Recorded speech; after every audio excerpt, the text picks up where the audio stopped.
but they may well be listening, so just sort of run that by you. So if I can draw everybody's attention to our agenda. Our first item, obviously, apologies. Understand Hazel has tendered an apology today, and other than that, I believe we have a full house. So if that can be noted. And can somebody, Claire's happy to move. Lou's second. All those in favour say aye. Against? Carried. Next item then is the disclosure of members' interests. Now, I expect there'll be a few here. I'll go this side of the table. Claire. Yes, so there's a late item from Pirongia Te Aro o Kahu Restoration Society, and I'm the chair of that group. And I'm also a member of the Waikato Conservation Board, and they also made a submission. Excellent, thank you for that, Claire. And those are noted. Lou. Madam Chair, I am, of course, on the community board, and secondly, represent the RSA with Memorial Park. So. Excellent, thank you. Liz, did you have? Yes, just the Haupo Community Sport and Recreation Centre at 3:50 this afternoon. I'm the current chair of that. Okay, thank you for that. No more on that side. This side, Roger. Yes.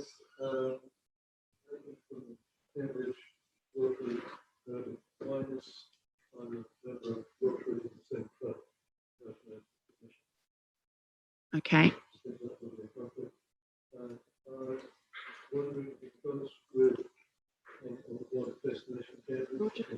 Can you turn your microphone on? Sorry. That has the contract on the town hall, whether there is a conflict with the Cambridge Town Hall Trust. I think it's drawing a long bow, but we'll note it anyway. Thank you for the for clarity. Thank you. Roger, any further? Philip. Yeah, a few. St Peter's, chairman of St Peter's Alumni, so first here speaker. The Cambridge Safe Community Trust, Cambridge Tree Trust, and yeah, Destination Cambridge, if that's relevant for the Town Hall Trust. Okay, have we got all of those? Unlikely. Thank you for that, Philip. Anybody have anything else they want to declare in that space? We're all good. Excellent. Thank you very much for that. Moving on then to the next item, which is late items. We have several late items to address today, I believe. Who's going to address this for us? Would you like me to explain? Okay, so we're in a situation where we have a financial update presentation, which is to be included in the section, I think it's item 6 on the long-term plan report. And additionally, the late item being the final submission of the Hamilton City Council. So they're both considered major late items. And I'm not sure if your agenda has the sections setting out what the justification for accepting them is, but mine certainly do, and they polish up all right. Anybody else? So I need somebody who is happy to move that those late items be accepted. Marcus. Roger has seconded. All those in favour say aye. Aye. Against? Carried. Great, thank you very much. Obviously those two items are to be addressed under the item 6. So that moves us on to the confirmation of the order for meeting. That's right, isn't it? So we have a recommendation there that obviously that is as we've set out. Claire, you're happy to move? Bruce is going to second. All those in favour say aye. Aye.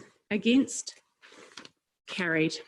Fantastic. So that takes us then to our first substantive item on the agenda, which is the fees and charges report. Graham Pollard, welcome. Take the hot seat.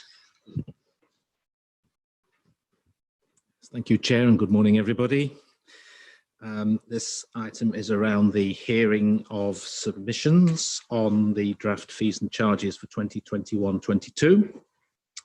These are the fees and charges that are required to be consulted via due to statute, or because they arise from bylaw, or because they are sufficiently significant to trigger our significant and engagement policy.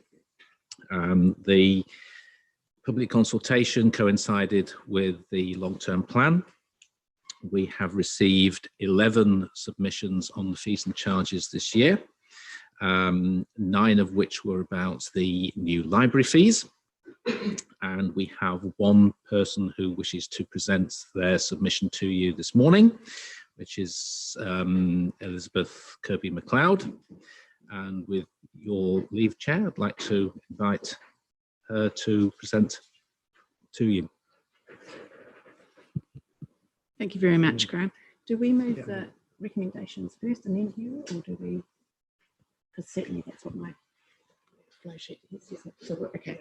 So before we hear from Elizabeth Kirby-MacLeod, I believe we are to address the recommendation, which is A, to receive the report that Graham has provided us, which we're all familiar with, and B, to receive, consider, and where requested, hear the submissions. So do I have somebody who's happy to move that for me? Claire? Lou, second. All those in favour say aye. Aye. Against? Carried. Fantastic. So is Elizabeth with us? Cool. Hiding behind the chairs. Welcome, Elizabeth. Take the hot seat next to Graham there, and look forward to hearing from you. You have 5 minutes, no doubt the staff have briefed you around trying to get to the punchy points. And do we have a timer? Excellent. Fantastic. Welcome. Thank you. Kia ora, councillors and council staff. Thank you for the opportunity to speak to my submission this morning. My name is Elizabeth Kirby-MacLeod. I'm an author, a member of the New Zealand Society of Authors, writer's advocate, and most importantly today, a reader. I applaud the move by Waipa District Council to invest $4 million in our library system and support the proposal to remove the 50-cent lending fee on adult books. It is a clear sign that as Waipa elected officials, you are all aware of the importance of libraries and the role libraries play in meeting the Council's community wellbeing goals. I request, however, that a more bold action is taken in reducing fees and therefore barriers within our library system, particularly the removal rather than the reduction of the reservation fee and a reassessment of the digital lending fees. As you consider the changes today, I ask you to keep 2 things in mind.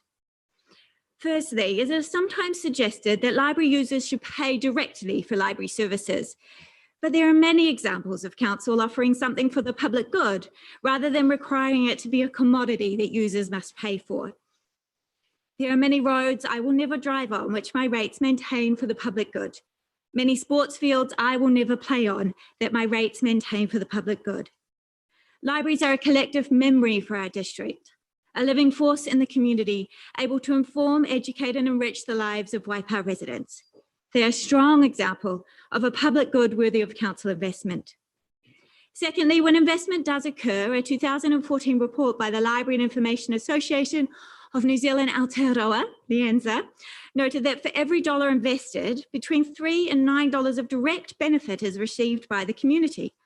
This is through libraries contributing to the knowledge economy, simplifying the complexity of finding the right information, forming a better educated public, reducing the digital divide through public access to internet, and supporting literacy achievement. Think about it this way. An unemployed resident is in the library and he finds a book about wood turning. He's taken by it. He begins to get out more books about wood turning, DIY, books about starting a small business. The librarians help him research local homeware magazines. He sends in some samples of his product. He's picked up by an editor. Orders begin to flood in and he checks these every day through the library public internet on his Facebook page. Removing fees may mean more investment, but you can be confident that research shows that investment brings direct benefits. In reading the officer's report, I see that consistency with other councils is a consideration. As reported by national media last year, libraries around New Zealand and the rest of the world have been removing as many fees as possible. When it comes to reservation fees, I invite you to look at our neighbouring Otahanga District Council, who has no charge for reservation of children's and young adult books, and Matamata Piakau District Council, which has no reservation fees on any books. Waipa District Council is currently proposing reservation fees ranging between $1 and $1.50 per book. These reservation fees are problematic. They are a barrier to those without the means to pay. Reservation fees mean certain residents will never get access to popular or important books, particularly New Zealand books where the library may only hold one copy. Children are not able to have the reading pleasure of following through popular book series. Reservation fees make the whole catalogue less accessible to readers, making them less likely to engage with the library. If you remove the reservation fee along with the issuing fee, I believe you will see an increase in resident participation with the library catalogue as a whole. Another area which needs reassessment is electronic book fees. It is wonderful to see that these will be removed on ebook shortly. However, proposed Waipa District audiobook fees remain high. Audiobooks are in the midst of a boom, and what is most interesting is the markets of growth. UK research by Nielsen Books found audiobook listenership is high among males 25 to 44, and that there's big growth in listenership in the age groups 18 to 24, groups that are not traditionally big book buyers. I also find audiobooks are high amongst preschool and primary age children who are developing literacy. If Waipa District Council really believes in the benefit of book access, the fee barriers need to be reduced for audiobooks.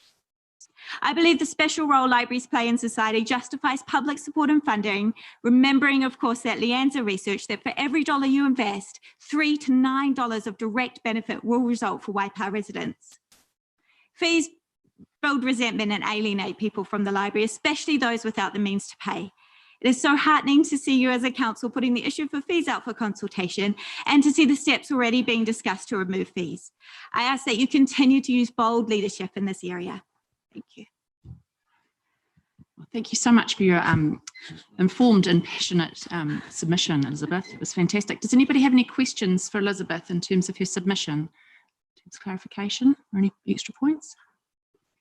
It was pretty clear, very succinct. Thank you so much. Thank you. Good, thanks. So in terms of addressing this agenda item, we now have a second, another recommendation that our committee adjourn the fees and charges item until Thursday morning to address for substantive discussion in terms of deliberation. So Liz is happy to move. Miriata will second. All those in favour say aye. Aye. Against? Carried. Fantastic. Thank you, Elizabeth. So that moves us on to our next and significantly large item, the long-term plan report. Haven, take the hot seat, please. And can I say before you begin, thank you so much for addressing all of our queries over the last sort of 48 hours. It's not been an easy one, I'm sure. You and Kirsty have been fantastic, so thank you. Thank you, Chair. Look, I'm going to take the report largely as read. I know we've got a very busy schedule today. We've got 36 submitters coming in to hear us, and before that we've got a presentation to have. So I'm just conscious that time is of the essence. Just a little bit on process. We've had 1,505 submissions. 190 of those indicated that they want to speak. That has reduced over the last few days as some people have, as we've contacted people and they've indicated that they didn't want to speak. And there have been a few other people who have called up that originally said they didn't want to speak, but now do. So we are refining that over the next day or two. Today we have 36 people coming in. And these first 2 days are all about hearing from those verbal submitters before we roll on to deliberations on the 13th when we make decisions on what goes into the long-term plan. So the presenters, if they're part of an organisation, they'll have 10 minutes to speak. And if they're an individual, they'll have 5 minutes. And those timings are both including questions. So yeah, happy to take any quick questions, but just given the timing, I think it's good to get on to the presentation if we...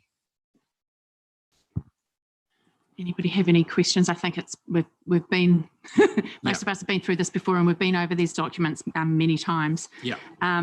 So I think without there being no further questions for Haven, I guess we move on to the updates, or are we going to launch into the submitters? Ken, yes. You've got your financial update. I will just do that. Fantastic. Thanks very much.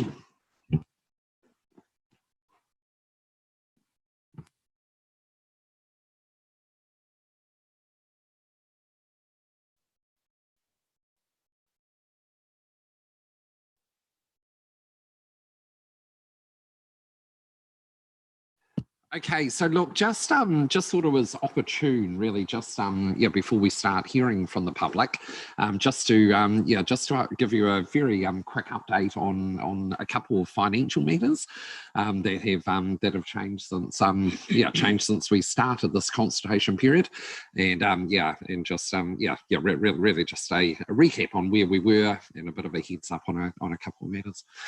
Okay, so as you can see, couple matters, growth-related projects and revaluation and some of the implications of those when you come to deliberations on Thursday. Okay, so just by way of recap, and I guess this is just to remind you that we're dealing with some pretty significant figures when we adopt an LTP. So 1.16 billion of operating spend over the 10 years. $832 million of capex over the 10 years, so $2 billion in total of spend across those two areas. Debt levels peaking at 304 million. That's a number you're very familiar with. Certainly a whole lot higher than what debt has ever been at Waipa, but still in staff's view very manageable and prudent levels, and essentially $100 million buffer there against our key metric in that area, which is the debt to revenue ratio. The rating impact over the 10 years, what we went out with was a headline number of 1.8%. Over the 10 years, and you'll remember that was quite front loaded. So so year one was 4.1%, year two was 4.2%, and year three was 2.7%, and thereafter, essentially it was in the ones, obviously averaging out to that 1.8%. Okay, so just a real high level recap of where we were. One thing just to talk about was we have subsequent, or I guess during the consultation period, identified that that growth related projects are going to cost more than what we had anticipated when we went out in the draft LTP. So specifically $52.6 million more than what we provided for in the draft. So there was around about half of that was some values that we discovered had not been properly captured by our new financial model. So that was unfortunate, but that makes up about half that $52.6 million. The other half of it essentially is in increased land costs. So we all know that land costs are absolutely skyrocketing, and particularly so in some of these areas that are becoming subject to development. So staff believe that we do need to add a significantly higher allowance, or $52.6 million to be exact, to the LTP when we adopt this. We have talked to the development community about this. So like I say, this sort of information came in too late for the consultation process, or it came in too late for the draft document and for the draft development contributions policy. We have talked to the development community since, and I guess when the development community do make submissions, or sorry, when they have made their submissions, and when they do speak to us over the next couple of days, they are aware of this issue. Okay, won't go through that too much, other than to say that this will obviously result in a higher level of development contributions in some areas, but actually due to some other adjustments in a lesser amount required in development contributions in some other areas. Of course, the underlying philosophy with growth related expenditure is that growth pays for growth. No rates impact from the initial capital costs, and as I said, we have done some targeted consultation with the development community.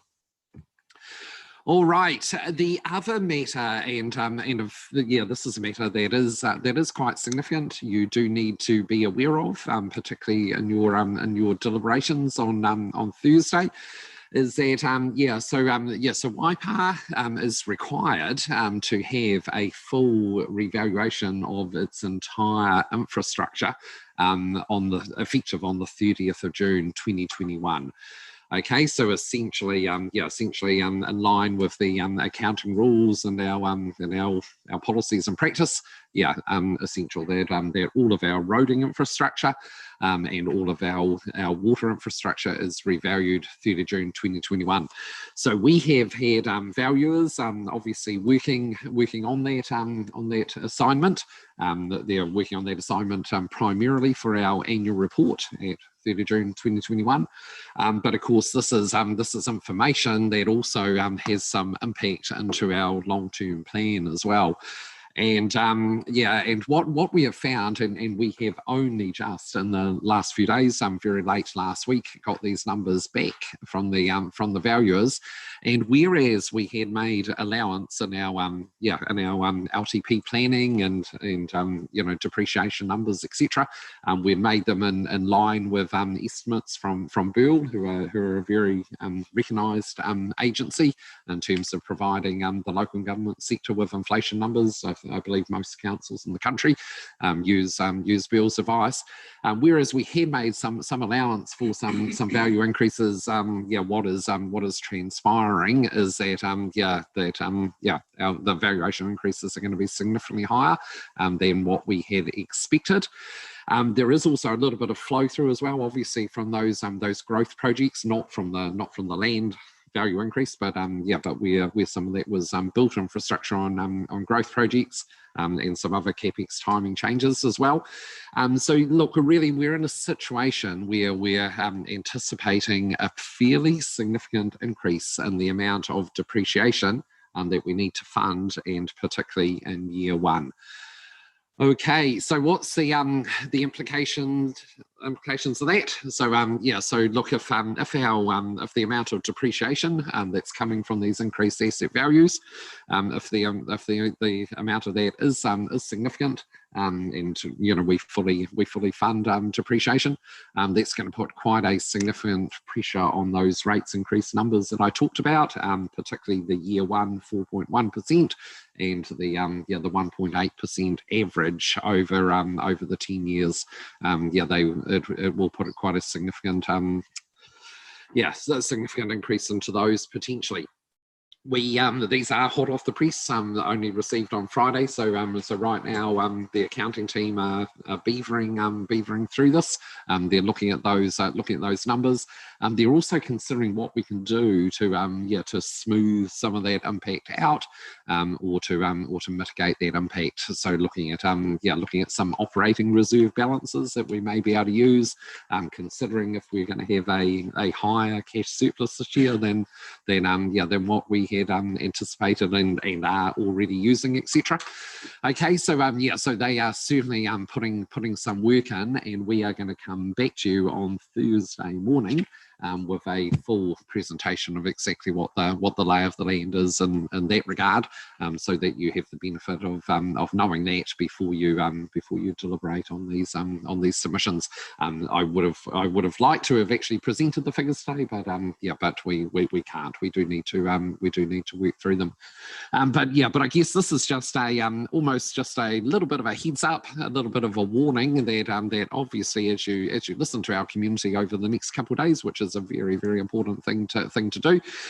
You just need to be aware that that potentially there is a little bit of a storm cloud brewing on the horizon that we will need to deal with, and that we will need to consider alongside what our community are telling us. And so I guess in that respect, that last bullet point is quite pertinent.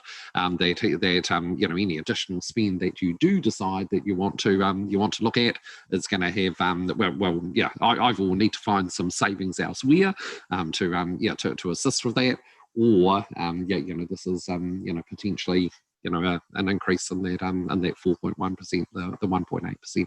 So I think you just need to be mindful of that. Madam Chair, I do see one of the councillors has a question. Roger. Yes, thank you. Through you, Madam Chair. Thanks, Ken. Given that the revaluations would have been influenced by these rapidly increasing costs that are occurring, will that same factor have an impact on the DC levels that we've just recently set? Will it have an added impact on those DC levels?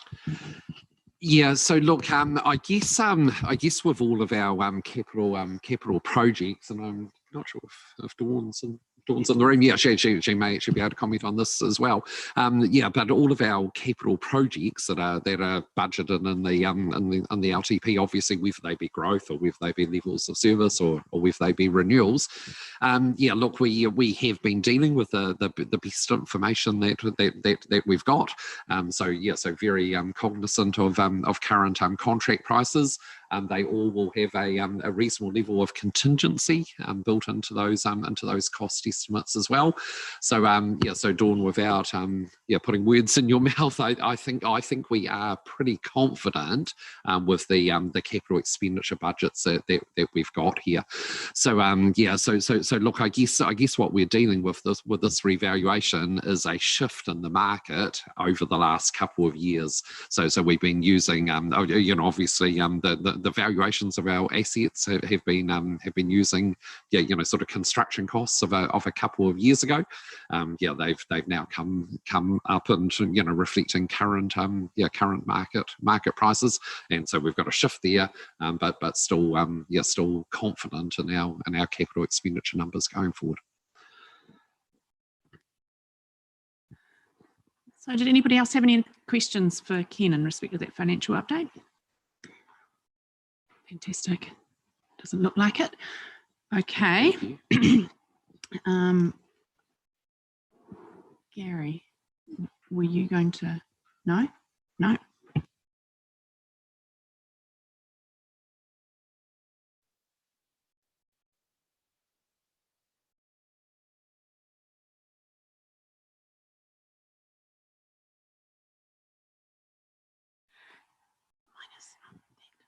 Yeah.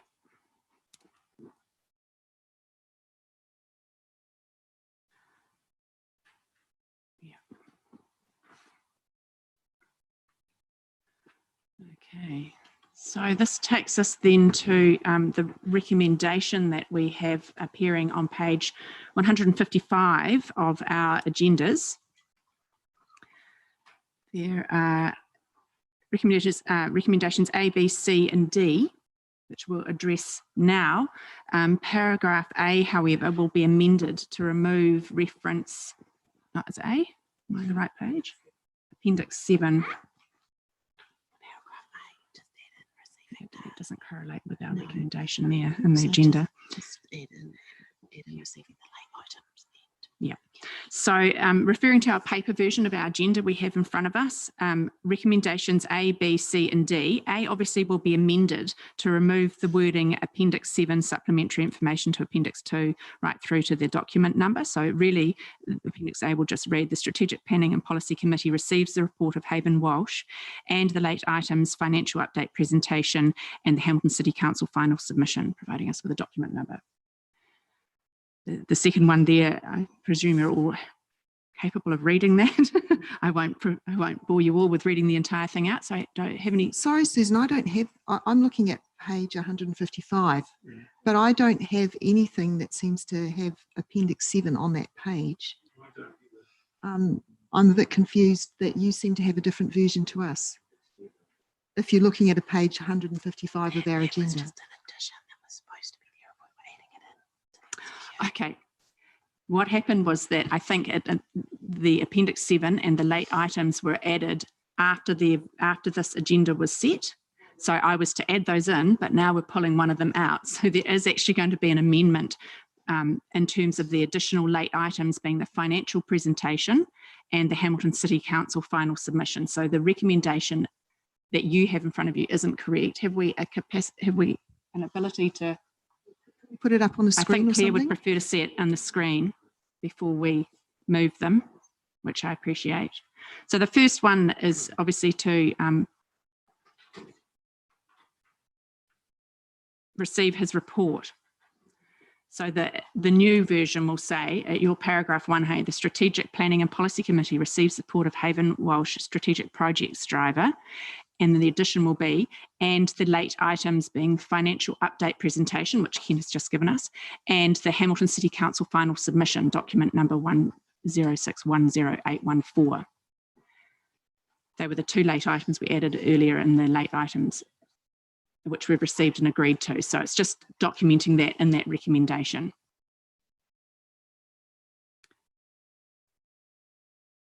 we just take you're happy, you still would like to see it written? I have no difficulty with that. We'll take a pause if you want.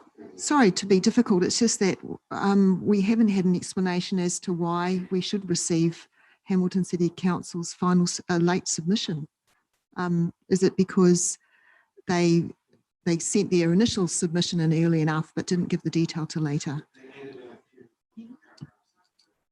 Microphone.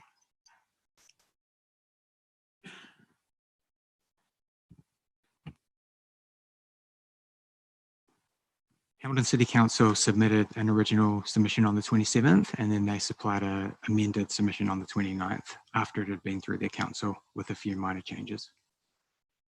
And the copy that we've got in our pack, is it the amended, the latest version? And the or- volumes, the Yeah. appendices, Mm. that's the original one from the 27th, and the one that has been attached to this report, which you do not have. It's on 16. It's page it's the dated the 4462. 29th. Thanks for the clarification. Apologies, Claire. I'm never certain what information you have in terms of their current agendas. So I believe Joe has put up there on the screen that amendment. You'll see paragraph A just has the inclusion in the red being the late financial update Ken has provided us with, and the Hamilton City Council final submission being slightly amended from the original. And Happy to move that A recommendation. happy to move A. Should we move them all separately, or Oh, well, it's just we've that got A, B, C, and D well, okay, but I'll have to abstain then because I've got a conflict of interest for one of the with- written with submissions? C. Okay. Lou's happy to move the whole lot. So we're dealing with receiving the report and receiving the written submissions in paragraph B, and we agree on paragraph C to accept the late submission. And then the final one, D, there. Lou's happy to move. Liz is happy to second. All those in favour say aye. Against? Carried. Claire, did you want to record your abstention? Yeah. Excellent. Thank you, Claire. So that moves us then into hearing for our submitters.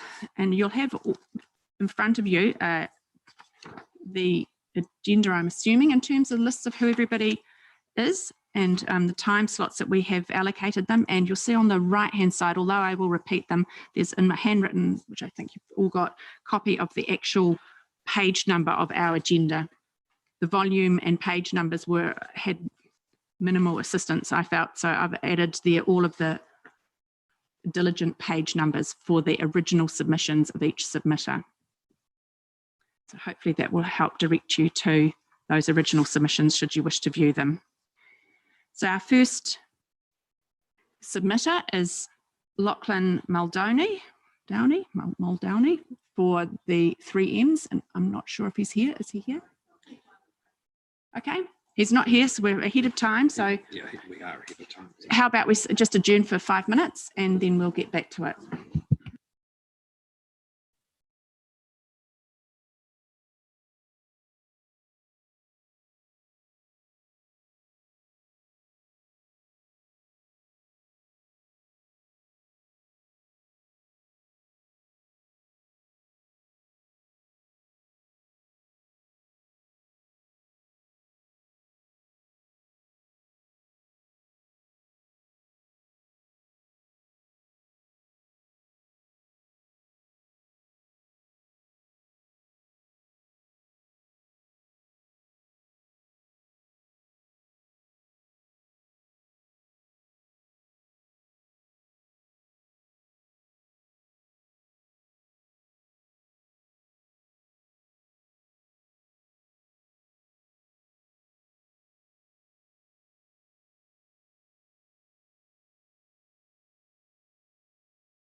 Our first submitter is not attending, so we'll move on promptly then to our second submitter, which is Edwin Shepherd from the Aotearoa Climbing Access Trust.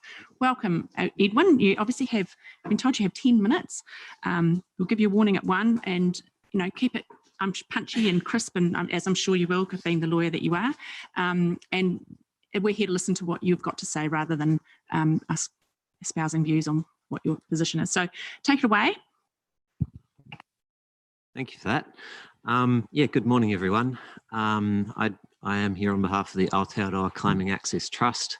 We are a recently established charitable organisation that represents the interests of the rock climbing community. Our mission is to establish sustainable climbing access through strong relationships between climbers and local communities and the environment.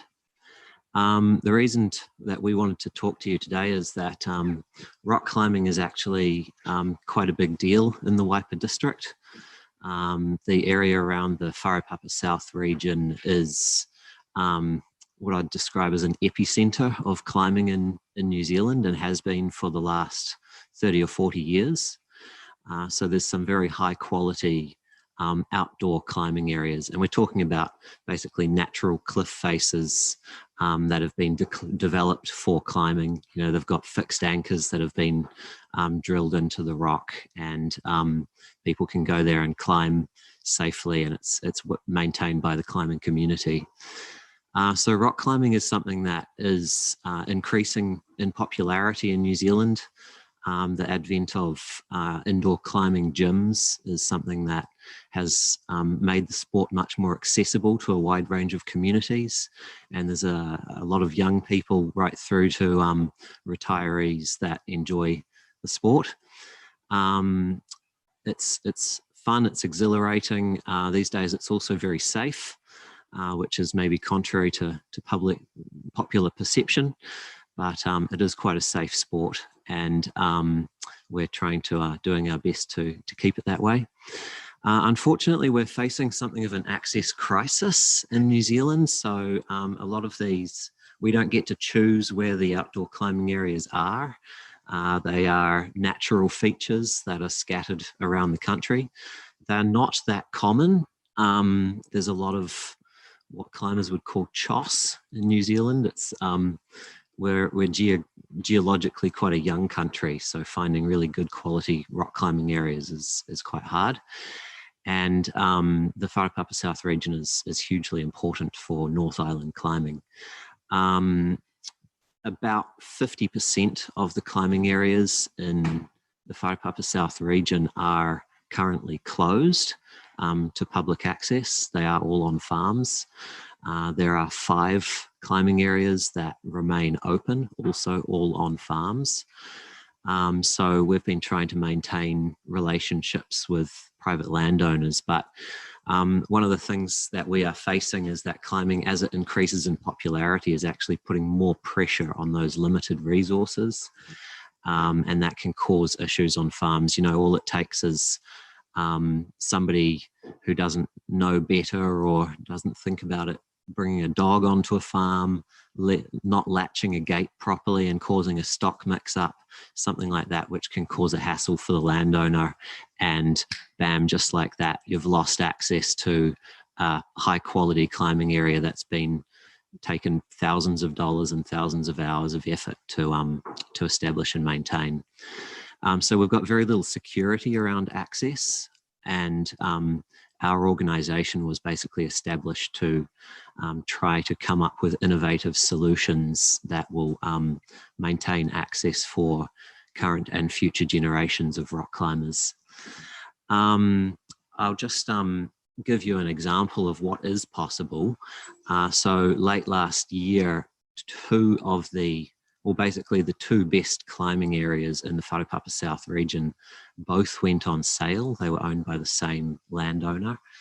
That's Froggatt Edge and Wharepapa Rock, also known as Castle Rock. And if we'd lost access to both of those areas, it basically would have been the end of climbing in this region. So I got involved in trying to find solutions for that. And with Froggatt, we were actually able to come up with a very innovative solution that's never been done before in New Zealand. We developed a partnership with a local farming family that had a connection to the climbing community. And we came up with a basically a joint purchase proposal where they put money into the property on behalf, on the basis of their business case. It's used as a beef finishing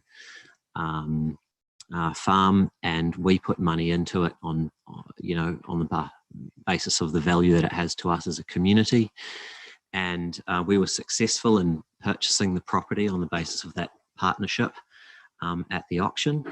And we're looking to develop it further. We've got a right to put an easement and covenants over the cliff area so that we can have permanent access to the to the climbing forever, effectively. We're also looking to fence off the whole cliff area so that it's separate from the rest of the farm, and undertake a ecological restoration project over about 5.5 hectare area around the cliffs and some low-lying areas that can be developed as wetlands. So this is what we're about in terms of providing secure, sustainable access for all future rock climbers, ensuring that locals in the district continue to have opportunities to enjoy the recreational opportunities in their backyard, and making a positive impact on the environment as well. So that's something that we'll be working on over the next few years in order to raise the funds within the climbing community to honour our commitment, and to get a big voluntary effort together around tree planting, weed control, and all of that conservation work. Froggatt was quite a unique opportunity because it was a very small piece of land that sold for less than $1 million. The other crag that went on sale, Wharapapa Rock, is much bigger and more expensive, and we didn't have a solution to that one. Fortunately, the new landowner has continued to permit access for climbing, but it is, I'd say, quite precarious. And there's a couple of the other crags that remain open in the area are also quite precarious. So we're continuing to try and work towards solutions for those areas. We really need to provide some sort of a benefit to the farm owner. In the past, it's maybe just been a few climbers who have knocked on the farm door and had a cup of tea with the farmer and said, do you mind if we shoot out the back and climb on your cliffs? But these days it can be dozens or even hundreds of climbers on a popular weekend. And that can really cause a hassle. So we do need to provide some benefit to the farmers these days. And we'd like to work with the council to try and come up with innovative solutions. And I think that they are out there. We've obviously got the ability to raise funds within the climbing community. We think that there's a real public benefit. And so we'd like to be to explore opportunities to seek funds from national bodies like Sports New Zealand, and also local businesses and organisations, and the council potentially. I know that you have a tight budget, and so we're not seeking specific funding from the council under this long-term plan. But what would be really helpful for us is to have establish an ongoing relationship with the council, and have council endorsement to be able to talk to council staff and explore these options alongside them.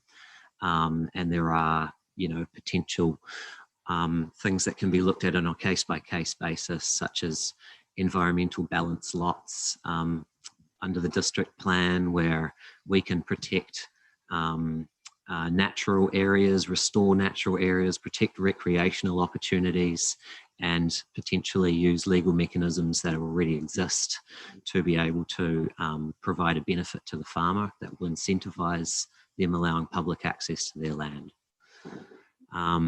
So that's what we're here for today, and I'm happy to take any questions. Well, thank you, Edwin. Any questions? Marcus? Yeah, it's really great to hear your presentation. Have you talked to our community facilitators that we have at council? Yes, we have. Sally, I've had a couple of conversations with Sally Oshidi. Oh yeah. There you are. Also meet our new community facilitators that help community groups like yourselves. There's Sure. Corinne and Gina at the back that might be interested to have a conversation with. Great. Yeah, I'd love to Yeah. have a chat with them afterwards. Jim. Through you, Madam Chair, bit of a question or comment. You did mention environmental protection lots. Have you had discussions with our planners about the use of those for this purpose? Because it seems an ideal opportunity, value for the landowner, and doesn't actually cost the council. So have you followed that up? And if not, that's probably a good place to start. Yeah, 100%. And that was the primary thing that motivated me to make a submission here. We have spoken with them. It is an option. It's not squarely within the most common usage of that mechanism within the district plan. So we'd need to, but it's not impossible. So, you know, we'd need to explore that further with them. One of the things that the council staff mentioned is that it does take staff time in order to explore those options. And they really need endorsement from the council to put the time into it and to work alongside us to make that a reality. Yeah. Does anybody else have any questions for Edwin? No further questions. Look, thank you, Edwin, for the effort you've made. He's come from Auckland, so it's a reasonably impressive, committed effort to introduce yourself and obviously the challenges faced by your trust. And really interested to see you've really adopted and looked at some really quite lateral thinking by way of your solutions. And yeah, look, really impressed. So thank you for your efforts and coming and introducing yourself to us. Thank you.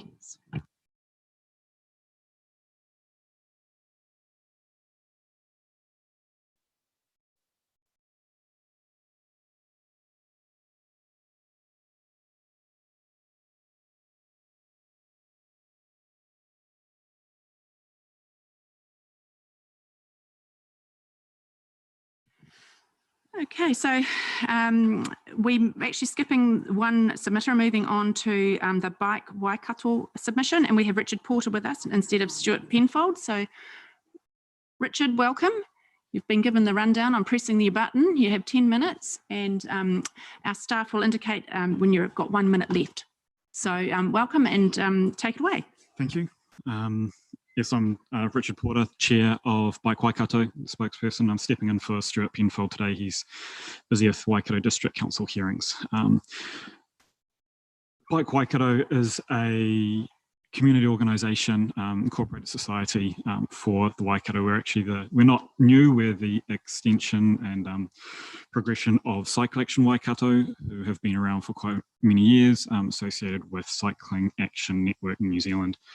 And so we're a local group about activating and advocating for change in cycling and the associated means of transport, so micromobility being the other one that goes along with it.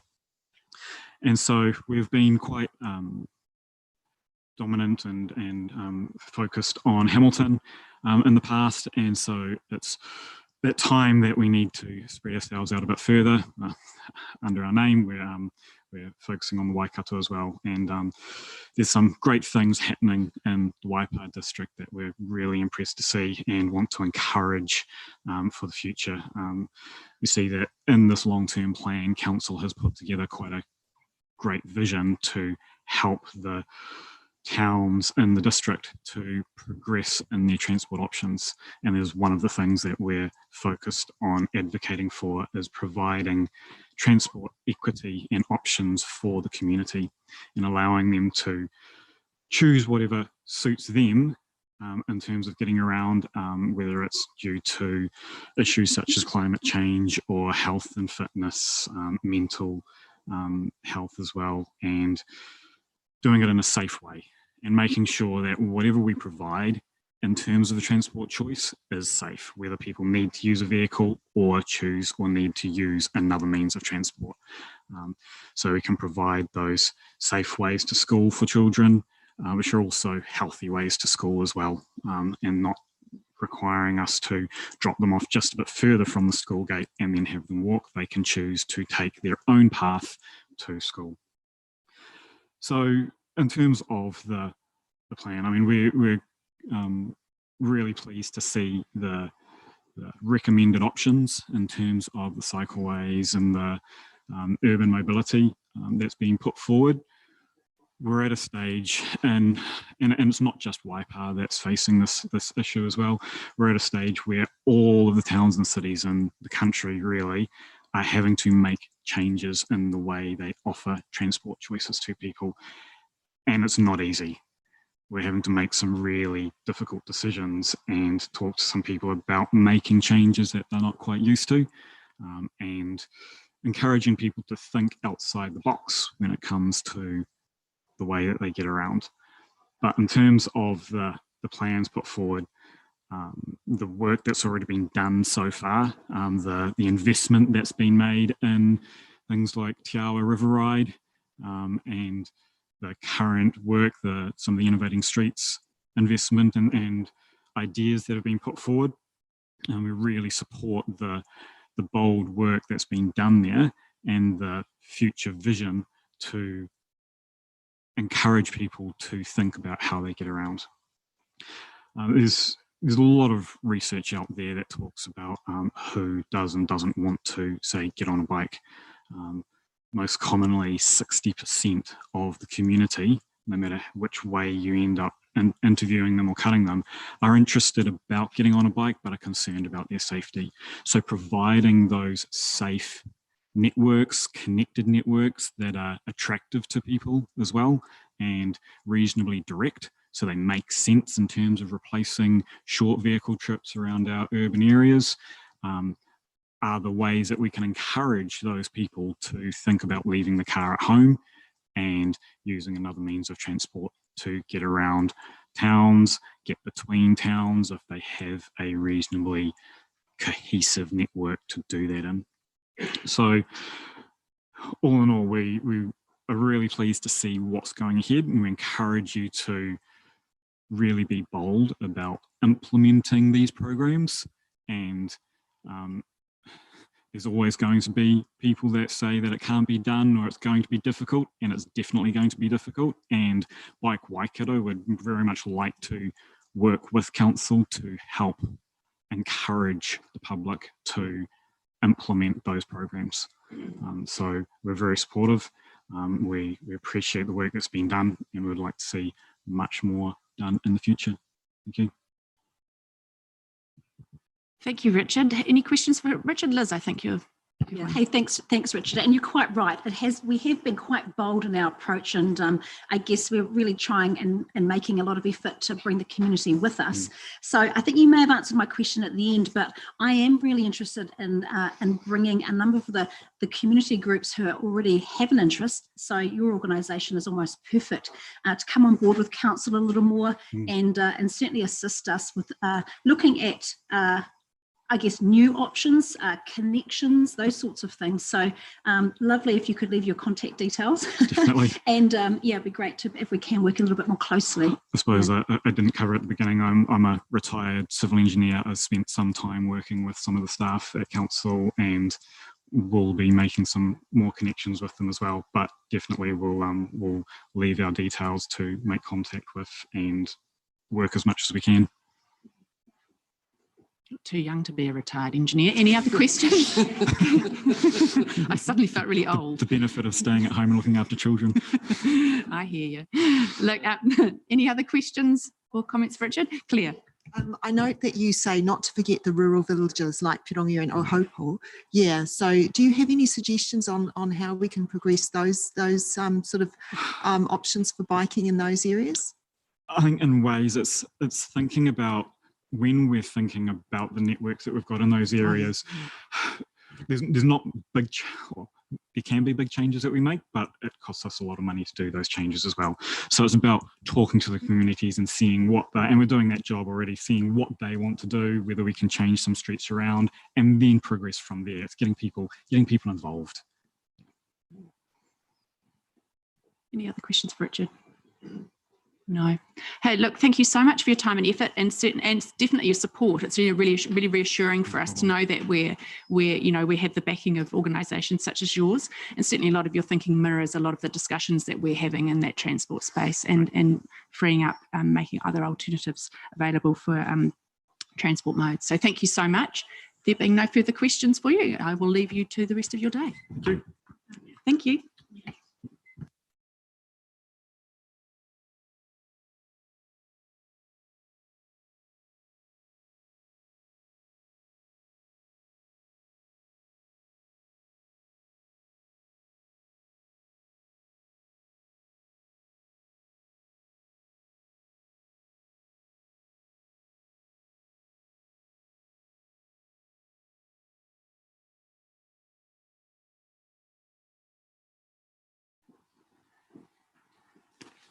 On account of there being a couple of no-shows this morning, what we'll do is we'll bring the Cambridge Chamber of Commerce submission with Kelly Bezode forward from after our morning tea break to now. So we'll hear from Kelly. Welcome, Kelly.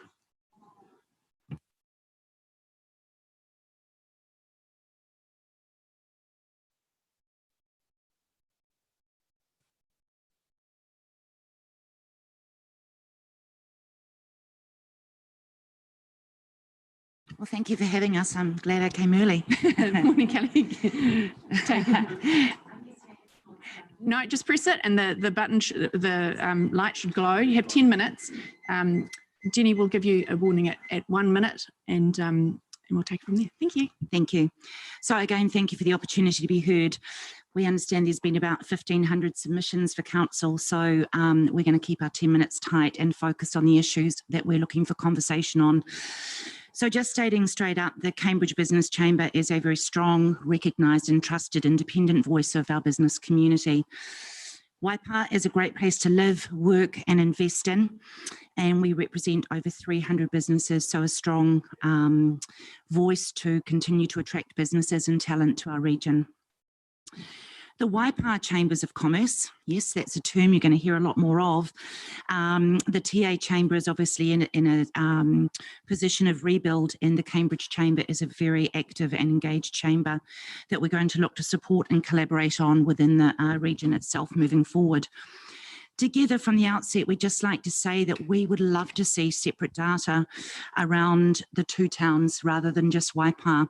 It enables both chambers to look at the issues, social, economic, performance and employment, and look at specific strategies for our towns.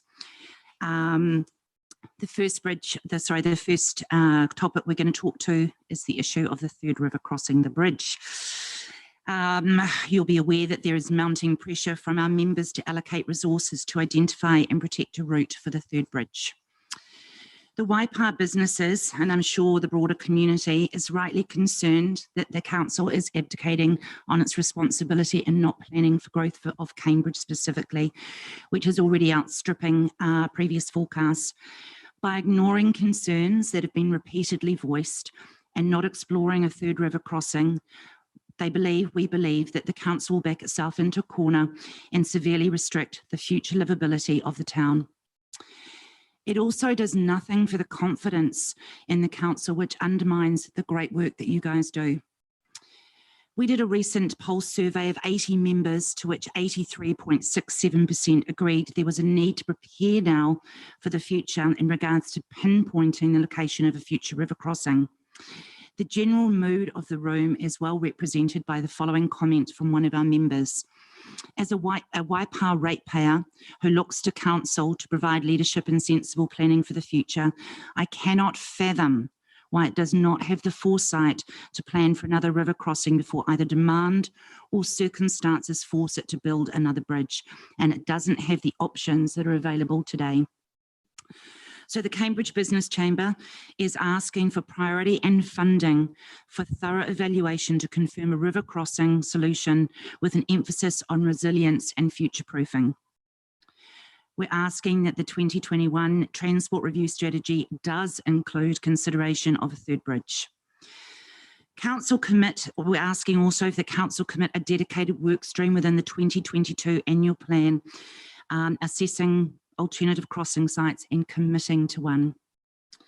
We ask that Waipa District Council develop a contingency in the event of bridge failure or it becomes accessible. The high bridge, sorry, referencing there. The council also considers alternative ways to manage traffic congestion from Leamington and reroute through to the low-level bridge. We're asking also that Waipa District Council consider impact and management of alternative transport growth, cycling and walking, but not creating the third bridge or the existing bridges as non-vehicular crossings. In your recent research under the heading Primary Issues to Focus On, residents mentioned climate change, the environment and sustainability at 18% and water at 17% being the primary issues. Being the primary issues that council should focus on in the future. At a lower level, residents also mention housing, 12%, infrastructure, 12%, and cycleways or walkways, 9% as the important issues to focus on.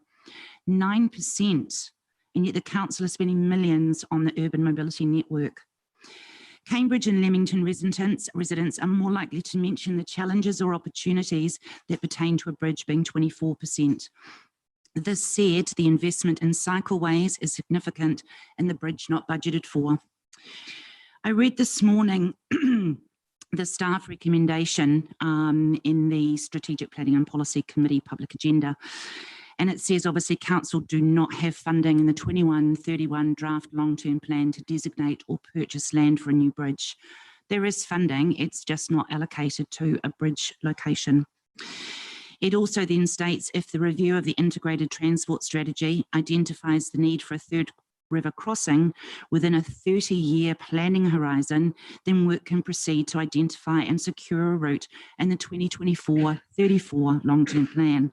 There is no other program currently underway to designate or purchase land for a bridge. So I reiterate our members' comment that said, I cannot fathom why it does not have the foresight to plan for another river crossing before either demand or the circumstances force it to build another bridge, and it doesn't have the options that are available today.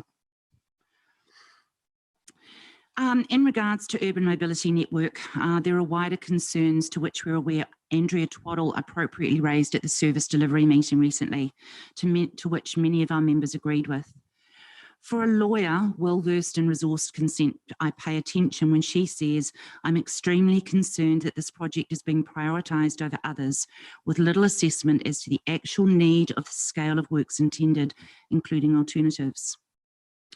Alongside this concern is the total cost of the project is undefined. There has only been information, as I understand it, released around the costs of one section of the project.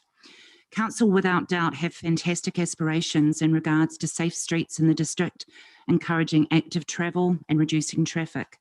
Council's done a great work to develop our towns and district as pedestrian and cycle-friendly places to live, work and play. It would be really disappointing if this misjudgment in achieving its strategic priorities, coupled with significant overspending in infrastructure, undermine that work. The Cambridge Chamber ask that Council provide transparency around how its budget of approximately $10 million for cycling infrastructure across Te Awamutu and Cambridge under the LTP will be spent. We need confidence that the work required to complete the cycleway project will be able to be achieved within budget.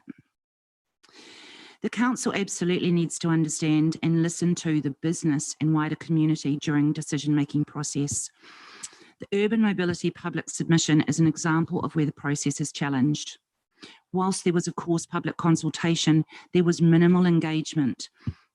And a very credible submission was put to council, and a request to defer the decision was denied and shortly thereafter approved. The consultation was deemed ineffective, and out of talking with 25 general managers and CEOs I spoke with, only one knew that the project would see traffic lights implemented, as just one example. These are well-informed and interested parties in our community who care greatly about the well-being of Cambridge and Waipa, but the messaging didn't get to them. And I can only imagine your frustration of council where feedback is only provided post-consultation. However, the chamber should be used, or both chambers should be used more effectively to increase awareness, readability and engagement. We have a business voice and an orderly way find a win-win to get the voice through. Smaller investment projects muted, such as the vehicular closure of Empire Street, for example, may not meet the financial threshold of consultation, but would certainly become a very noisy conversation to businesses and residents. The Cambridge Business Chamber would like to request from Council better messaging into the business community. We believe this will lend itself to the greater good of our townships, to which there are many vested guardians. And lastly, around development contribution, the draft policy, we understand that there is dissension in the draft around the draft 2021 development contributions policy. This includes the financial data supplied and the betterment argument. It's a complex world out there. We do not claim to be experts or hold a specific position. However, developers play a key role in meeting desired and managed growth forecast for our district. Their voice is important, and Chamber endorses transparency and a willingness to resolve the issues at hand. Thank you. Thank you, Kelly. Does anybody have any questions for Kelly? Roger. Yes, thanks, Kelly. Lovely. During our LTP consultation, there were a number of projects that were had a high profile as far as Cambridge concerned, urban mobility and Lake Teku, which had an allocation of funding. You mentioned in the beginning of your presentation there that you felt that the bridge issue was high on priority. How do you see it in terms of its priority against those other allocations of funding? I think it was, if you looked at the urban mobility, and we're not anti-cycling and alternative routes of methods of transport at any point, but the congestion, the economic restriction and impact that transport is having on our businesses, the congestion at that school period also crosses over into the Safer Streets project. And there is a significant growing voice to having a designation for the long term and well-being of Cambridge. Thank you, Kelly. Your 10 minutes is up. Thank you so much for taking the time and effort you've put into your submission and for the work that you do, your organisation does in the community. Thank you. Good luck to you guys. Thank you. Now we're just doing a little bit of a juggling act here. Michael Johnston from the, where are we? Hautapu Sports and Recreation Club has appeared, so I think we'll hear from Michael if he would like to take the hot seat. Welcome. Is he here? So Michael's original submission appears at page 1417 of our agendas. Oh, we've got full court press. Maybe.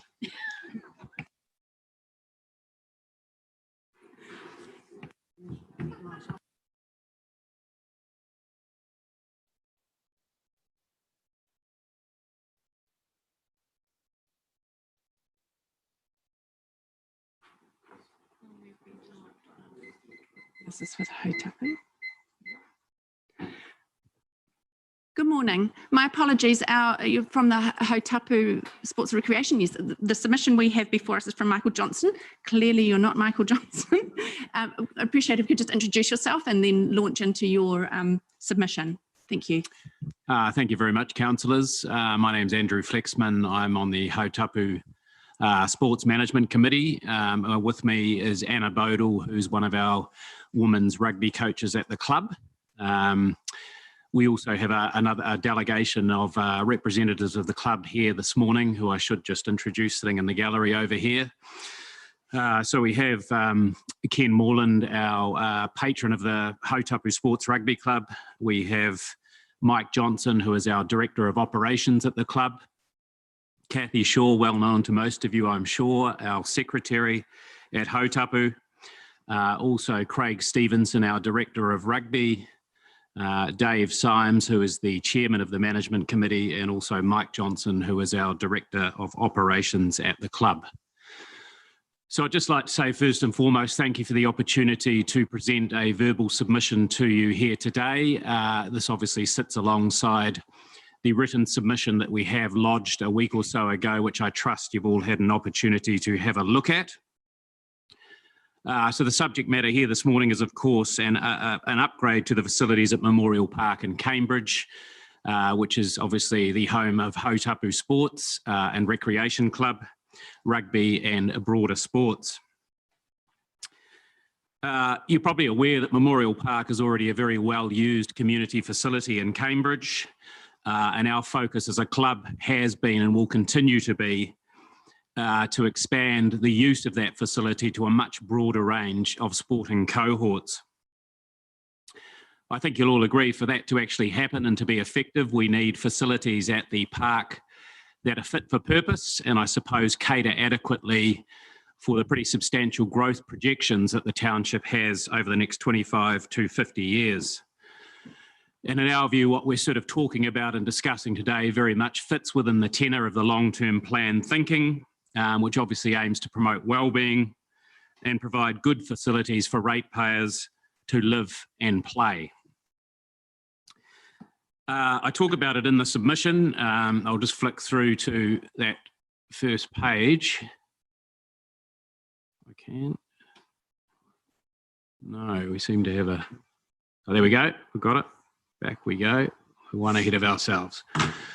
So just a quick snapshot of the player and spectator sort of numbers that we routinely get along to Memorial Park during the course of the various seasons. I talk about rugby up there.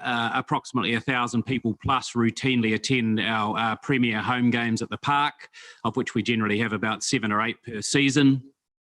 Junior rugby, very excited with obviously the prospects this year for both the Hautapu and Leamington clubs, as junior rugby becomes the responsibility now of the clubs to administer and look after.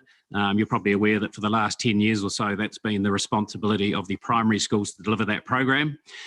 So each and every Saturday, as is the norm, 700 plus players and over 1,000 spectators that you'd routinely see on a Saturday morning through the winter months there at Memorial Park. I suppose this links into the broader conversation or the broader desire of the club to promote the facility for a much broader range of activity. Some of the other things that have happened at the park over the last 12 months or so is regular sevens tournaments. It has been a training base for representative teams, including in the last 12 months, the Blues and the Chiefs. And also a number of other things such as agricultural field days, you know, circuses, the annual sort of Battle of the Bridge Festival between Leamington and Hautapu, to name but a few. And of course, I suppose an ever popular sport as well, and we're finding a proliferation of numbers in our touch modules. So routinely through the summer months, 600 plus junior and senior players that will be playing on a Friday afternoon there at Memorial Park.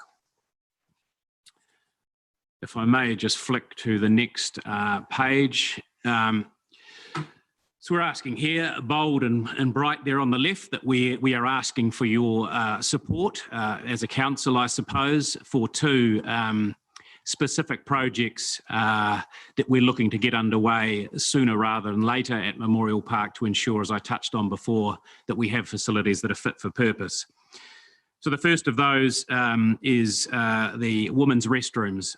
Believe it or not, in this day and age, we do not currently have at the park women's restroom facilities that are of an acceptable standard, and we're of a view that this needs to be actioned and or dealt with urgently. The park also lacks designated female changing rooms to cater for the growing numbers of female sports teams that we have now playing at Hautapu.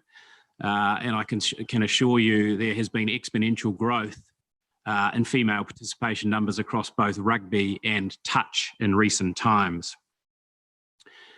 We're of a view that this can be addressed fairly swiftly and fairly cost effectively through a refit of the current building, as detailed in our broader written submission. And the second project that I wish to talk to and that we are seeking your support on is to address the very poor and dilapidated conditions of the main changing rooms at Memorial Park. We have done a brief scope of works as detailed there in the PowerPoint. So specifically the shower area, which needs new floor coverings, shower heads and ventilation. installing ceilings throughout the building. At the moment, the trusses, etc., are exposed in those buildings. Repaint and to address the pretty dire water heating programs in that facility also. So where the sort of rubber meets the road, just to give you an overview of the numbers, so to speak.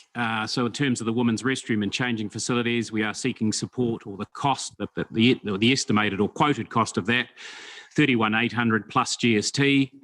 The main changing rooms, 38,850 plus GST. And our specific request in terms of support from the council is the sum of 50,000 plus GST, together with, which we've recently got an estimate or a quote on, also 50% of the cost of painting both of those facilities, which is quoted at 23,060 plus GST. So in my calculation, that's a total request of 61,530 plus GST from the council.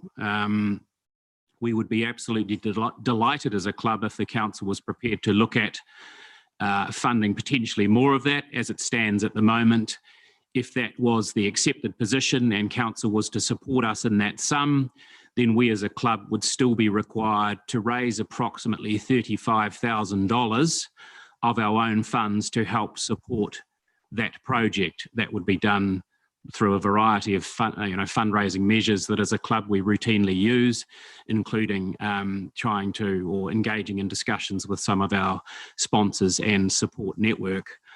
Obviously, the sooner or the more funding we can actually get, then the more likely it is that the process is expedited and we can get on with things, as I say, and ultimately have facilities that we would consider to be more becoming of what we require today.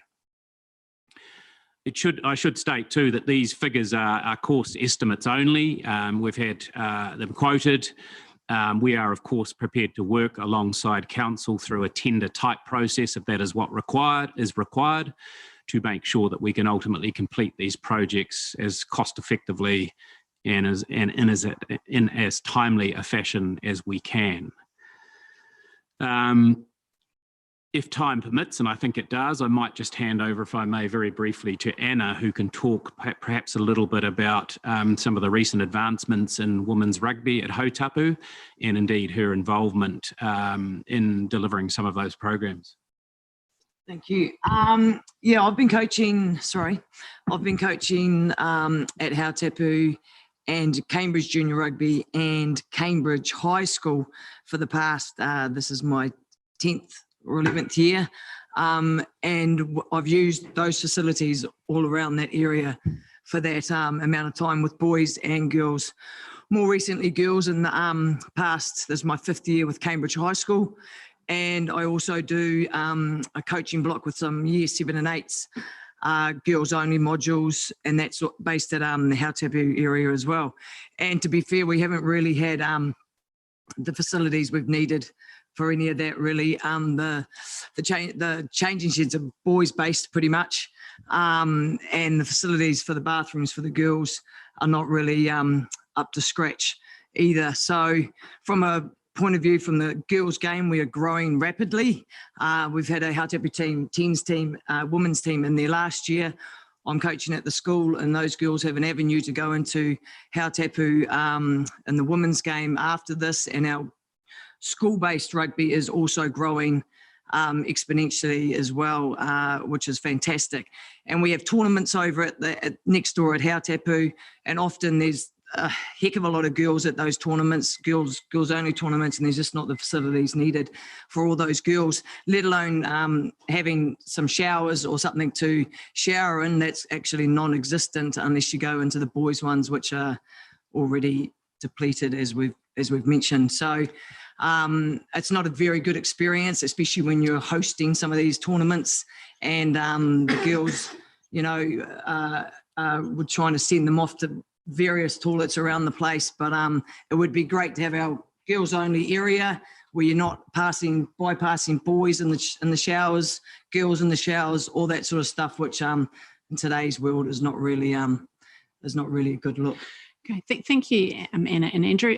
Just one quick question, as we have time. Yeah, thank you. And there's no doubt about it, the growth of women's rugby is incredible, and congratulations to the Chiefs team against the Blues in that really good win.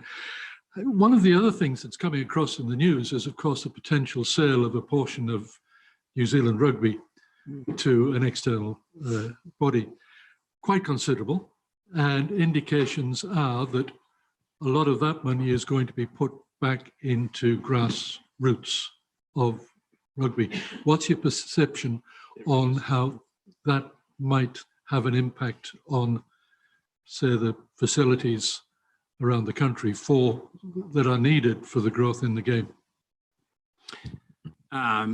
Good point that you make, and certainly, across a level of detail around the Silver Lake deal. My particular view is on, and it'll be interesting to see how it plays out as to how it's proposed that those funds ultimately filter down to what we call the grassroots level, which is very much what we're talking about here. My view is if ultimately the deal is ratified and it goes through, as certainly I think us in the community game are hoping it does, then probably the bigger focus for the allocation of those funds, in my view, will be about growing participation numbers, coaching programs, player development programs, delivered at grassroots level, but actually trying to address the dire need to, particularly at the teenage sort of level, to retain players in the game and hopefully ultimately grow the numbers. So my view is that when that funding is ultimately allocated, assuming it is, you'll probably find the bigger focus in terms of the allocation is around participation and enhancing participation, be it coaching, playing, as opposed to necessarily the ability to be allocating funding into facilities as such. Thank you for your observations and reflections on that. Look, if you have any further questions about it, Roger, I invite you to take them offline and contact the submitters personally or directly. Look, thank you so much for your submission. Obviously, a huge amount of effort gone into that, and we will certainly consider it in our deliberations. Appreciate your time. Thank you very much. Thank you. Thank you. Now, we're going to bring forward a submitter who actually was due to submit tomorrow, but he has turned up today. Mr. Boxall, I can draw your attention to the page number for his original submission appearing on page 326 of our agenda. And Mr. Boxall, as an individual, is submitting, so he has 5 minutes. Welcome, Mr. Boxall. You'll get a warning at 4, and the 5-minute block takes in any questions that councillors may have of you. Take it away. Thank you very much, Council, for allowing me to come in. There's been a little bit of confusion one way and another, and I personally like to thank Graham Pollard for the help and assistance that he's given me to be here today. My concerns are mainly on 3 areas. The first is the Memorial Park. I'm concerned at what had been proposed. I acknowledge that the new plan has been amended substantially, but there are still a couple of areas that concern me. One of them is the wetland area, and I'll come to that in just a moment. And the other is the fact that they were talking about putting in a pavilion, whereas a park should really, of this type, should really be a green area for people to play on, etc. We do not need, in my opinion, any further buildings. Now, with regard to the wetlands, I will leave with Graham a folder here which contains more information. I have done quite a bit of research on this, and there are several problems with wetlands. One is the poor phosphorus removal. There's a susceptibility to climate and disease. All wetlands have a very limited life expectancy, and there is also the creation of toxicity within them. Now, regarding creating it for 2/3 of the existing pond, the fact is that this is supposedly an area where we're wanting to encourage children to come and be brought to come and play. Now, a wetland by its very nature is a wet, muddy area. Wetlands are, by their very nature, home to insects, in particular sandflies and mosquitoes. Now, when you've got a pond, we have fish in there that eat the larvae. If you've got a wetlands, that doesn't happen. On those grounds alone, I don't see the creation of wetlands as being suitable for an area where we want children to play. I have several links here on the papers which you'll have access to later, where you can follow up some of it. But one of the key things is from the various research papers is that catchment areas for a wetland should be at least approximately 1 hectare. Our park is less than a hectare. Soils that are silty through clay, which may or may not be met. I'm not familiar with the soil on the area. And it shouldn't be where there are steep slopes or stability issues. Now, our wetlands would be very near the bank to the river, and there should be no significant space limitations. Now, I'm reasonably familiar with wetlands overseas, both from where I've originally came from and where I've travelled around Europe and other countries. And usually these are in a small section of a large area, because although we call it the Memorial Park, it's of such a small space that in fact it's nearer to a recreation ground. By having them in a large area, it's not an issue, because there are other large areas where children and adults can have play areas. But by putting it in the small area that we've got, there is insufficient space. With regards to the pond itself, I understand that you can no longer use the fountain that was in there because it used surplus water, which is now needed for the additional subdivisions that have gone in. However, there is a solution in using solar for putting in fountains, and it would need at least 2, going on the information that I have. I'd also like to address the urban mobility network.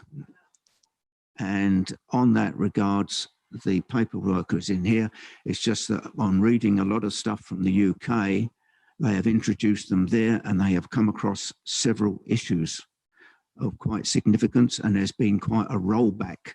So my concern is that the council doesn't spend money on something that within a very short period they'll have to roll back. There are reduced access, sorry? I can't have, I'm sorry, I'm partly deaf. I can't hear you if you're talking. No, I just think somebody's computer made a sound. Okay. Right. Carry on, Mr. Boxall. Okay. There is a reduced access, a concern over reduced access for residential people with their vehicles. There's reduced access for emergency vehicles. There is increased air pollution, especially where speed bumps are introduced. And I know it's not quite the same issue because most of our vehicles are automatic rather than manual, but there is still issues there from brake dust and the slower speed, which means that there's a higher output from the exhaust system. There's also the fact that there is often little usage of the cycle paths by cyclists. As a Kiki resident, it's quite noticeable to me that most people using the paths are in fact, the cycle path are in fact pedestrians. And in fact, a lot of cyclists still using the road, particularly if they are using road bikes because of the wear and tear on tyre. I'm sorry? My apologies, Mr. Boxall. I'm going to have to interrupt you there. That your 5 minutes is up. Does anybody have any questions they'd like to ask Mr. Boxall in respect of his submissions and the points he's raised with us today? No, it doesn't look like. Look, thank you very much, Mr. Boxall, for your time and taking the effort to come in this morning. Thank you very much. I'll hand these to Graham. Thank you very much. I think we'll adjourn now for a brief morning tea. The next submitter, I believe, is in at 11:05. So if we return slightly before then, that would be helpful.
we're moving on to our next submitter, which is Sue Milner of the Cambridge Community Board. Clearly, Sue requires no introduction. Welcome, Sue. Nice to see you. Thank you. The submissions of the Cambridge Community Board are a reflection of the growth of the Cambridge district in the last 10 years and of that anticipated in the next 10 years. It is not a time to wait and see what will happen. We are at a point where we need to be prepared for the growth of our town, our district, our population, and to remember, he tangata, he tangata, he tangata. Currently, Cambridge has a library bursting at the seams, and as Cambridge grows, there will be more pressure on its activities, its collections, and on its users. Whilst we are pleased that borrowing fees will be removed except for a specific rental collection, we are very disappointed that Council is not considering providing a new, bigger library for the residents of Cambridge. Excuses such as Cambridge has a new pool are uncalled for and do not face the reality that we have an undersized library building for our population, and it will not cope with the anticipated growth of our town. Our library is our community centre. The town hall is for many the face of Cambridge. Indeed, the town hall owes its very existence to the Cambridge Library, but it is not our community centre. The Cambridge Library is where we go to borrow books, to meet up with other residents, to attend meetings of various groups, to enjoy the school holiday programs, to learn a new craft. For our young parents, it is the place for the mums or dads and bubs music and play sessions. It is for many a place for newcomers to meet other locals at one of these sessions. For some of our residents, it is a place where, as well as borrowing a book or magazine, it is an opportunity to have a conversation with someone, anybody. For our school students, the library is a place where they can do their homework while they wait for mum or dad to come home from work. We have a wonderful library staff who look after all of the contents of the library and its users. They also organise books to go to our rest homes. They issue and receive books. They stack shelves. They move the shelves closer together to fit more shelves in and more books, CDs, magazines, etc. And when there is no room left on the shelves, they place books in neat piles on the floor under the shelves. They move books and shelves when the roof leaks or a dip appears under a carpet. The staff have a workroom behind the issues desk. It's always busy and crowded as the staff process new and returned books, and it's not a big room. As our Cambridge population continues to grow, we are running out of library space, and it's not good enough to not have a replacement building planned or not even to consider a branch library in Leamington. Libraries are more than a place for books, CDs, DVDs, holiday programs. They are our community centres, and Cambridge has a great library doing this, but it needs to be bigger so that it can continue being the beating heart of our community. And I've attached a recent report with the current library statistics. The destination playground. The playgrounds of Cambridge are few for a town of our size. As new subdivisions open, we are aware of the lack of playgrounds for our tamariki. Many are now living in homes that have little ground around them. They need playgrounds with the usual swings, etc., and a space where balls can be kicked and thrown. Ideally, no child should be more than 1 kilometre from a playground. In lieu of more neighbourhood play areas, a destination playground for Cambridge would be ideal, an attraction for all our local families and for some from further afield. Careful consideration to a site for the playground is needed, and consultation with relevant community groups should be considered. The roundabout proposed at Albert, Achilles, Williamson and Duke intersection. This submission is probably one of the best suggestions for relieving traffic congestion in our CBD, relieving pressure on the high-level bridge and getting more people to use Ferguson Bridge, the low-level bridge, as a means of going between Cambridge and Leamington. So, if there are any questions. Thank you, Sue, for your concise presentation and your supplementary paper you provided us. Does anybody have any questions for Sue in respect of the Community Board submission? Liz? Yeah, just a quick question. I was just reflecting with Claire that we went to see the Christchurch Library, the brand new one, when we were there some years ago. And I'm wondering if you're modelling a potential new library on that, Sue. Would that be fair call? what actually, despite having been to Christchurch a couple of times since the new library was opened, I have not actually been into the new Christchurch library, but I have actually seen several of the suburban libraries that were rebuilt after the earthquake. I think Christchurch City made a priority of rebuilding its libraries come community centres as soon as possible. And so they are a very high standard, and they are very much the community centres of their suburb or town, little village. So. Roger. Yeah, thank you. Thank you, Sue. Very interesting about the public library and the alternative suggestion that you make of actually having a community library in Leamington, yes, which would seem to separate the two. What's your thoughts on that as an option rather than the new space for additional in Cambridge? I think it's possibly an alternative because the Leamington area is growing significantly. I would still like, but it's finding a space in Leamington for one, and getting people used to the idea that here is a branch library.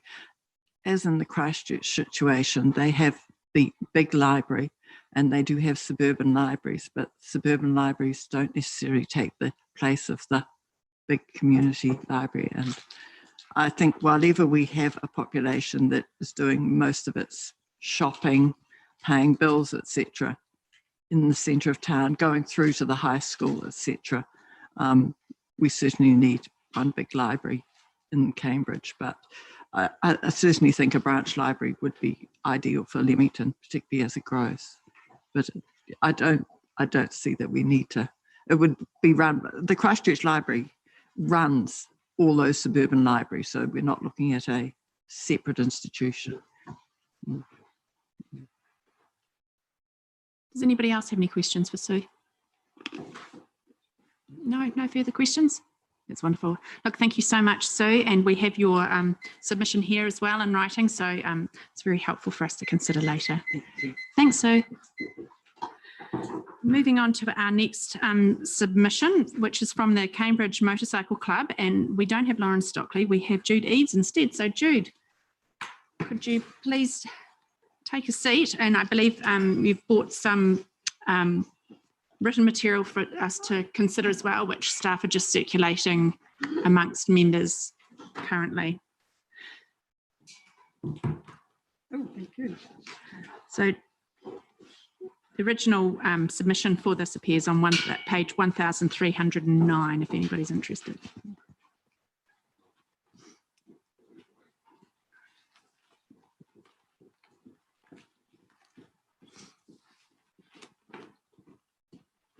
Oh, right.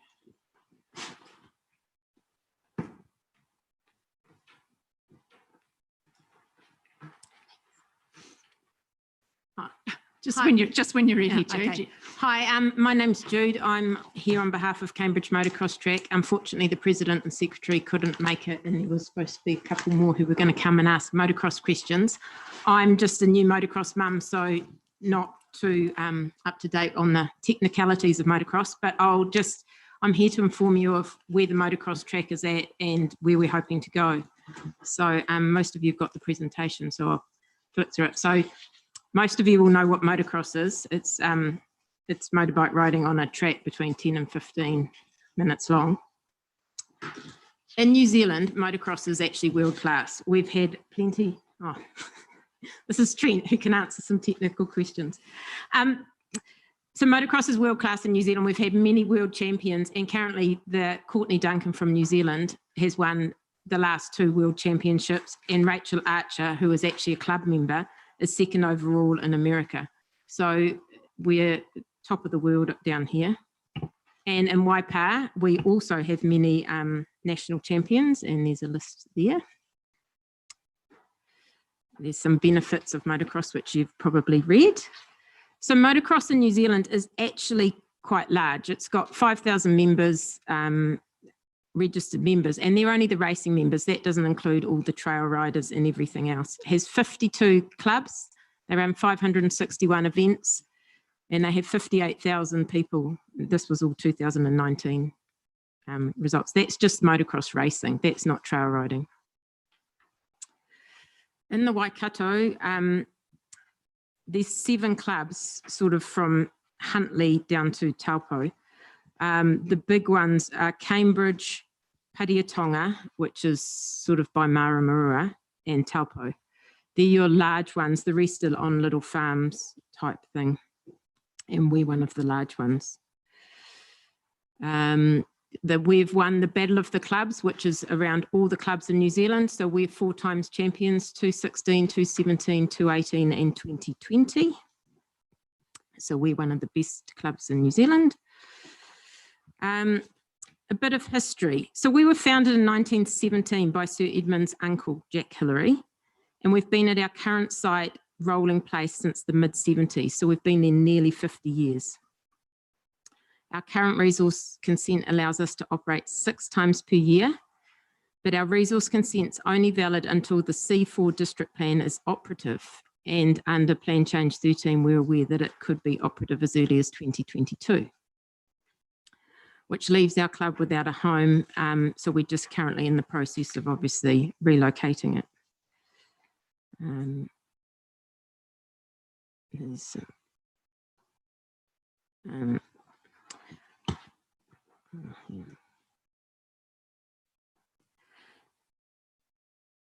So why does Cambridge need a motocross track? It's actually a really popular sport amongst the rural residents, as well as it develops your skills for rural vocations. It provides for effective planning and providing for our growing community. There are fewer places in town to ride motorbikes, so they won't disturb their neighbour. So we're really in need of a track somewhere. What sort of land do we need? We need 10 to 20 acres of farmland, scrubland or gully away from residential areas and future growth areas where short bursts of noise will not be a consent issue. We've been talking to farmers currently in Te Miro and Karapiro and hoping we might have a piece shortly. There's plenty of event opportunities within Waipa, whether it's club events, secondary school events, or the New Zealand National Championships. So what are we really here at the long-term plan? We were just here to let everyone know where the motocross track currently stands with the C4 plan change, that we may be homeless within 12 months and that we need as much support as we can from council, that it's actually a main sport and the Cambridge track's actually a really important track to the Waikato region, that we get as much support as we can moving. Obviously, we've got huge consent issues with our noise. Our last resource consent cost us $53,000 and that allowed us to operate 6 times a year. And we've had 5 years of the consent and it's over. So we spent $53,000 for 30 race days so far. So we're just letting you know it's expensive for us to move. We're trying to find some land. We're aware we need to move and we need as much support as we can from council in whatever shape or form that may be. Thank you, Jude. Lou, question. Just a quick question. You actually have got a track right in Cambridge, which is quite unusual, having participated in the sport myself quite a lot in the past. You've got Te Amutu, of course, that's got its own track. You've also got South Waikato, that's got a brilliant track down on the Old Te Kuiti Road.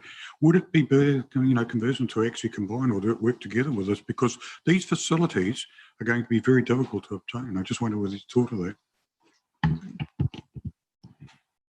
We haven't been in any communications with the other tracks about meeting. I do know you just talked about the Te Amutu track. Te Amutu track is, they're not an MNZ club.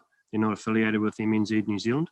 So they have to provide their own insurance and that side of things. And so the only other track is, like you said, King Country, which is actually Te Kuiti, which is still a fair way away. Cambridge Club has been around, like we said, for 100 years, and we've got some pretty good people in that club, and we want to try and keep it Cambridge. So it's a bit of a legacy. There's not many clubs around that have been around for 100 years. in the Cambridge, and it'd be a pity to lose it. So that's the only concern. Paddy Tonga is the other one that's probably biggest, closest to us, and they're still a good 45, 50 minutes away. Been to that track, raced it many times, but once again, then there's limited size there. Their grounds they've got to park their cars is a farmer's paddock, and it's very small. The track is actually very small. They can't have minis on that track. They have to have it. They have to shorten the track for them. They don't have a separate track. So that's So we have actually been thinking about it, but we haven't been in contact with the other clubs. We'd like to keep it in Cambridge. And Te Awamutu has just runs on farmlands, and they've got no set home. They're on the whim of the farmer. At the moment, they've got 2 farms that they race on, but they could be, if farmer sells his farm, they could be closed at any time. So they've got no permanent home, and they race it just in farm paddock. So it's quite different. Liz, Roger, and then Mike. Thanks both. And also congratulations on all the submissions that you've obviously rallied the troops, which is always a good thing. So just to really clarify what you want from us to assist us with our deliberations. So you alluded, Jude, to you've got a site potentially. So it's really just having staff support the process. I see here you've got consents and subdivisions, but you're not asking us to fund the land, are you? Just to clarify. No, not fund the land. Yeah. Our consent was 53,000. We don't have 53,000. We can't do that again. We don't have consent money. We also need the staff to work with us, is what we're asking. They say they will, but yeah, their words at the moment. So we just are asking that staff will absolutely 100% support us, with you guys backing us, and that you will help us with the consent fees and any other fees. We're not asking for, if you've got to spend $1 million, we'll take it for the land. Don't get me wrong, not turning down that, but you know, I know that there's libraries and everything else that are more important than land for a motocross track. We're just asking for literally the council costs and council staff support. Okay, thanks. Thanks for that clarification. Roger. Yeah, thank you. Through you, Madam Chair. Yes, and certainly the submissions that we saw coming through, there's obviously quite a lot of support over the whole of Waipa district for this. In terms of the options that are out there, how positive are they? Like, are you probable in terms of a new site, or is there still some doubt about that? We are early days in that, to be honest with you. We've had our AGM only like a month ago and formed our new committees, and so that was our first AGM after we've got this plan change that came out and we heard about it. So we've actually put a committee together to look at subcommittee together to look at how we can go, where we can go, and so we're, like I said, we're in early stages, but we are in talks. Like, there is a lot of people out there that ride motocross and ride bikes and trail bikes and cross country and stuff, but their tracks aren't up to a raceful standard. They're a good practice track and a training track for kids that want, 1 or 2 bikes or half a dozen kids on Saturday, but not for a race meeting. So we need to do a lot of development in that once we get some location. I wish you well. Yeah, thank you. Mike, quick question. So yeah, I hear you asked around the resource consent, the money's not there, so and staff help and that sort of thing. So if this land comes to fruition, I'm assuming the current land, it's sort of right next to the road, there's minimal costs to actually access it, but I'm assuming you've got to go up a farmer's track, there's going to be some costs there around him not wanting to have it or her not wanting it wrecked. Have you factored that in, or is that something you'd look to us down the track to have some assistance with? We're aware that money is tight. We will accept any assistance we can get. We're aware we have to move when C4 becomes notified. We're working with whether we can actually put a new consent in to actually stay there while we're finding land until C4 is being built on. We're trying to change the word notified, but that's another thing. If you can help with any infrastructure, we'll go with it. Otherwise, we're just going to be fundraising and all the rest. We're aware that COVID's obviously pulled a lot of council funding, so we don't want to be too greedy, but we will take what we can get. Jude, thank you for your realism. I love it. Hey, look, thank you very much for your submission. It's really concise and informative. and you've certainly given us something to think about. So thank you both so much. Thank you. Thank you. You're welcome. He's here. Okay. I think we will. Yeah.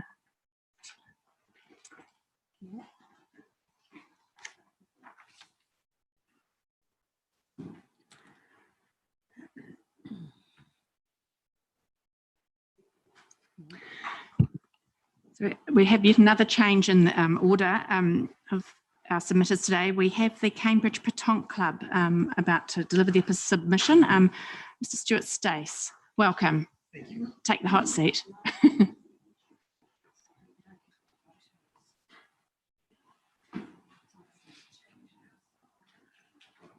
No.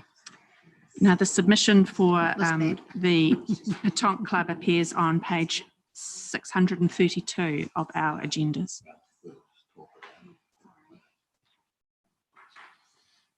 Now, gentlemen, no doubt you're aware you have 10 minutes and we have a warning bell. If we find it entertaining, we'll let you go over.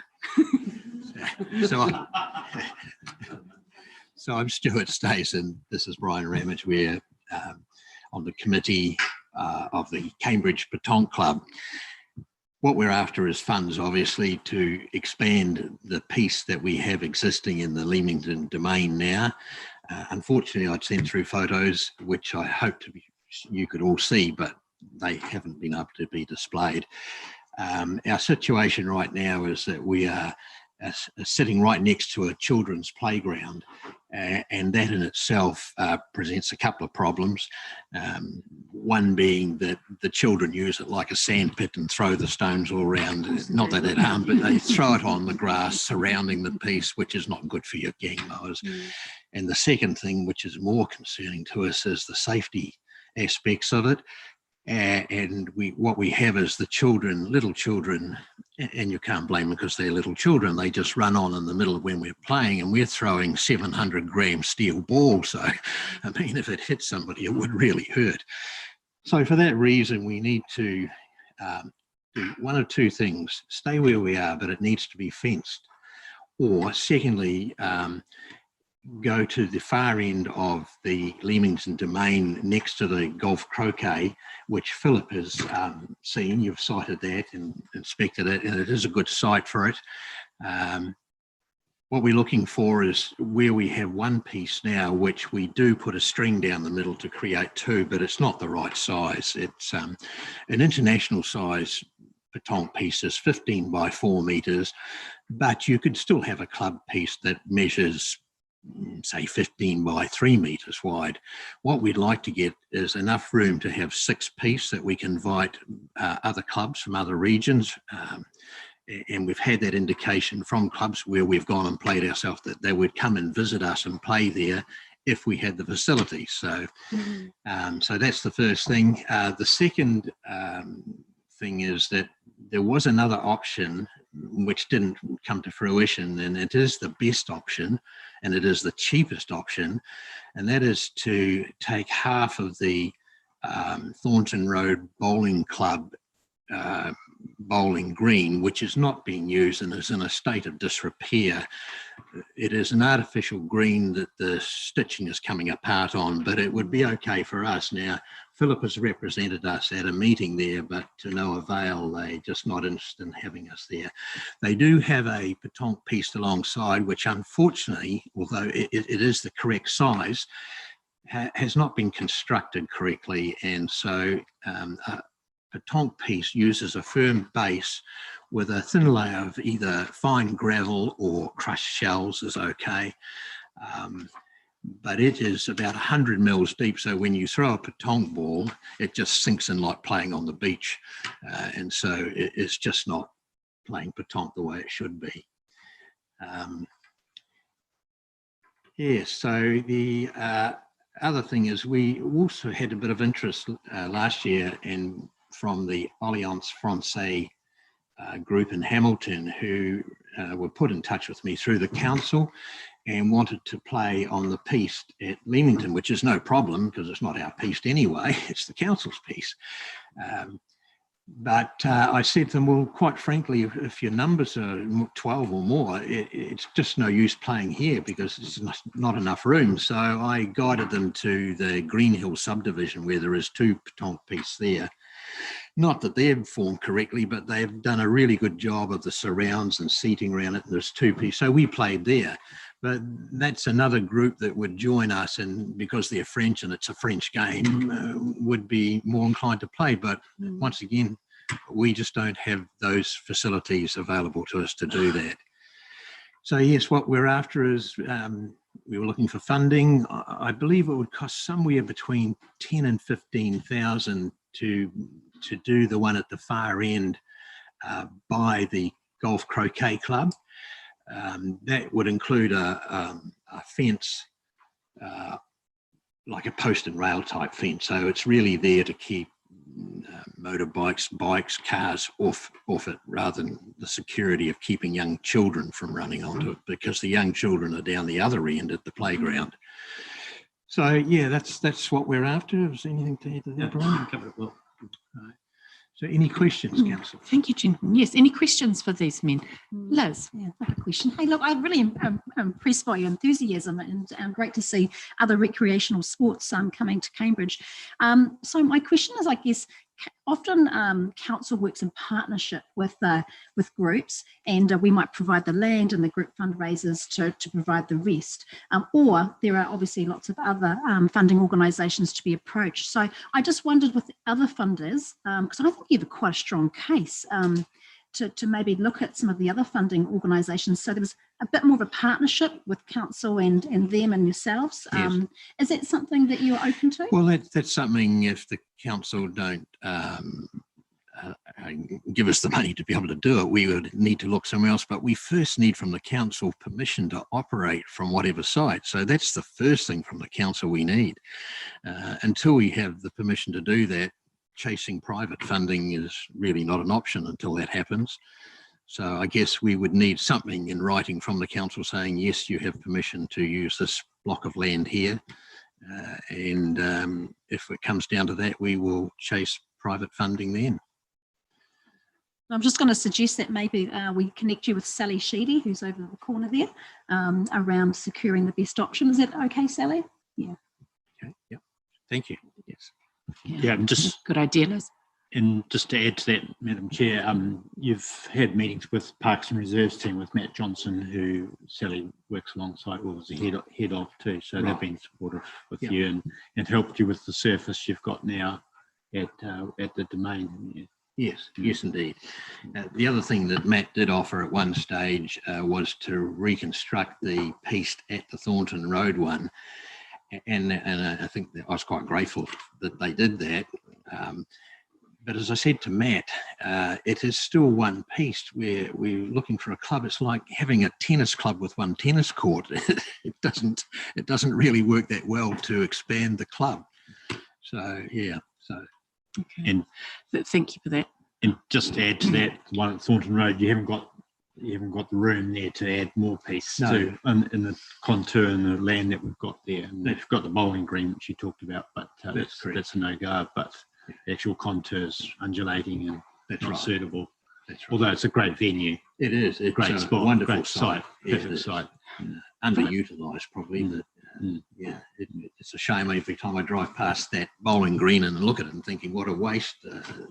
There's only ever 3 or 4 players, if any at all, on the main green in front of the building there, and the part that we would really like is just not used at all. And then you've got the...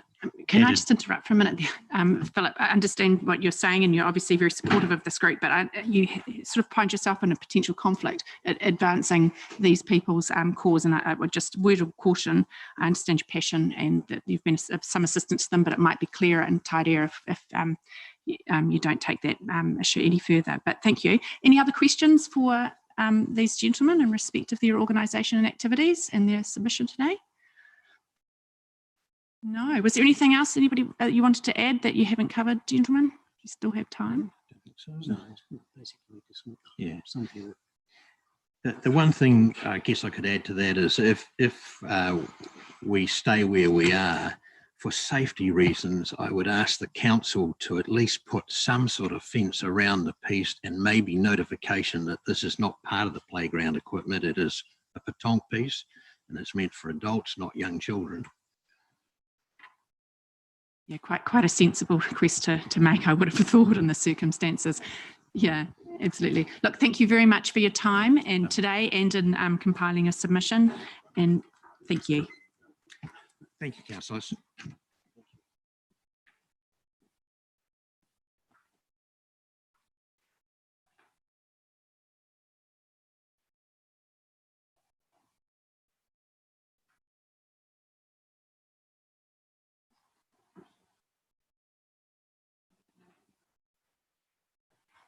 Look, we might have to just take a slight adjournment. We have no further submitters here at the moment and we're ahead of time. So I will call you back potentially at 11:45 because I believe that's the next person we're expecting. And we will, so we'll just adjourn briefly.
we have a submitter arrive and he's happy to submit early and keep us ahead of our timeframes, which is amazing. We love that. So, councillors would just like to take their seats. Miriata's somewhere around. And we're streaming again. Kieran, we're good? Good, excellent. Yeah. Okay, look, I'd like to welcome Richard Hill from the Cambridge Rackets Club to submit to us. Good morning, Richard, and thank you for agreeing to appear slightly earlier than planned. You have 10 minutes and you will be given a warning after 9. And take it away. Kia ora, tēnā koe e te tiamana, he nui kia koe, kia tā tātou kua hui hui mai nei tēnei ata, ka nui te mihi ki te puari whakahaere o tēnei o tātou nei rohe. Nā reira, tēnā koutou, tēnā tātou katoa. Kia ora rā. I'm presuming that you may well have had a little look at the submission, so I'm not going to belabor the discussion. I'm here to seek support for resurfacing our public court. It's the public court, it's the community court, it's the only community court that's available to our residents in Cambridge for a full over the whole year. The only other places are schools and the like. We used to have many years ago, probably 20 plus years ago, there was an agreement between the council and the tenant and the Rackets Club that would enable us to fence the courts, but we would leave the one court available for public use. At that time, the council resurfaced that public court, and we manage the other courts. We have 7, and we've continued that. So we continue to maintain that public court, but over the years it has become it's poor quality, and we feel it requires more support from the council to get it up to standard, because we see it as a health issue for anyone who happens to use it. You may well be able to see there are several quotes that we provided for you. And one of them has a photograph of the current state, and you'll see that it's covered with lichen, it's got holes all through it, and so forth. So in order to, that's what we would like. As you will see from the 2 quotes, we're not asking for a substantial quantity of money. One type of surfaces costs around about 15,000 and the other around about 25,000. I'd be a little bit cheeky to ask that we were allowed the large margin, which would enable us to perhaps go for the cheaper option and then use the remainder for ongoing maintenance, which we're happy to continue with, and to support our own other court maintenance as well. So that's probably all I should offer at the moment, and there might be some questions that you may have for me. Thank you, Richard. Yes, a very comprehensive and succinct submission. Have we got any particular questions for Richard? Roger? Thank you, Madam Chair. Do you have any indications of what the demand is for the public court? I use our courts fairly frequently, and most of the time, particularly through the summer months, they're used daily, and they're used by a wide range of people, particularly families.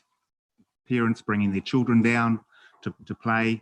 The photograph that's in one of the quotes there has got a group of older members of our community. So it's a wide range. It's daily. So yes, that's. Mike. Thank you, through the chair. Richard, I remember this was brought to the community board probably 6, 7, 8 years ago, and at that point the court we thought was in a sufficient state, whereas clearly now, I mean, I've been over it, it really isn't, and I think you've hit on the health and safety aspect. It's not just the lichen, but it is in a fairly poor state of repair. compared with what it was when we looked at it back then. I also note that yes, some of the schools do have courts, but of course, as you've noted, they are not open for 12 months of a year to the public. It's only certain months, and there's increasingly a lot of racket players in the district. Thanks, Mike. Yeah, Mike, I was going to ask whether you'd approach the Cambridge Community Board for assistance. So you've sort of clarified that, and obviously times have changed since they last did. So that might be something many years ago. Suggest that you consider. Any other questions for Richard? Jim, and then Andrew. Quickly, Richard, in terms of maintaining the synthetic option, that's not a problem for the club when it's open to the public. Is it, I suppose, is it likely to be vandalised or damaged when it's just open to the public? I think probably the AstroType turf is probably a more hardy option, particularly if people wear footwear that's not appropriate for them. The plexi needs to have a kind of a soles which aren't going to mark and so forth. But in saying that, there hasn't really been much of a problem that I've seen to this point. We are going through the process of raising money for our other courts as well. We have 4 AstroTurf courts. We've just replaced 2 of them. We've just raised enough money for, it was $50,000, and we're trying to raise money for the others. We would continue, if it was an Astro, we would just bring it into the maintenance with those other new courts that we are trying to put in. Does the club use this court? We've to this point, we have always had, the relationship has been that it's a public court, but where there was a need for us to use it for our own purposes, such as if we have a tournament, we would use it in those times. But these days we very seldom use it for obvious reasons because of health and safety. But from time to time, and at the moment, we're actually for the last 2 years, we've been given the award of the Waikato Tennis Club of the Year, and it's because we have a very motivated team, and we have a lot of programs for people, and so our men's program in particular, our men's competition on a Tuesday night, that would benefit if we could offer another court during those spring and summer months. But typically it's for the public. Yeah, on the odd occasion we would use it. Thank you for that clarification, Richard. Any other questions in respect of the submission? No? Is there anything else that you haven't covered that you'd like to raise, because you still have time? If not, or just to reiterate that we're asking for primarily for the public court. We would like a little bit more money if there was some money in the coffers. I'm sure there's probably none, but I'll try anyway. There's nothing like a cheeky proposition, and that would help us with the maintenance of our other courts. Historically, the council has supported some other community courts with significant amounts of money, from my memory. So I would hope that that there might be a more generous kind of offer to the Cambridge Rackets Club, because we do offer a significant service to our community, to all age groups as well. Great, thank you for that, Richard. No further questions. That being the case, I let you go for the rest of the day. Lovely. Have the rest of the day off, Richard. I'm good like that. So our next submitter is David Bluden. David hails from Cambridge Rotary Urban Miners. Thank you, David, for agreeing to submit slightly earlier than planned. Okay.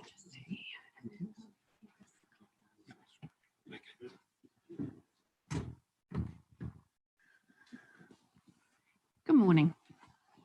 Just. Sitting out. Thank you, Roger. David, take it away.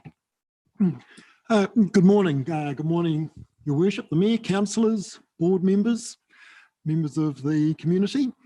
My name is David Bluden, and I'm here representing a social enterprise known as Rotary Cambridge Urban Miners, and we're in the business of e-waste recycling for the Waipa district, and I'm here to speak strongly in support of option 3 in the draft plan concerning the establishment of a community resource recovery centre for our district.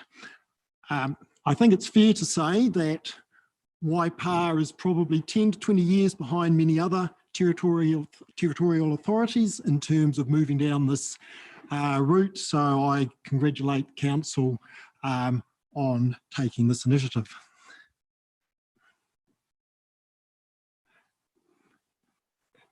Okay, there we go. So, oh, we've gone too far.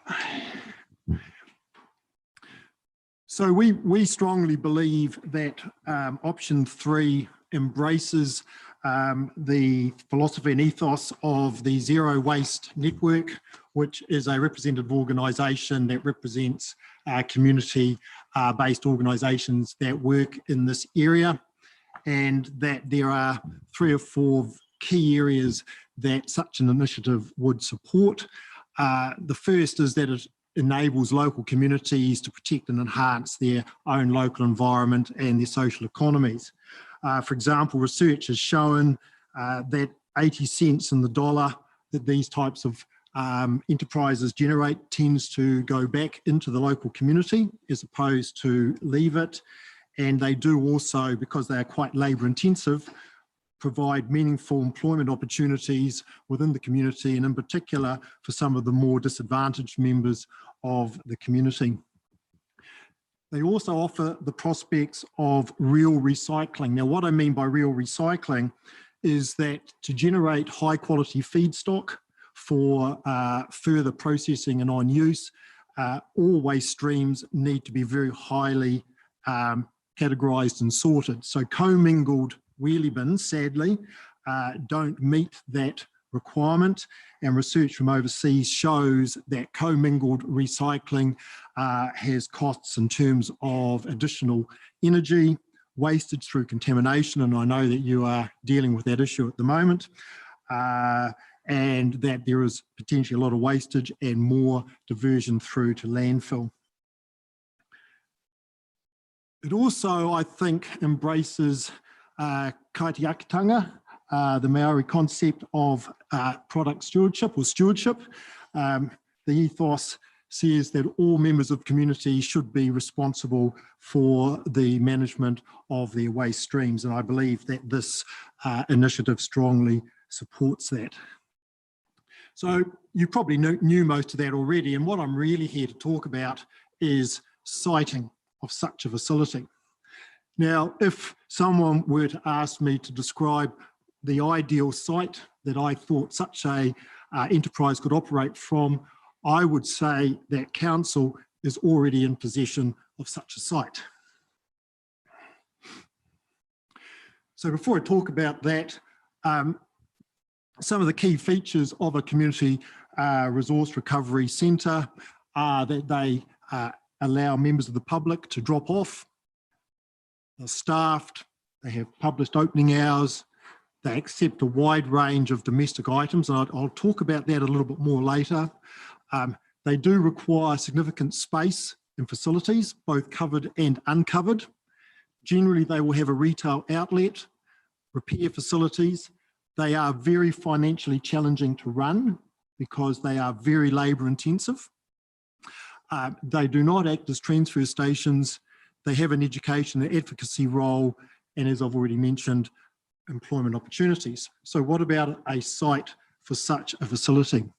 Well, the key requirements of such a site are the need for extensive covered facilities. One of the key things with recycling is that a lot of the items being recycled need to be covered, kept clean, kept dry. You need staff and office facilities. Some of the resource recovery centres that I've personally visited around New Zealand can have up to an excess of 30 staff. So there's need for toileting facilities, lunchroom facilities, office facilities, those types of things. They need to be easily accessible by the public. Research shows that the closer such facilities are to the source of product coming into them, the more likely they will be used by the community. Research shows that members of the public and business want to recycle, but we have to make it easy for them. If they have to drive 10 kilometres out into the countryside, then they may not use those facilities. Now, sadly, Waipa is quite a spread out area, and it may well be that a hub and spoke arrangement would be necessary to make something like this viable within the Waipa community. They need to be secure. Often there's lots of valuable resources on there, particularly if we're talking metals, copper, brass, those types of things. You need land for the related activities, you know, bottle banks, concrete waste, those types of activities. And obviously you need a labour supply. So you have already such a site that I would describe as being ideal. And there it is there at the end of Arnold Street, the western end, I think you would describe it, in Cambridge. It already has most of the facilities that I have talked about today. It has a number of advantages that I believe make it also particularly attractive, in that there are no near neighbours to the site. The distance to that subdivision there is approximately 300 metres, and it is well screened by trees and vegetation. It's unlikely, I would submit, to generate much in the way of significant opposition to the development of that site compared to trying to develop such a site in a greenfields operation. The area that I've marked out, which I do not know whether that is the boundary or not, is in excess of 3 hectares. A resource recovery centre of a domestic type probably would only require about 1/3 of that area, meaning that that site is ripe for other developmental purposes as well.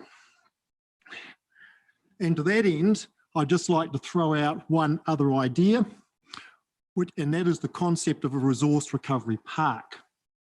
Now, resource recovery parks are much larger and complex versions of community resource recovery centres, in that they also tend to offer commercial services and provide hubs for associated businesses to cluster around and benefit from the synergies that would be generated by having like-minded businesses located in the same general area.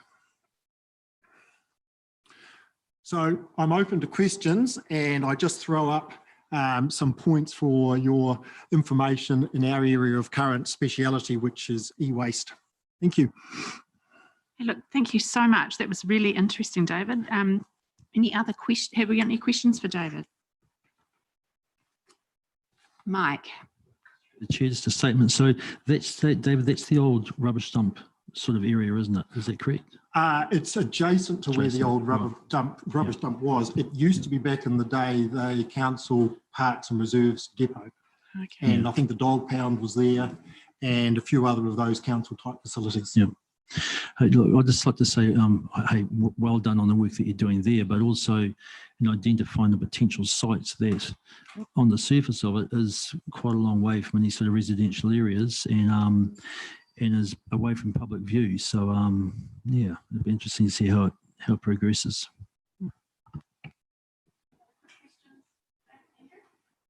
Probably should know, but what's the site used for at the moment? So at the moment it's used by ourselves in one end of the, so the left-hand end of that building we're occupying with urban miners, and the right-hand side of the building is currently being used by council to store various parks and reserves type material and resources. Thanks for that clarification. Any other questions? No.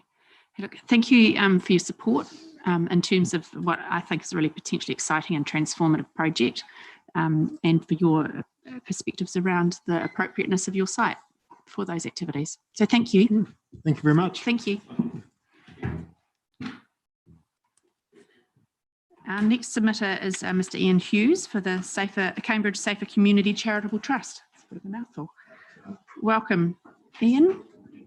Conflict here, which I mentioned before. Yeah, thank you, Philip. If you just refrain from taking part. That's cool. Thank you.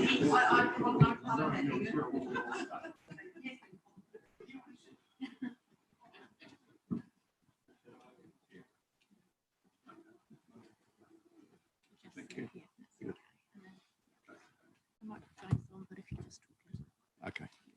Right.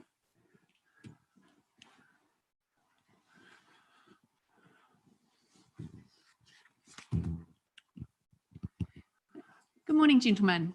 Hi. My name is Ian Hughes, and my colleague on my right here is Neil Bridgeland, who's a member of the Trust. In fact, he's the 2IC, and his main portfolio is the shirt that he's wearing, which is the Cambridge Community Patrol. I'd like to kick off by saying to you all, over the many years that one has lived in Cambridge, I've been involved with a number of projects, organisations, educational, all sorts of things. But of all of them, this is the one that covers the total community.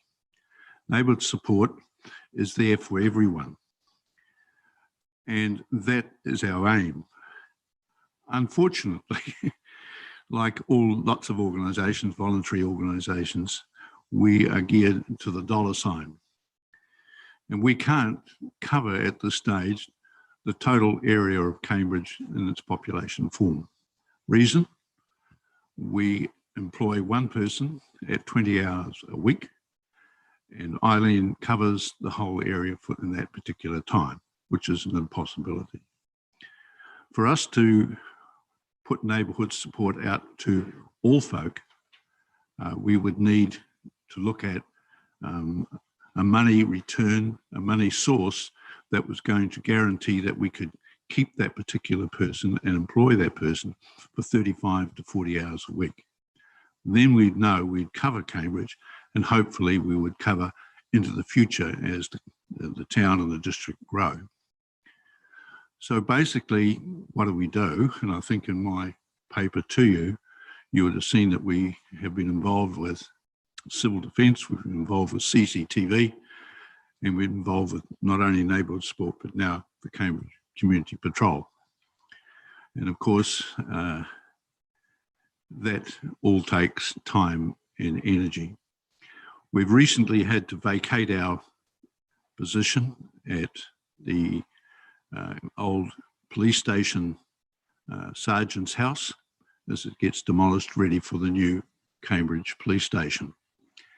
And we're now ensconced in the community pavilion, or the Cricket Association pavilion, up there on the square. And we have what we call an agreement at the present moment that we can operate from there at a minimal cost. In some ways, that's not really fair to those particular people that run the pavilion. We should be paying our own way and contributing to that particular asset that our community now has.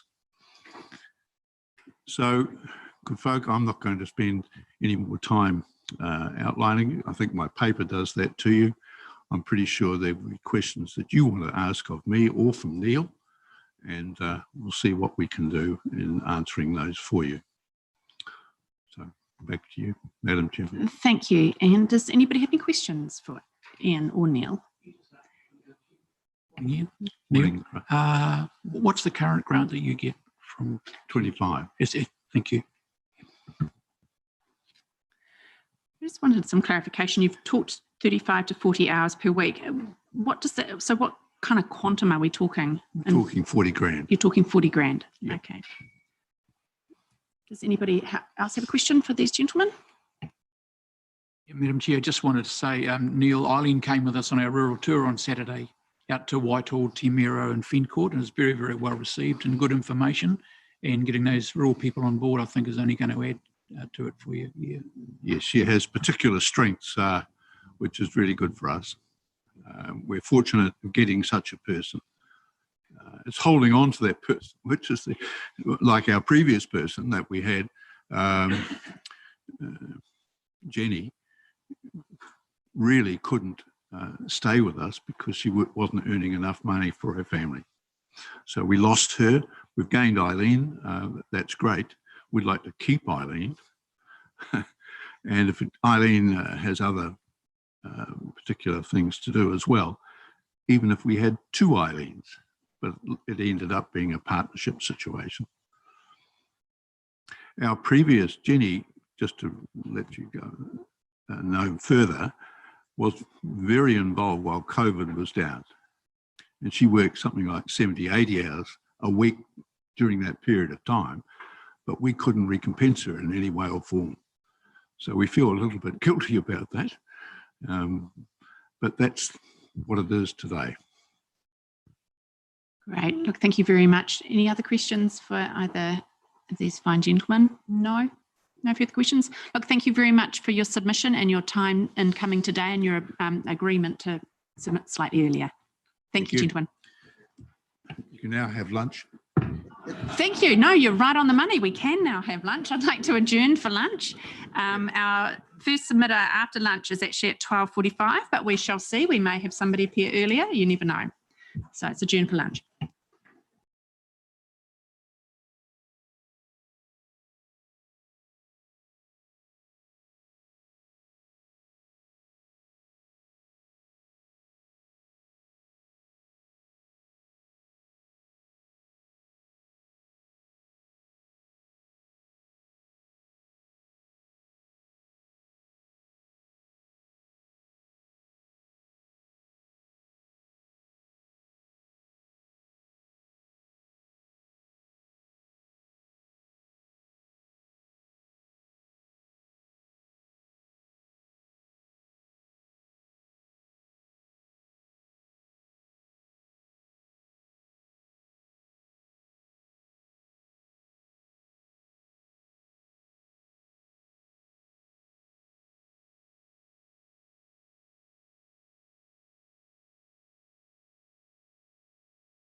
Right, welcome back everybody. Just like to call the meeting to order again after our lunch break. Now the next submitter is the Cambridge Soccer Club Incorporated, and we don't have Josh Easby today, we have Leon McPhillips.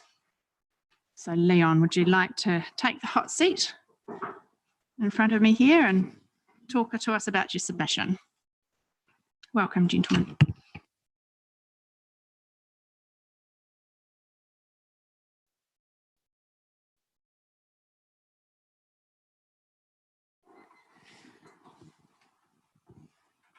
Thank you all. The graveyard shift after lunch, I know it's the hardest, so I'll try to be succinct and have plenty of time for questions. So I'm a committee member for the Cambridge Football Club. It got changed to football a couple of years ago rather than soccer. So we've been at the grounds for over 56 years at Kirkhoff Park in Cambridge.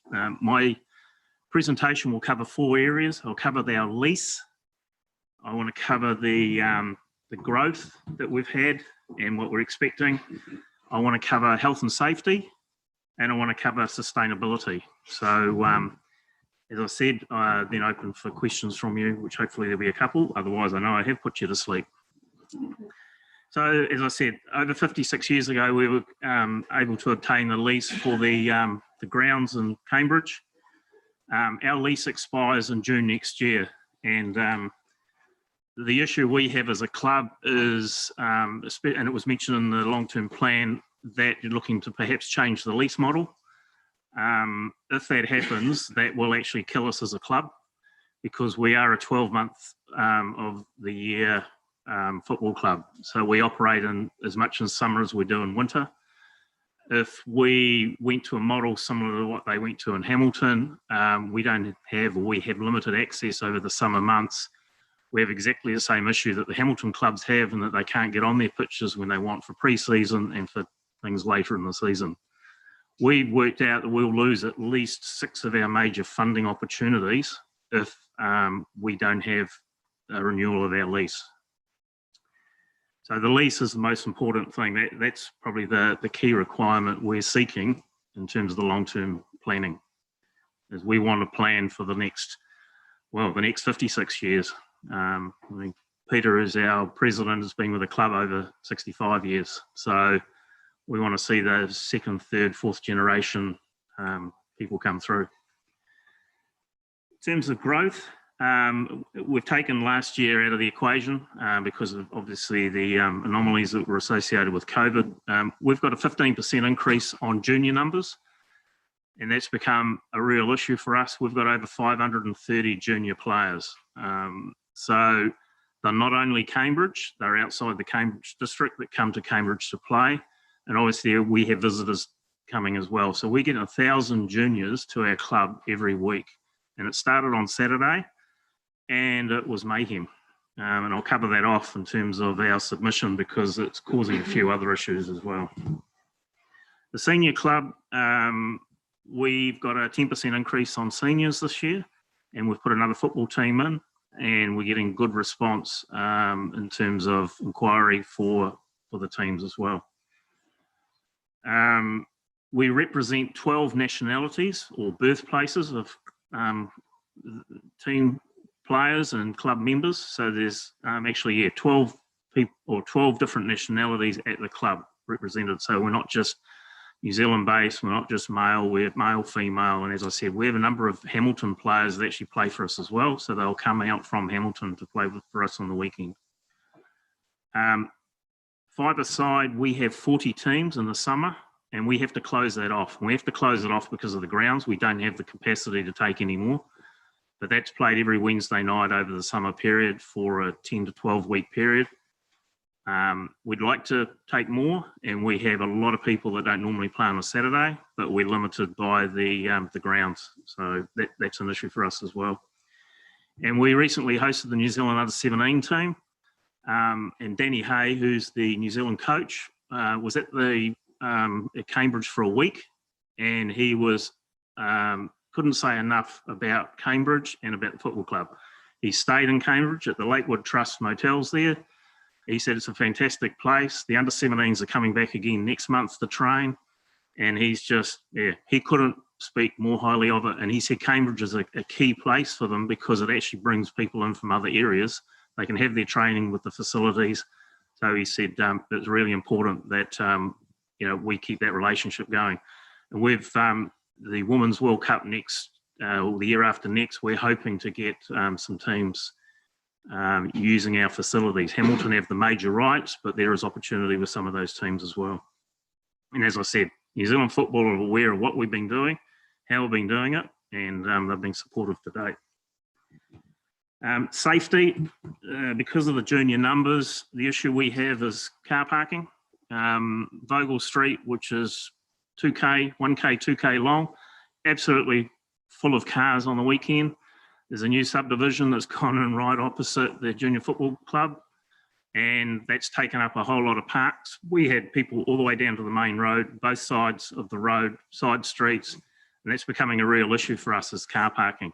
We don't have many car parks within the grounds. Toilets, we've got 2 toilets, male and female, catering for over 1,000 people on a Saturday morning. We can't cope. We have the senior clubs open as well. We've got more toilets available, but then people have got to make that walk of 100, 200 metres down the road. So yeah, 2 toilets. We planned our building 5, 6 years ago when we increased it. It's too big, too small, sorry. We need more. I wish it was too big. And we've got an issue again this weekend. We've got 10 teams. We've got 8 changing rooms. We've got the most changing facilities of any club in the Waikato, and we don't have enough. And all the other clubs talk about our changing facilities, and yeah, we've got 8 rooms, but it's just not enough.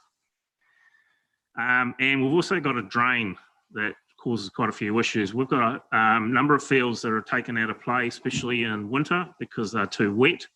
And there's a drain running between our pitches and the junior ground, and it's been ongoing for probably as long as Pete's been alive. And yeah, it does cause issues because it actually limits what we can do. Sustainability, what do we want to do about it? So you would have seen in the LTP that we looked at, or we're looking at having an all-weather pitch. So the all-weather pitch is the opposite side, so it's in between our club rooms and the junior club rooms. It goes sideways. It gives us access or the ability to use it 150 hours a week. We feel this is the best way moving forward. We can then become, because we will have the facilities and the grounds, we'll have the ability to become one of the premier grounds in the Waikato Bay of Plenty region and as good as anything in Auckland. So the all-weather turf also takes pressure off our other pitches in winter. And the classic is this week. We've got teams that want to train this week and the grounds are going to turn to mud really quickly. The increased fields or the all-weather turf, and also the plan with us to want to develop the grounds that we can't use anymore, just gives us the ability to also reduce the amount of wear and tear that we're getting on our grounds. Unfortunately, we had some undersowing done, first time in 5 years. Any money with terms of fertiliser undersowing was spent at the club, and it was done at the wrong time. So it took 3 of our premier fields out of the picture for 3 weeks. So it put more pressure on the club over that period while that was done. And the ability to have this all-weather turf also gives us the ability to actually assist other clubs in terms of rugby, league, netball, schools, when their fields are too wet and they can't use them. So there's an ability there moving forward. But we can't do any of that unless we get confirmation that our lease can be extended, because otherwise no sponsor, developers, the people that we're looking at and talking to in terms of funding it, they don't want to do anything that 12 months' time could be taken off us. So in a nutshell, that's what we need. As I said, if you have a look in our submission, there is no money that we've asked for from council, which must be a good thing. But we do need infrastructure assistance. So we need, obviously we need resource consent, but we also need car parking. And on the inside of our fields, we've got 300 or 400, 500 metres of the ability to put car parking in there. So we need assistance with that. It's informal at the moment. But that's what we're looking for, and any other assistance we can get in terms of levelling the grounds, etc. But again, we're looking to private funders. So that's my spiel. I'm happy to answer any questions. Thank you, gentlemen. Liz, did you A question. Yeah, look, I know that look, the soccer club is a really, really important part of Cambridge. There's no question about it. You've identified that in your submission. So I guess we have in our long-term plan reduced the amount of funding for sports fields. And I just want to make sure everyone's really aware of that. These guys are desperate because I know that the space that they're trying to utilise in the winter months is very, very difficult. So really support what you're trying to say. And I just really make everyone aware that, yeah, this is becoming quite a priority if we want to continue providing soccer, football, you know, for our Cambridge kids. So thanks for coming today. Thanks, Liz. Lou, Claire, then Graham. Yeah, thanks, Leanne. It was an excellent show. I'm really appreciative of what you put in there. Just a quick question. We were talking about the strain between the two fields. You've got 3 lower fields there that are very wet. Would a drainage system actually improve those other 3 junior fields? Well, at the moment, they're no man land fields. They can't be used for anything in winter. They're just too wet. So anything would be better than what we've got at the moment. With the all-weather pitch, the soil that we have left over, we've got enough to fill the drain in and enough to do the levelling. So again, there's a cost saving, I suppose, if we're moving forward in terms of what we're planning. Because yeah, you look at it at the moment, even the number 1 pitch is on an angle, and that's supposed to be our premier pitch.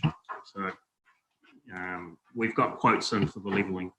Okay. The question was that I was just wondering whether you actually did away with the drain, put it in a drainage system between the 2 fields and actually did tentatively drain those lower wet area, whether it would be any advice. According to the civil guys, yes, but they also say because of the undulation, we need to fill it. So we need to level it. Just quickly, Claire, and then Graham. Yeah, thanks. Really good to hear your spiel. I was going to ask about the international funding that might be available for that all-weather pitch. You say you quite like to explore that. Have you done any sort of groundwork on it yet? Yeah, so FIFA have money available. We have to put a plaque up. It's only that big, and it's got to go on the ground. Yeah. And it relates to a previous chairman they had. But yeah, there's US 500,000 is available for us to develop an all-weather pitch.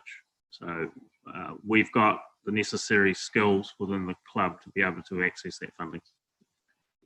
That's impressive. Yeah. Graham. Leon, can I ask if the subdivision and the drainage in C1, C2 and C3, which is progressing, help the problem with wet fields in the long run?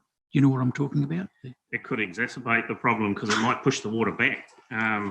Again, we don't know. Well, they've all got to go out that way and then over in by the river to the detention ponds. But I'm just wondering whether you're aware of that or whether that's going to be some assistance to that problem which you have. Because if you're going to fill it in, it's got to be going somewhere. That's all. Well, we're not saying fill it in. We're still going to drain it. We just want to cover it because at the moment we're limited with our pitches. If we did nothing, our pitches are too narrow or too short to use on that side of the field. And then on the other side, yeah, the water just seems to go towards the drainage. So the civil guys we've spoken to have got the ability to move it all in, but they'll still have the drain there. They just want to cover it. Quick question, last question from Andrew. So from your point of view, what's the issue with the lease?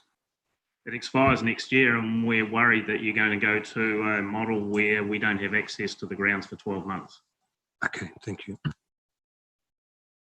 Excellent. Look, thank you so much for your submission. It's very comprehensive, both in a written and now verbal form. Answered a fair few number of questions from councillors. Thank you very much, gentlemen. Thank you. You're welcome. Enjoy the rest of your day. Our next submitters are the Cambridge Town Hall Trust. And I have Kirsty Johnson written here, but I understand she has other Rob Feist with her. Welcome. Good afternoon now. If I could just ask you when you speak to press the talk button so the red light lights up and we can hear you in internet land and ourselves here. Please take it away. Okay, firstly, I just want to thank the Waipa District Council for the foresight to actually form our trust. The Cambridge Town Hall is a significant heritage building and it should be a relevant and vibrant asset for the Cambridge community. The deed to form the trust was signed 2 weeks ago, and we have a really skilled and passionate set of Board of Trustees on the trust. My name is Kirsty Johnson, and I'm the chair of the trust. My background is primarily in accounting, both in public practice and in the commercial space, and I also have a strong interest in governance. Here with us today, we also have Rob Weiss to my left, who is our deputy chair. He has had community involvement over many years. And we also have over there Jenny Cave, who has a background in heritage, community engagement and tourism. We have Maxine Nielsen, who is the co-owner of Ignite Arts Academy in Cambridge, and she's got a really strong community networks, vision and strategy, particularly in the community arts sector. And we also have Dick Brukink, who's our treasurer, and he has decades of experience in the senior hospitality sector and hotel management. Not with us, but also on the trust, Antanas Brasuta, who is an architect and has a background in heritage and urban design, as well as venues and performance, and Marianne Gill, who is heavily involved in media, communications and emergency management. As a trust, we have a desire to work really closely with the council, and we are really grateful for the time that the council staff has already given us. Given that the formation of the trust is so new, we are yet to work through any detailed plans and costings. However, we are planning a strategic planning session in mid-June. So there are two key components to our long-term plan submission. Firstly, a program of activation, which would allow public and private events and functions at the town hall. And secondly, a review and enhancement of the town hall's architecture and facilities required to functionally support events and usage into the future. Both of these components will require a combination of operational and capital expenditure. Our initial priorities will include things like the trust's running costs, community consultation, which is going to be such a key factor in the plan going forward, as well as advice on the physical infrastructure and feasibility studies. Obviously, there are some significant repairs and maintenance required in the not too distant future. The roof is in need of total replacement. There is asbestos in the building, and the town hall is also due to be repainted in the next 2 to 3 years. In terms of capital budget, we understand that there is currently $3.7 million available in the current long-term plan, and we thank the council for that. However, in order to restore and reactivate the Cambridge Town Hall, we expect that we will need significantly more than that. Once we have worked through a process of community consultation, we really want to be seen to be taking action, and that will be really important for our community perception. In order to do that, we will need funds available initially. So the initial activation of the town hall will require some spending on repairs and maintenance. This is likely to be short-term funding, and we understand that there's currently $20,000 in the general maintenance budget for the next financial year. However, we would like to see that increased so that we can actually take action on some quick wins that will help us activate the hall. As a trust, we believe that a huge amount can be achieved for the Cambridge Town Hall to make it relevant and vibrant into the future. Our desire is to work very closely with council to achieve that. On a more formal basis, after discussions with some of the council staff, we would be happy to meet on a 6-monthly basis and report formally to the council. More frequent informal meetings are very likely. I think that it's safe to say that we will be knocking on council's door for future funds and for advice. It is important that the long-term plan includes funding for this major project ahead of us. Over to questions, really. Thank you, Liz. Questions? I think my fellow councillors and staff here already know my feeling on the Cambridge Town Hall, but I do have a question for you. So with repairs and maintenance put to one side, because I know those are quite difficult to try and really put a number to, but you've listed here secretarial support, operational personnel, and independent advice around legal matters, accountancy, and community consultation. We're going to be deliberating this week and we're going to need to put a number in our LTP. Have you got any idea, ballpark figure about what we might be should be looking at? I'm not asking you for an exact number, but it's just to give us a bit of a feel, I suppose, because right now there's really no money in the LTP for this at all. So we've been given the initial budget, so the ground level budget for the town hall, and that sits around about 150,000. But we know that that's bare basics. That's just to keep the hall running, and within that, that includes 40,000 for the repairs and maintenance. So, I mean, given that we have community consultation to do, these are things that we want to do in the next year: community consultation, feasibility studies, things like that. Really round figures, maybe 250,000. I mean, we need to think about also potentially staff, to actually get things running and such. So yeah, somewhere around there, ballpark. Thank you for that. Any other questions for these people?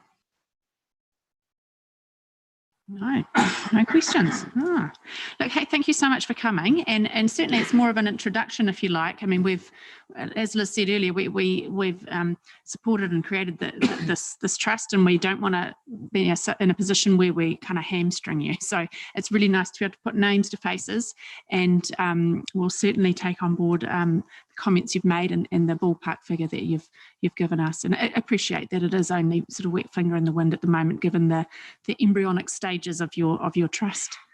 But many thanks. Liz, do you have something to add? I was just going to say just a thank you to all the trustees who put their name forward. This is a voluntary role. I mean, this is a huge contribution and a massive journey that you're undertaking for your community. So I thank each of you for doing that, and really appreciate the work to come. Thank you very much. Joan's the next one, and she's here.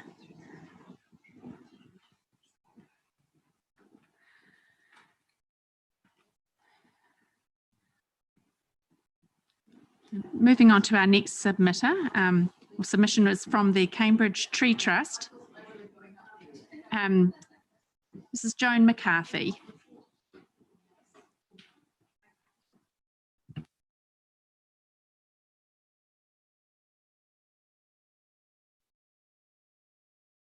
Mentioned before, conflict of interest. Excellent. Thanks, Phil. If you just don't take part in any of the conversations, that'd be awesome. Thank you.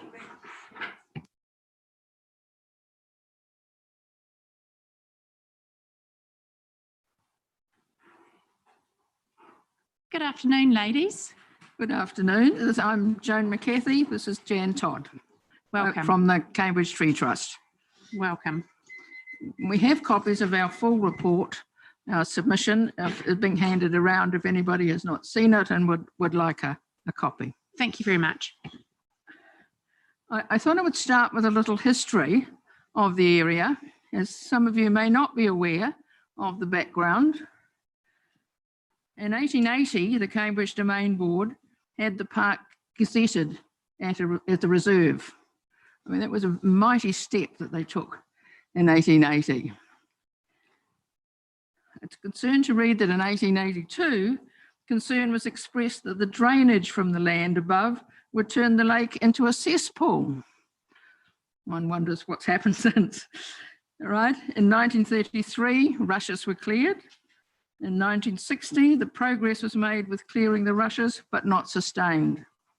1977, a report including the removal of rushes, but this was to be done annually. 1978, the report actually said it was restored to its former beauty. That didn't seem to last long. 1982, the quality of water was the worst of 12 lakes in the Waikato. In 85, a report, but little was done to act on it. 1977, another report, little done. 2001, excellent report from the University of Waikato, but it did not appear to be acted on. 2003, a report with similar suggestions as to previous reports. A cynical journalist suggested You could fill the lake with reports. 2005, another report, and of course in 2020, our present report. We challenge this council to act and to sustain the action. We wish to make this an area to be proud of. If we look more at the planting, the terraces from the car park to the Sam Lewis track are an area to be ashamed of. Pest plants have taken over, climbing dock and pampas are rampant and spreading their seeds far and wide. When the eucalyptus were removed, no follow-up was taken. The Tree Trust and school groups under our supervision started to plant the very steep banks. Maintenance initially occurred, but after passing the area back to council's responsibility, no work is evident. Unless you could call a lad with a weed eater who didn't know the difference between weeds and plants clearing an area, or the spray man who indiscriminately sprayed plants and weeds, the only evidence we've seen of any work. Whereas if you compare that with Blackie's Bank on the opposite terrace, which has been successfully worked on by the Tree Trust, thanks to particularly Jan and Eric, that is looking good. In the report, we notice the ambiguity about planting. In the amenity planting, it states there should be a rich mix of indigenous and exotic plant species. Further on, it says an indigenous forest species only will be planted. We'd like to emphasise that this is a park, it's not a forest. The Cambridge Tree Trust considers that planting is not a job for volunteers on these terraces. And by not employing qualified people, it suggests the council does not consider the planting important. Another point we'd like to make is that we fail to understand why the park does not have its own dedicated funding, like other Waikato lakes or Waipa lakes. New areas like Waipuki can be allocated thousands of dollars from ratepayers' money. Why is the park not budgeted for annually? It's a facility that is used daily by a large number of people, and it must be an area for the Cambridge community to enjoy its calm, secluded nature.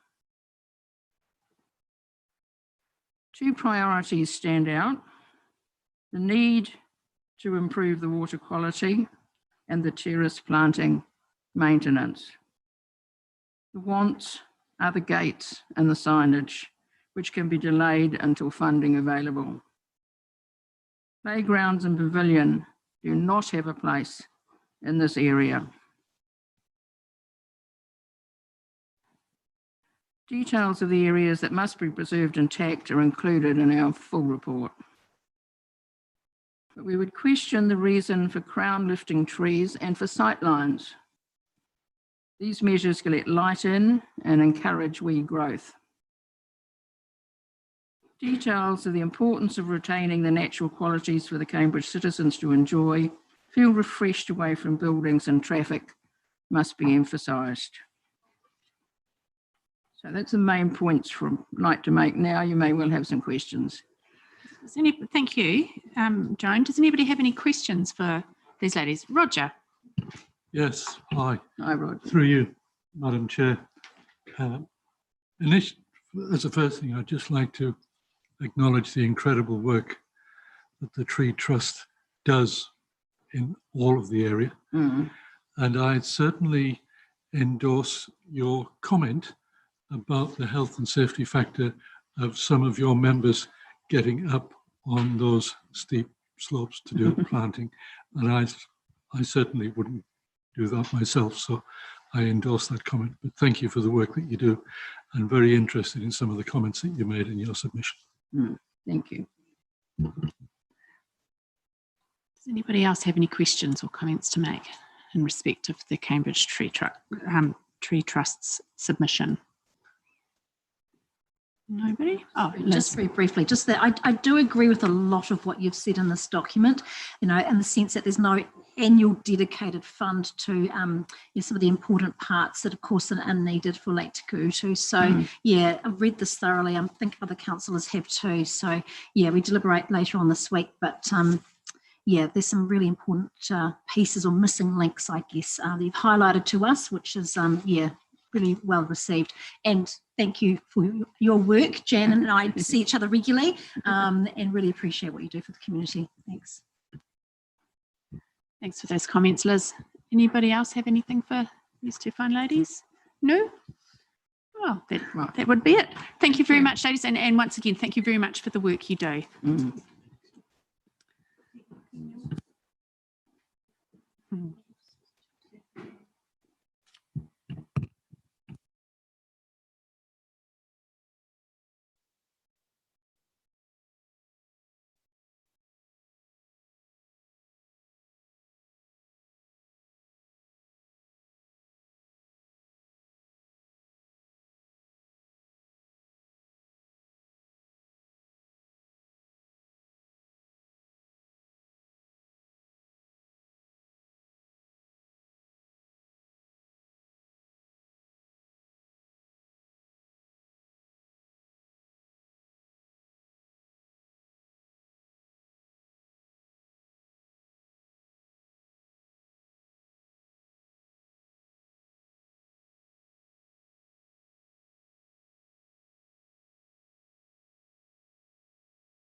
Okay, team, that moves us on then to our next submission, which is from CKL and Hamish Ross.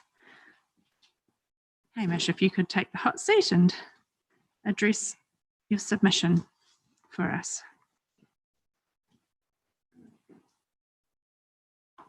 Hamish's original submission appears on page 1486 of our agenda.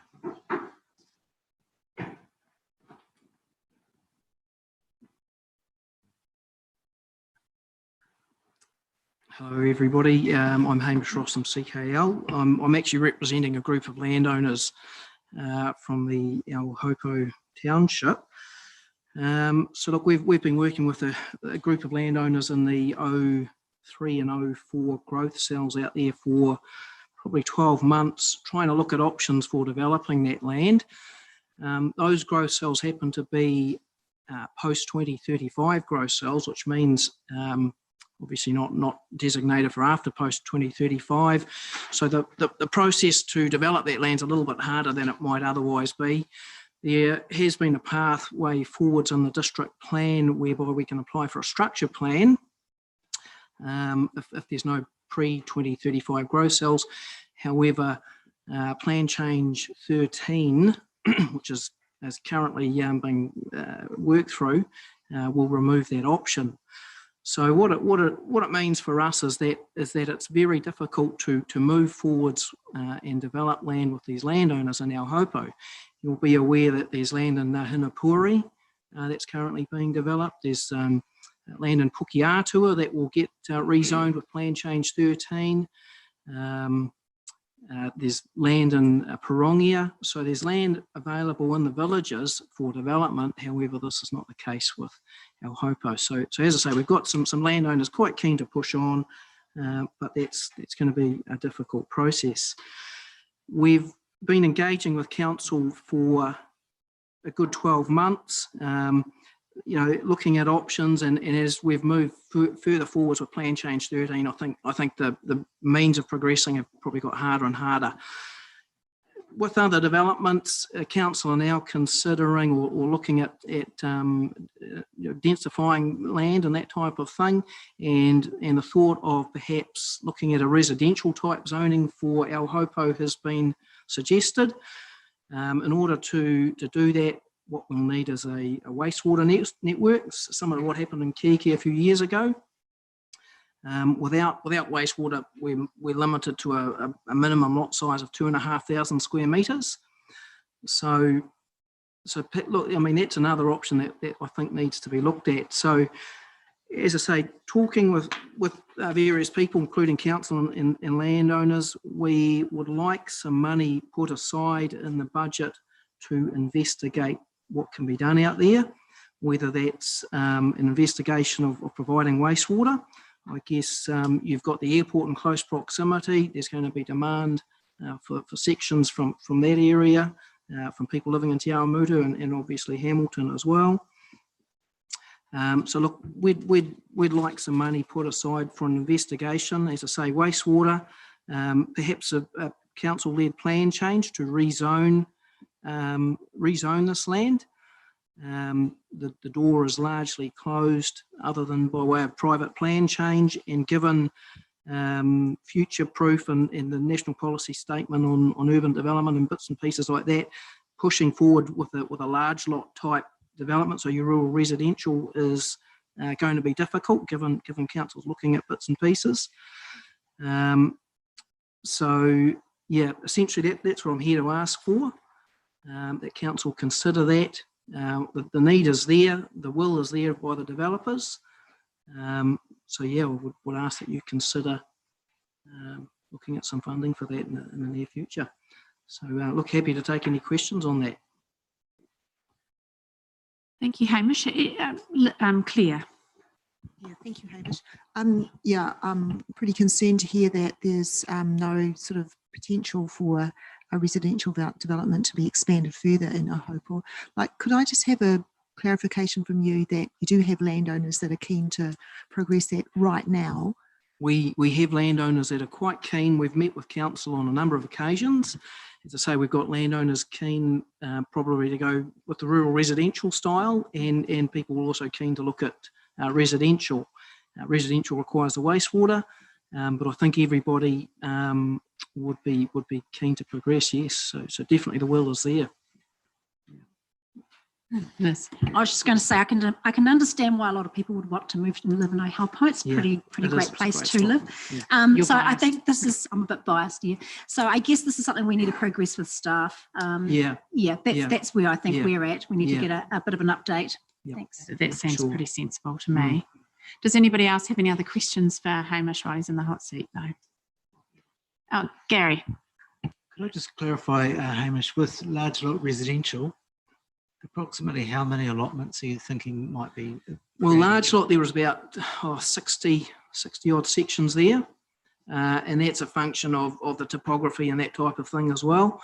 There is another gross cell, the O2, which is at the northern end of town, though those landowners were not too keen. So there's a bit more land there. Certainly with residential, obviously those numbers increase, 2 to 3, 4 times, whatever it might be.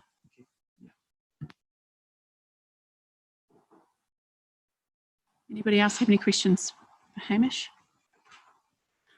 No, it doesn't seem like we have any more for you, Hamish, but thank you very much for your submission. No problem. Thank you. I believe we might see you a little later. Okay, thanks. Excellent, thank you. Our next submission is a joint, there's a slight change. We've got Mark Crisp, and he's going to appear with Greg McCarthy in connection with the Shores Property Holdings Limited submission. And Greg was due to be heard as late in the day today as an individual submission. So decided they can have longer than just the usual 10 minutes because we're killing 2 birds with 1 stone, as it were, if you don't mind the turn of phrase. Welcome, gentlemen.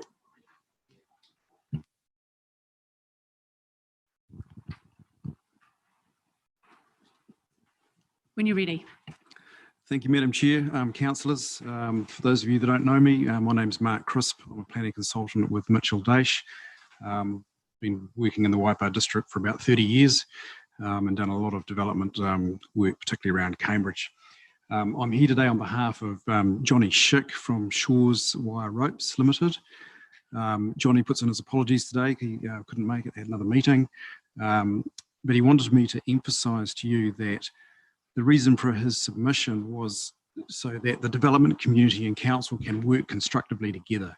He's a guy that's got his finger in many pies. He's got a lot of things happening, and he just wants things to work for everyone. So we've got a very specific point of submission. It's essentially only about the the way in which council goes about undertaking its valuations in terms of acquiring land for public infrastructure. So the parts of your documentation are of the it's the Development Contributions Policy. It's Part 8, and it's paragraphs 7 to 10 inclusive. And the methodology document is for the contributions policy, and it's paragraphs 126 to 128, which both those documents essentially say the same thing. Now, the problem, and I don't know if council is aware, but there's a lot of property negotiations that have been commenced, and very few of them have been completed. And the problem is this issue of betterment. And I know council is following the approach that Hamilton City Council has taken, and you only have to look in the media and see the disaster that is Peacocks in terms of property acquisition processes to see that it's not working. And it's sure as hell not working in Waipa District either. So what it is you value the property at market value, you then add on injurious affection, and then the approach the council is taking is then to say, well, then we'll take off that value, the value of so-called betterment. Now, my fundamental thesis is that the whole quantum of betterment is fully paid for by those that benefit from it when they pay their DCs. So in that way, it's a zero-sum game for council, because if you have to buy a piece of land and you have to hold onto it a bit and have holding costs in the form of interest, then those interest payments can also be boxed up in terms of part of your DC calculation. So it's a zero-sum game for the council. There's no fiscal drag, but the opposite applies to a person whose land is taken at a discounted value. So Johnny's land is the poster child for the situation. It's the extension of Norfolk Drive to the west. Council has amended what is in the structure plan to move the road onto his property. It takes out 2 houses, from each of which he gets 25 grand a year rental. So that's 50 grand a year. And the proposal in the development's contribution policy is that will be all sorted out and wrapped up once a development occurs and as part of a development agreement. Now, the problem is Johnny's got no aspirations to develop his land any further in the foreseeable future. He's certainly not going to develop it for residential in the C1 growth cell. He's got a big light industrial operation there. And he or others in the same situation might never get to the point of entering into a development agreement. So therefore, he's been at the moment offered $10,000 for his land and the demolition of 2 houses. So he's losing 50,000. So not only is he losing that value of that capital asset, he's losing $50,000 a year in income, and there's nothing in this development contribution policy which would resolve that situation. So I've thought a lot about this. I've discussed this with Richard Bax over the years, over the last 2 years. The word betterment appears once in the Public Works Act in section 18. And that's sort of presented as an either or. You either pay compensation or the other person pays betterment. That's the only reference. I had a meeting this morning with John Miles in relation to a property acquisition situation. He referred me to the standard for the acquisition of land under the Public Works Act. Again, the advantage of having an electronic document is you can search it. The word betterment does not appear in that document. It does have a section in here about where there is a partial acquisition rather than a full acquisition of a property. And that just refers you back to section 62(1)(a) and C of the Public Works Act. And those sections of the Act, again, do not mention betterment. They talk about paying market value and accounting for injurious affection. So that's the problem you have, is that no one is prepared, like in the case of Johnny, not prepared to sell your 2 houses for $10,000 and lose the value and lose all the income on the prospect that you might be able to recoup that at some point in the future. So the solution, in my view, is very simple, and I've set it out in the submission, and that is that council purchases land in accordance with the Public Works Act at market value, and you take into account injurious affection. You instruct your valuers to ignore the issue of betterment, because betterment will be paid for by the beneficiary at the time DCs are paid. and you can incorporate the interest of the holding cost. And as I said, it's a zero-sum game for the council. And on that basis, everyone pays their fair share. They pay it at the right time. No one loses out. And I have yet to have anyone from council be able to tell me there's anything wrong with that proposal. It's certainly, to me, is a perfect solution. It works. And you will suddenly find you've got all sorts of things happening. I'm actually also working for council on development projects that have been delayed, and they've only been delayed because of property negotiations not being completed. So there's a whole lot of works that you've got in your LTP, in your annual plan, that are currently stalled simply because of this issue. Otherwise they'd be happening by now. So I'll leave it at that. The process I've set out is in the submission. I think it's an elegant solution and there's no downside. Thank you, Mark. Very interesting. Have we got any questions? Phil. Thank you, Madam Chair. So it's my understanding that this negotiation is holding up the whole of C1 at the moment, and foodstuffs are trying to get in there. Yep. Correct? Correct. Yep.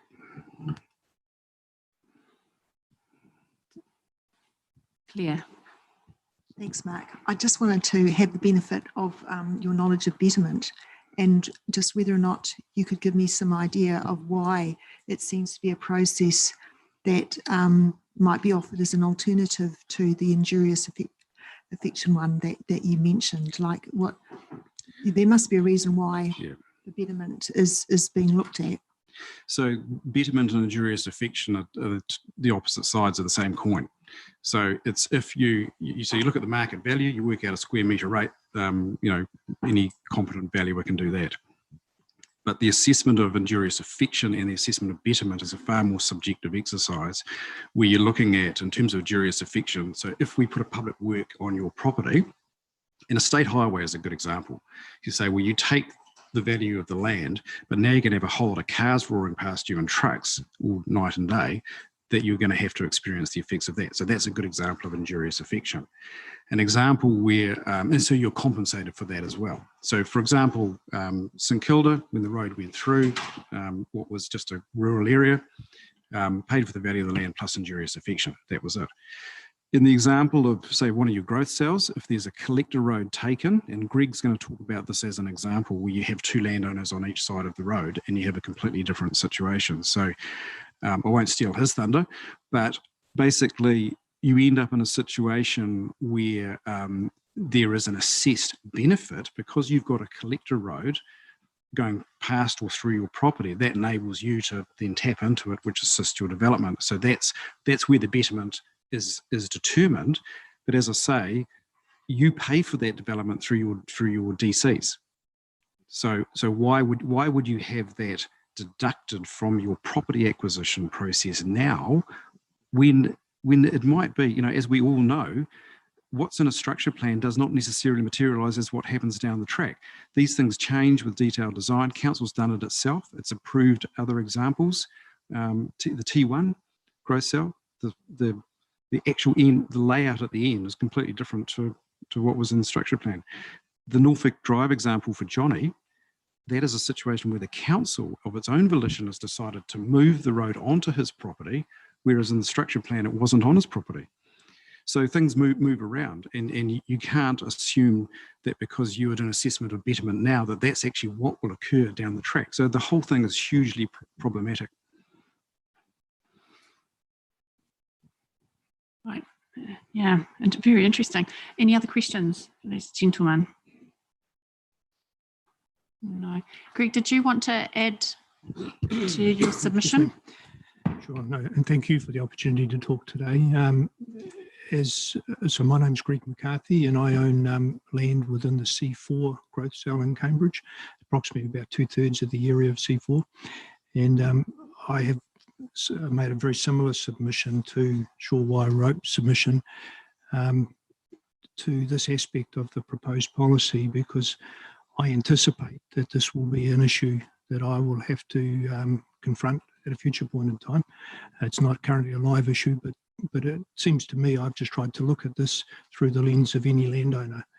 And I guess I came today thinking, rather than recite my submission, which are in your papers already, I just had a simple but realistic worked example where you could have two landowners that council wants to purchase land from, say a hectare.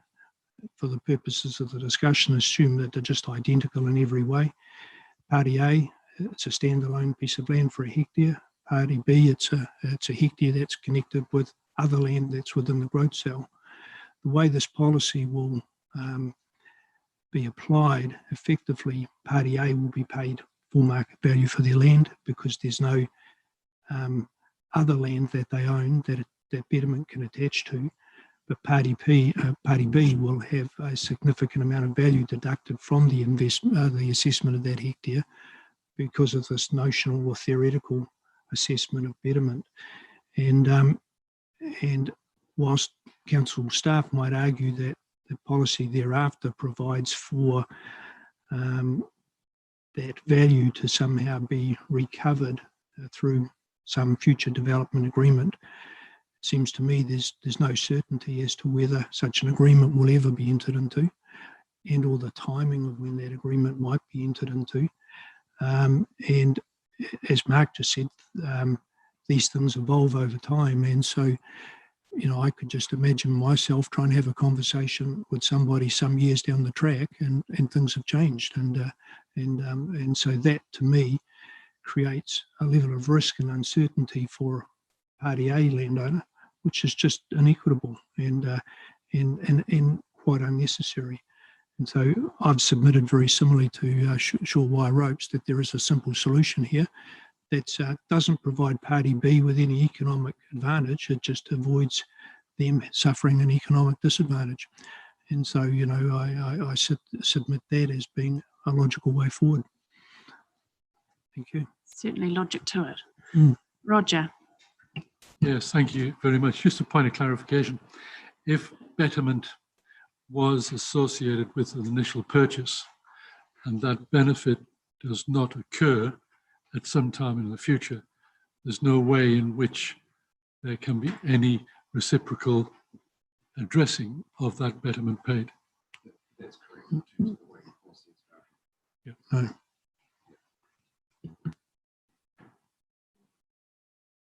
Food for thought. Right, any other questions for these gentlemen on this thorny subject? No. Excellent. No, thank you, gentlemen. Thank you.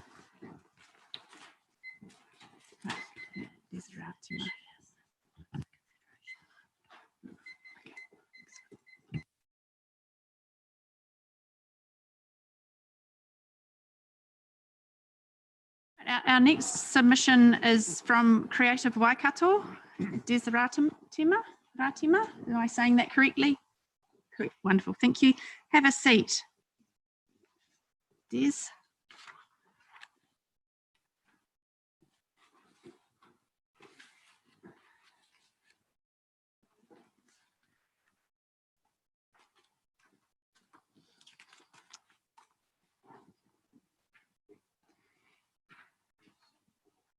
Welcome, ladies.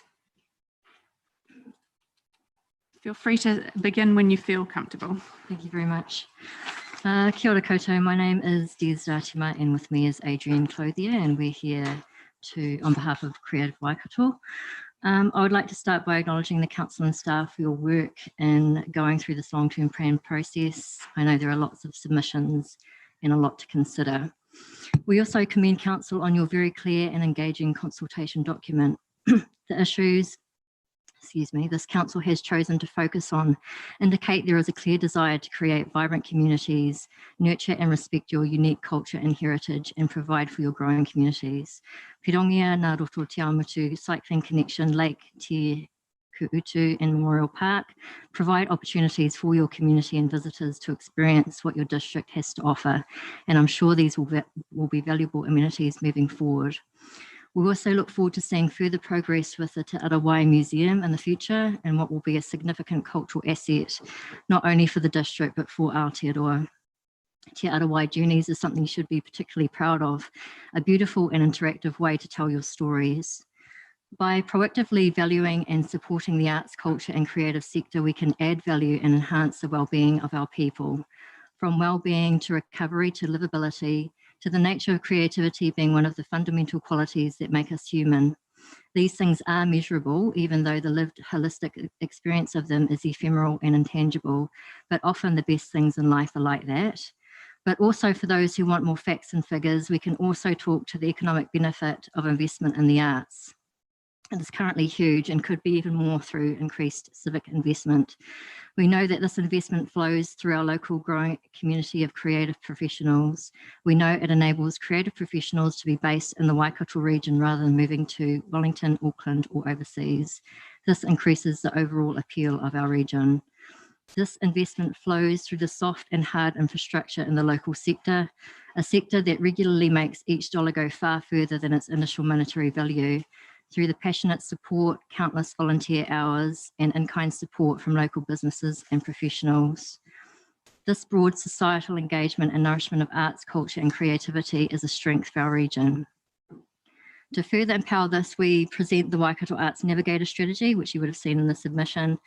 This is a mechanism to help achieve broader impact, a link to other regional and community strategies, a collaborative approach that connects enablers with practitioners with a real focus on community benefit.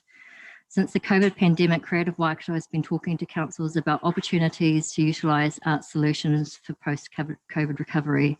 This has been informed by our community-led research that has been developed over the past 8 years with a focus on the Navigator framework since 2018.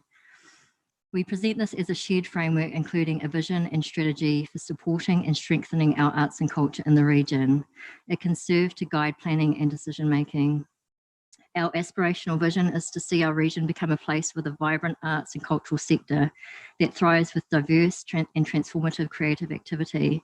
The Waipa district has an important part to play in that space for the region, and this change has been emerging through the actions that already occur in our towns and communities. But we also acknowledge that there is an opportunity to make some collective impact with a strategy that is forward in its intent but localised in its action. The Waikato Arts Navigator is being shared with all councils in the area, but also with funders, community organisations and other regional enablers to seek alignment and find ways that we can all track in the same direction with cross-regional efforts that will support, complement and strengthen one another, as well as bringing more potential for national funding opportunities. For Creative Waikato, we present this document and to raise awareness of this resource and to ask that this council aligns their own policy, strategy and process with the Waikato Arts Navigator. As a key strategic partner, Creative Waikato also offers to formally be a collaborative partner to work out actions to align with this framework alongside key community partners. All these things combined with increased opportunities such as the Ministry for Social Development Creative Careers pilot program that Creative Waikato is running in the region for the next 2 years, and the availability for Ministry of Culture and Heritage funding for cultural installations and events, community activation, innovation and showcasing the region has a huge potential for some really transformative work to happen. We know that arts, culture and creativity are powerful levers for positive social change. They show us that we make the world rather than simply inherit it. This is why the vision is for arts, culture and creativity to be embedded more broadly in future opportunities throughout the Waikato ecosystem. There is tremendous talent and value here, and there's so much potential to have positive collective impact in this space. Thank you for your time, patience and consideration, and we look forward to any questions you may have and to continue our strategic journey together. Ngā mihi. Thank you. That was a really interesting submission. Any comments or questions for our ladies? Claire. Yeah, thank you very much. It was a great submission and I'm pretty excited about your approach. I was going to ask you just a couple of questions. Firstly, you mentioned in the submission the Elevate program, which helps support people find and retain creative careers within the area. Are you able to say whether or not you've got people in the Waipa district actually doing that? So that's, thank you for that. That's a program that's just been launched, I think a couple of months ago. So we're going through the pilot phase of that, which is based in Hamilton. but it's a 2-year project. The aim is to get 120 participants per year. And the idea is to, and Adrian may be able to fill in more on this as well, to go out to the different districts and get participants that way. But so far it's going really well. Yeah. And then the navigator, which is the important framework. How would you like to see Waipa enact that at the moment? Like, we've assisted, you know, with the early stages of it. Yes. So what do you think the next step is for us? Yes, that was really interesting you touched on that point, because we did some broad community consultation in this district.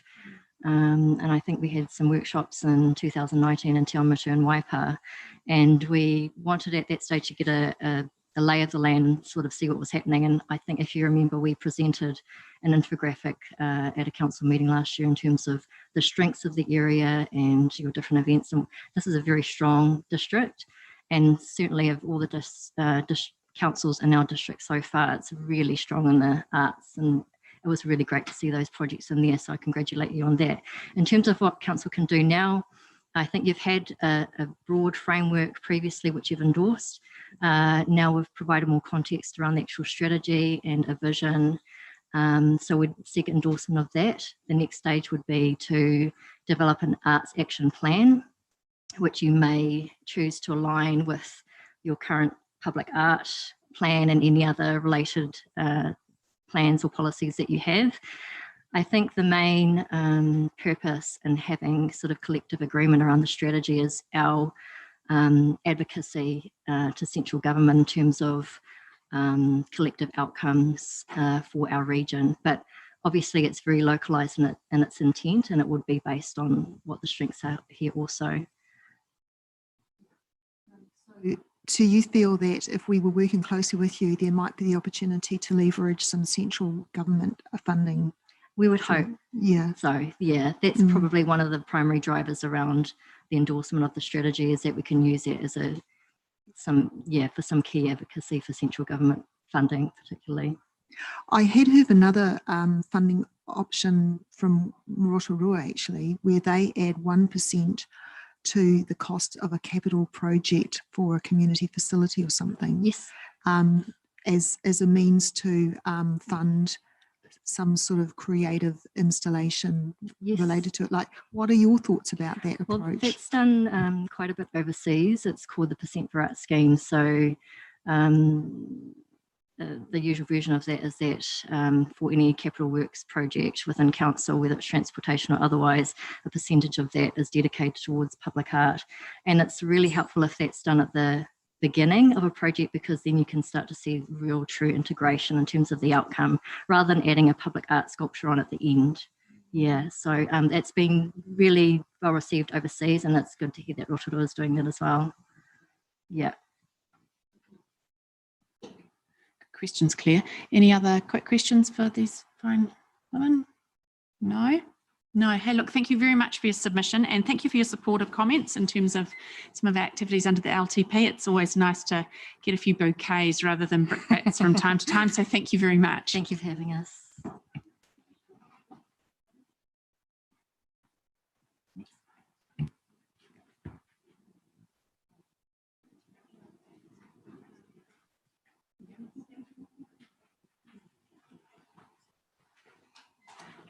So we now have 3 submissions. Jude, of course, has already seen us today, so she couldn't keep away. She had to come back, and she's brought with her a bit of a posse. So the three groups are Dirt Jump, the skate parks, and Cambridge Hockey. So I don't know how you want to do it, Jude, but you've got an open floor for 30 minutes. Excellent, whichever way you want to do it, but we'll give you 30 minutes all up. We'll try and be shorter. The spotlight is yours, gentlemen.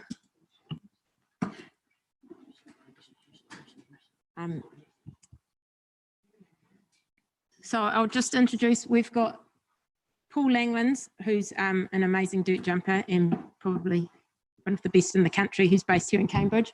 Liam, Luke and Oscar, who are from the high school.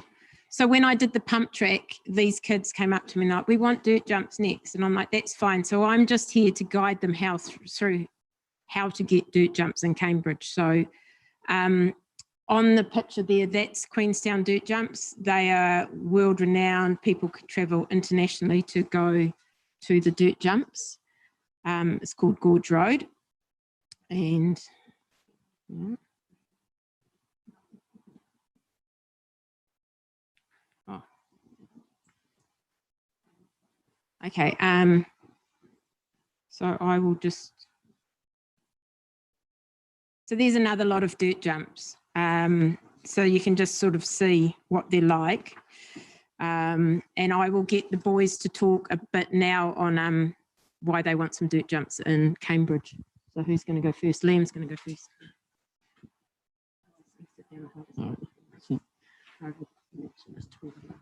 Thanks, sit down. Hi guys. We want dirt jumps in Cambridge because sort of everyone's riding the pump track, and all of us, there's a big amount of people that like dirt jumps. So we sort of just want to get a bit of land and then build some jumps that sort of start small, make their way up so people can progress their dirt jump skills. And yeah.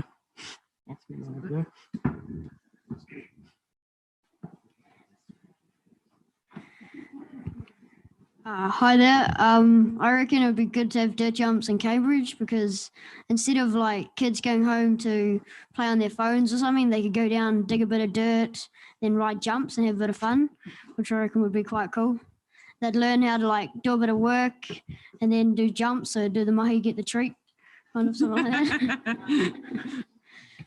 I've got nothing else. Is that all good? Is that anything cool? Yes. Hello everyone, and thank you for having us along to listen to what we have to say. My name's Paul Anglands. I was top New Zealand dirt jumper for 6 or 7 years and then travelled internationally and competed in the biggest competitions in the world for dirt jumping, and have been New Zealand's only professional dirt jumper rider to come out of New Zealand.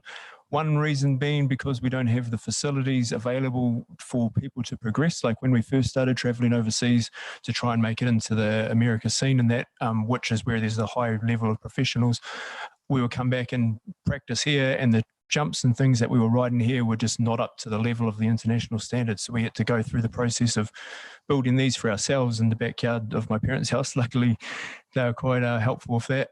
But then because we were learning how to do it ourselves along the way, we went through a lot of injuries just trying to figure out how to build them and to get it to the spec. So if we were to have something set for the likes of these young guys, for these young guys to go through and be able to progress without needing to do it themselves and go through that trial and error, they would be able to progress a lot faster and not receive the same amount of injuries along the way. I run the Nationals event, the Dirt Jump Nationals. I've held it for 5 years. We started at Narrows Park in Hamilton, and then have now shifted down to Taupo, where we hold it at the public dirt jumps that they have down there.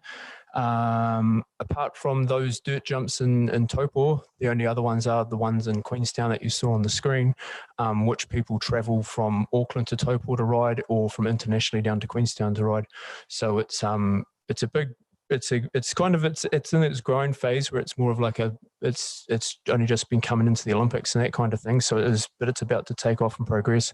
And with the not too many facilities around, it's just like we're just holding New Zealand back. We, especially in Cambridge, where we have like Oscar has won the nationals for the dirt jumping, and we just don't have the facilities there to keep pushing these guys who have the skills and the ability and the keenness for it. Yeah, so I say by having the land available, it's not only going to help the riders of Cambridge, but also New Zealand and the whole scene, and just get kids outside doing this work on these jumps where they put in a bit of effort and get something back out of it, rather than just turning up and riding the pump track, which is set there for them to go. The good thing about dirt jumping is you do have to do that little bit of work, and you figure out that kind of way about the whole.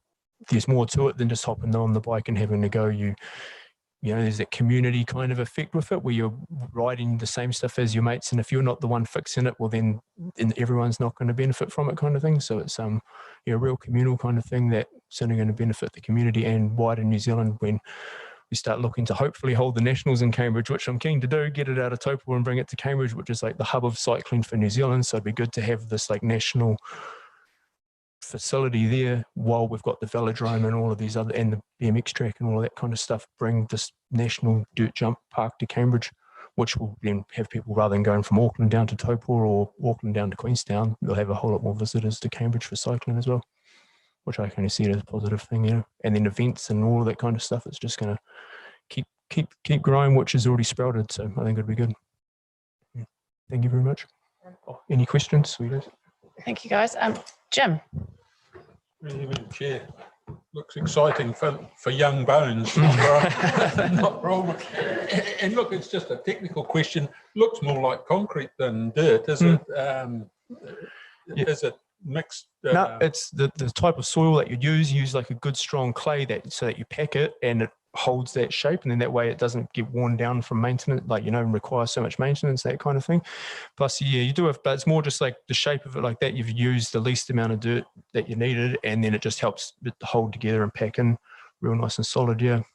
And the users can maintain. Yep. That's the whole, like, it's the kind of like, it's a lifestyle kind of thing as well to it. Like I was saying, it's like, you don't just turn up to the pump, you can just turn up to the pump track and ride it, but with the dirt jumps, because it's a dirt track that if you don't look after it, it's going to kind of fade away, that then the ones that are using it are the ones that are also kind of keeping it ticking over and keeping it going. And the amount of, like, I go down to the pump track in Cambridge, and the amount of people that I hear saying, where's the dirt jumps? When are we getting dirt jumps? It's like they're biting my ear off of, you know, going on about it, especially with like coachings and things. I do a coaching of riders and that kind of stuff too, and they're just wanting that level of jumps to learn on, but we just don't have the facilities available. And especially these guys are like, to get their parents to drive them down to Taupo or to fly them to Queenstown, it's like a bit far to go, you know. And especially with, like, because I do a bit with bikes in schools as well, and the amount that they're pumping it into schools, and with all these bike tracks and all of this bike stuff in schools, in a few years' time, there's just going to be an influx of like more of this stuff even being required, because you've just brought in a whole heap of extra riders all into the country, you know, like the more cycling stuff's just going to be in even more demand than it already is. and it's only just starting to grow. Yeah. And I think a big vantage point too, if Cambridge is one of the first places to have this facility, it will make that full hub and designated thing for Cambridge being the high end, like high sport facility for cycling in New Zealand, because you've got the dirt jumps and everything. Yeah. Graham has a question for you, I think. Yeah, thanks, Jude. You presented before about the motocross track. Yes. And sooner or later, you're going to have to move out of there. Yes. Wouldn't that be an ideal place for these guys to go? They don't have motors. Good question. I'm just here. I don't know what's an ideal piece of land, but sorry. No, you got it. I used to live in Rolling, just alongside it. Really supportive of that motorbike track. But you know, you just got straight bikes. There's no motors, and the noise was the problem with the people next door. With Silverwood coming up to your boundary, you're going to have to move sooner rather than later. Yeah. To me, it seems an ideal passive place to put the jump. It's already partially formed and absolutely perfect in a location just across the road from the BMX track. Yeah. One thing I would say with that location is the soil type there is quite sandy, which then makes it a little bit harder to form them like you've seen in those photos and things. But that's all. The hardest piece is gaining some land, and then once you got the land, soil types and things, you just only take that layer off from where you take it from. And because I also build bike tracks as well. Yeah. That's an adjustable option, and that motocross track, perfect spot for it, because you've got hills and things to gain speed on and all of that kind of stuff. You can, like, if you were to build a set of dirt jumps on a flat piece of ground, like, you can do it, but it's pretty boring because they're just on flat piece of ground. Where you can utilize that terrain and that gradient like this down at the motocross track, it's like perfect, and you would be able to build something that's even better than the ones that we've seen on the screen today, just because of where you're doing it. Yeah. I think Gary had a question or a comment to make. Well, it was just a follow on from Councillor Webber's question, and that was whether, question for you, Jude, and maybe it's a discussion to have with the Motocross Club, whether, you know, we could move in and work with the club almost immediately on this, given that the club's only using it 6 times a year. Is there a possibility we can start to we can have a conversation? I mean, we've just come here asking for a piece of land pretty much, and we need access to water, and then I presume the finer details will be discussed with the staff. We're just coming to say, hey, can we have some dirt jumps? We think they're needed in Cambridge. High demand for it. Yeah. Yeah, We hear there's you. nothing to sorry to interrupt. There's nothing to say that like you couldn't put the dirt jumps at the motocross track or at another facility where there's something already established. That's like the amount of space that they would need to take up is just determined on how much land is available. Like you could do it on a small section or you could do it on a really big scale, like, and depending on the hill or the land and that kind of. Mike, did you have a question? Yeah, just a comment. Just picking up on Oscar's comment there about do the mahi and have the fun. And Oscar, we used to have to build another trophy cabinet now almost at school for the trophies you boys used to keep bringing to us. But you sort of touched on the place here, and it's really poignant that rather kids, doing stuff that's maybe not healthy. All these things that Drew, you're particularly involved in are all about well-being and hauora and all the benefits socially that a town benefits from these sort of initiatives. So it's great to hear some great ideas, and it sounds like old bones of Councillor Webber there might be the person to open this new track and get on the bike for a start. It's doing the first lap, you reckon? It's clear. Yeah, I'll just add to all of the great comments that supporting this. But if you couldn't get the motocross site, like what is your preferred one? You've got some other listed ones there. Like, have you got your eye on another place that you think would be really good? I particularly haven't, like, I can open to anything, we kind of can manipulate and change the style of what's built to suit the land. So like, ideally if there's like a slight slope, because then they can hold their speed, but then that's the good thing about dirt jumping, and what makes it unique is you build it to the land and it's not the exact same every time. So if it was to do it on an odd piece of land, could actually make for the best set of jumps that you could come up with. So yeah, there doesn't need to be like the most perfect piece of land. It could be anything, and we just work with it. Awesome. Any other questions for these people? I'm particularly drawn to the idea that you actually do the work yourself. Being a mother of 5, I find that really attractive. So yeah, hey, well done. Thank you. Great submission, and it's good to see it's being well supported by the community. So should we lead on to the next one then, is your skate parks?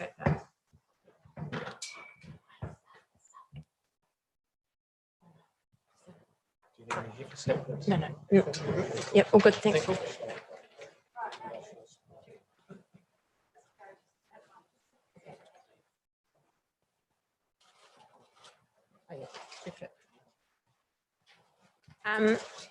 So sorry, it's me again. The next one, while I was at the pump track, all the kids come up to me and say, "When's the skate park getting renewed?" And I'm like, "It's in the long-term plan." And then when I read the long-term plan, I realised it had been removed from the long-term plan. So I've got some kids here who are going to ask if we can please put the review, renew and rebuild back into the long-term plan, please, and the reasons why. Oh, hi, I'm Toby. Thank you so much for having us. It means a lot that you want to, listen to us talk about something we love. And yeah, we're just here to say that, with, like, for me, we've literally got the biggest pump track in the Southern Hemisphere, which is amazing. Thank you so much. And we've got the best mini ramp in the Waikato, and there's amazing pools opening real soon. Why not also do the skate park, and then you've got the whole shebang. And like, yeah, it seems perfect for it. And, me and my friends are like there every day, and we pretty much just skate the mini ramp and, a bit of the pump track, of course, but the concrete section itself is really outdated, and it's like, it was quite poorly made, at least for nowadays standards. So it's like real bumpy and unpleasant to ride. So it'd be really cool if that was brought up to par with the rest of the park. Yeah. And then, yeah, sweet.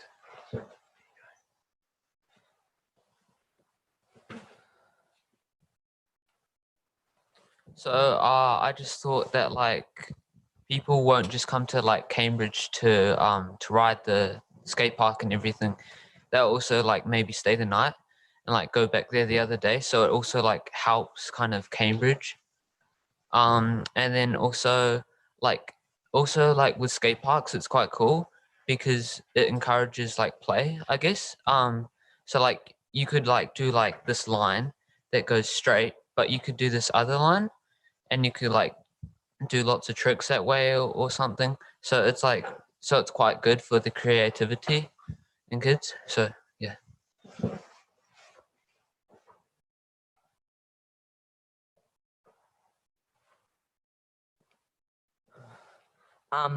Well,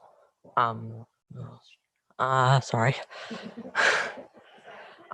Well, we call ourselves like Town of Trees and Champions. Well, I mean, we don't really have the facilities. Well, we have the facilities for so many things like BMX. We have the pump track. We have so many good facilities, but our skate park isn't really up to par with most others in the country. So, well, I mean,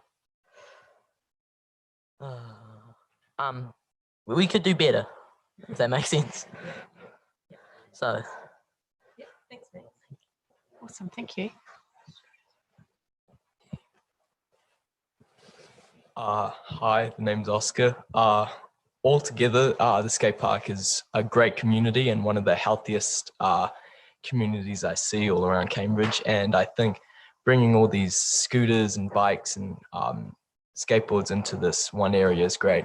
But definitely you do see such a wasted potential of a space, which is used by maybe 1 to 2 people a day, that could just be used for so much more. And that's why I think it needs to be refurbished and renewed because, yeah. Yeah, and I forgot to say before that now it's an Olympic sport, so it fit with the theme of Home of Champions. And yeah, it would be good to bring everyone together, all the scooters and bikers and skaters, because, you know, it's a combination of us, those 2 bike and we skate. So, you know, work together. And yeah, if you have any questions for us as a group or any of us, that'd be awesome. Yeah, Roger. Yeah, through you, Madam Chair. I think it's great to see all you guys here coming along and really giving it all for your facilities that you want. Can I ask, in your perception with the current skate park, is it just a resurface or is it a redesign that's required? Well, at least a resurface, definitely. But it would probably need to be more than that, because if you're going to put in all the effort to resurface it, you'd see that it's quite fundamentally outdated. You know, it's like not up to par with anything in this region, like the area, you know, like Melville, Norton, Tamaheri are all like world-class skate parks. So it'd be cool to have something like that here. Yeah, what do you guys think to add?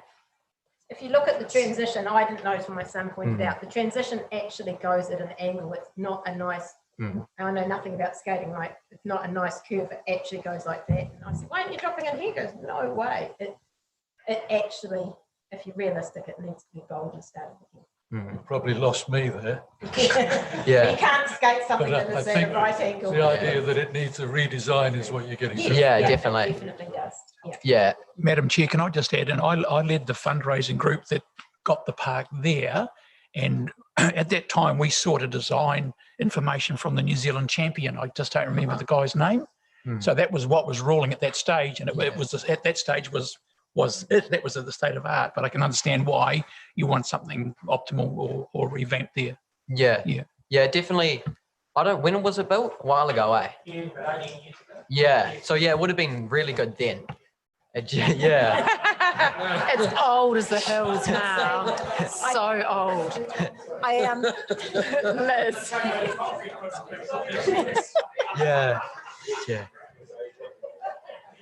I think what you boys are trying to say is that we like the poor cousin. When you go down to that area now, you see the beautiful bike pump track that Jude, of course, has made possible for you guys, as well as the new pool. So look, there's great toilets down there, and there's space, I believe. Yeah, so lots. I know myself that Tamaheri, Raglan, they're the 2 go-to places that I have to be the taxi for.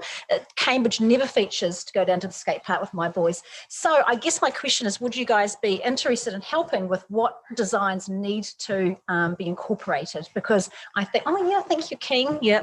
So I guess that's the other thing too. We'd really need your advice as to what we might be able to do next if we can, find some funding. So Definitely, yeah. I actually want to be a skate park designer as a job, so I could try help.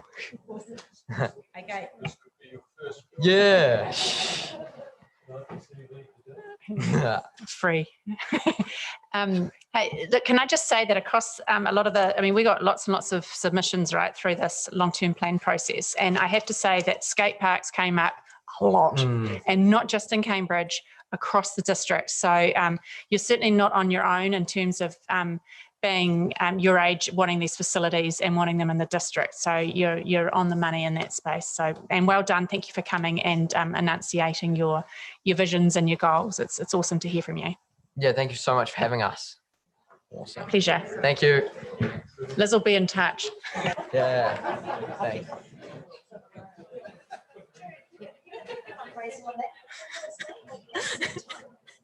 Maybe. Right. Someone's employed me recently. Right. Jude's next crowd. Oh, I'm a sucker. No, you're amazing. This next submission is from Cambridge Hockey, and I think you all know Jude. She is. Yeah. Away you go, Jude.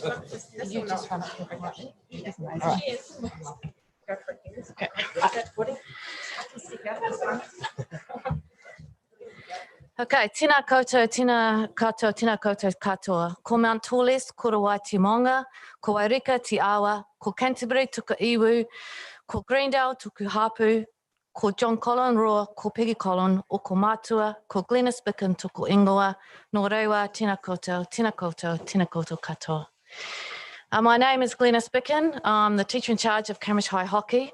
But in terms of hockey in the Cambridge district, I have been a coach and manager of Leamington Primary School teams, coach and manager of Cambridge Middle School teams, coach and manager of Cambridge High School teams.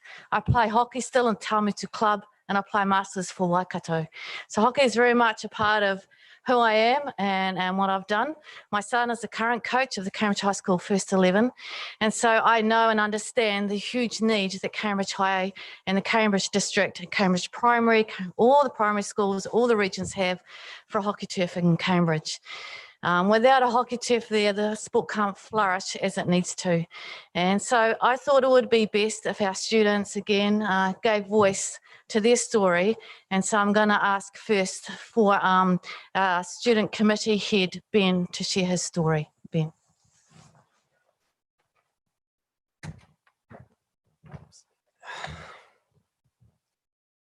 Kia ora. My name is Ben Eastwood. I am a member of the Cambridge High School Hockey First 11 Leadership Group and the student representative on the newly formed Cambridge High Hockey Committee. I am a house prefect for Tika Utu within Cambridge High School, and as a part of that, I'm a member of the student exec and one of the chair people of the Health and Wellbeing Committee. But unfortunately, I believe I have been let down. For me, hockey is all could have, would have, should have, and I don't have the chance to rectify it. Since I was 8, I have been playing hockey. I was always good, but I was never really given the chance to develop my skills. I began my hockey journey at Te Miro Primary School. We played on an already ancient St. Peter's turf every Friday night, and we did not have practices. The school could not afford to pay St. Peter's turf fees, and so the only hockey I played was on grass with my friends at lunchtime. Then I moved to St. Peter's Catholic. This time, we actually had the resources to run practices. These were run by my mother on a grass area at the end of the school field on a Thursday lunchtime. At this point, I was still scoring 4 to 5 goals a game, despite my lack of proper coaching and training. And then a new era for my hockey began. Being an academic kid, I was moved to St. Peter's Private to encourage my growing interest in science and maths. At this point, the lack of training that I'd been given was very apparent. St. Peter's had 2 teams, and for the first time, I found myself outclassed by other students. I should have been on a similar level to them, but the majority of those kids came from Auckland and other places around the country and had been playing formal hockey for years prior. I did not make the first team and played for the second 11 mixed team, scoring 6 goals per game in an environment where my long budding talent was finally being given an opportunity to develop. For the first time ever, my team actually held trainings regularly and on a real turf. But games were now held in Hamilton, and it was an expensive endeavour for my mother to take me there every week. I was only able to continue playing hockey because my parents saw how much I loved the sport and were willing to make sacrifices in their own lives to foster my passion and growth. I know many kids more talented than I who fell off at this point, the strain being too much for many parents. But finally, I ended up at CHS, once more in the second 11 and no longer having access to the St. Peter's turf. We trained on the sand netball courts at CHS. Many sticks and balls were ruined on this frankly unacceptable turf. I think I went through more sticks in that 1 year than I've ever ruined in my life. I spent 2 years in that team before finally making the first 11, where my hockey experience improved dramatically. Trainings were once more on the St. Peter's turf, most of the time. Once a week, despite being the top team in Cambridge, we would meet in the school gym to play hockey with hard plastic balls, constantly causing dents in walls and floors, frustrating the sports coordinator to no end. But we had no choice. A true Cambridge turf would have changed so much for me. And it's frustrating to think about all the other young students and players who have missed out on so much development in their hockey due to the lack of adequate resources devoted to the sport. If I'd had access to a turf when I first started playing, I could have trained properly with my teammates, encouraging my growth within the sport and allowing me to live up to a potential I'll probably never reach now. Thank you. Thank you, Ben. Hello everyone, my name is Jackson Beale and I am a 16-year-old student at Cambridge High School. I started playing when I was 7, so that's quite a while now that I've been playing hockey. And I believe that having a hockey turf in Cambridge where it's accessible would be really handy. I play for the Cambridge High School First 11.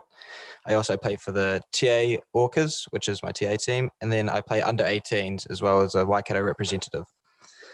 My family is super involved in hockey. I'm one of 5 and I have 3 brothers and a sister, all of which those people play except my sister.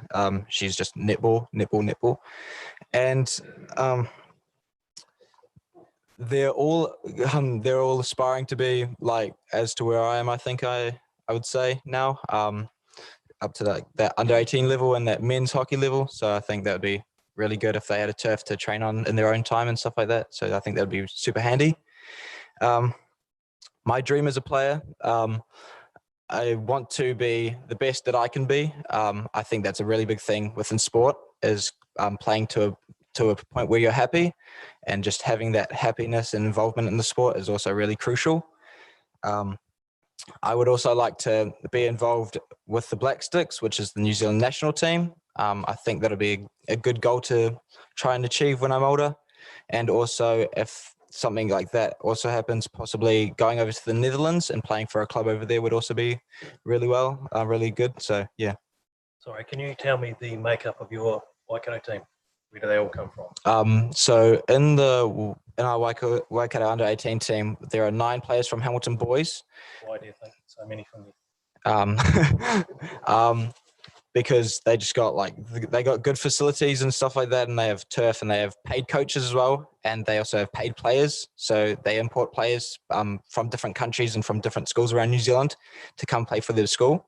So yeah, I think a turf here would be really crucial as well. And yeah, I'm one of 2 players from Cambridge High School who play for the under 18 team. One of them is a previous player. So yeah, I think it'll be really handy. Thank you for your time.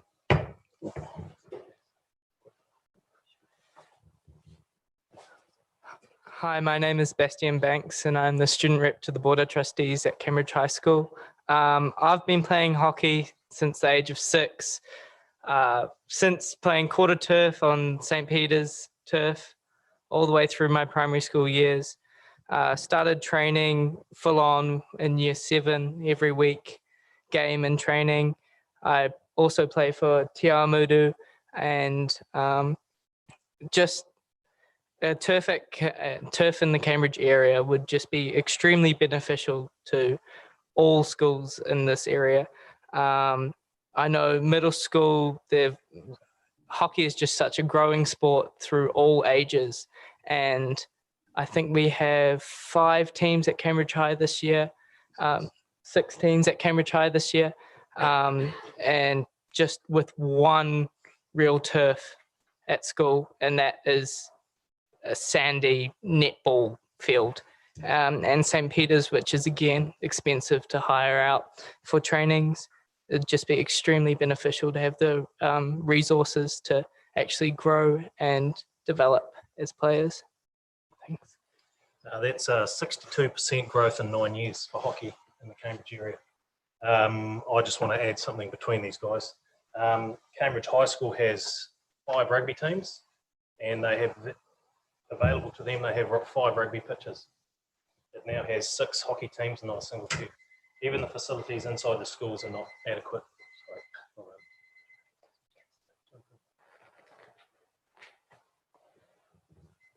Hello, my name is Tara Saki and I'm a player for the girls first team hockey.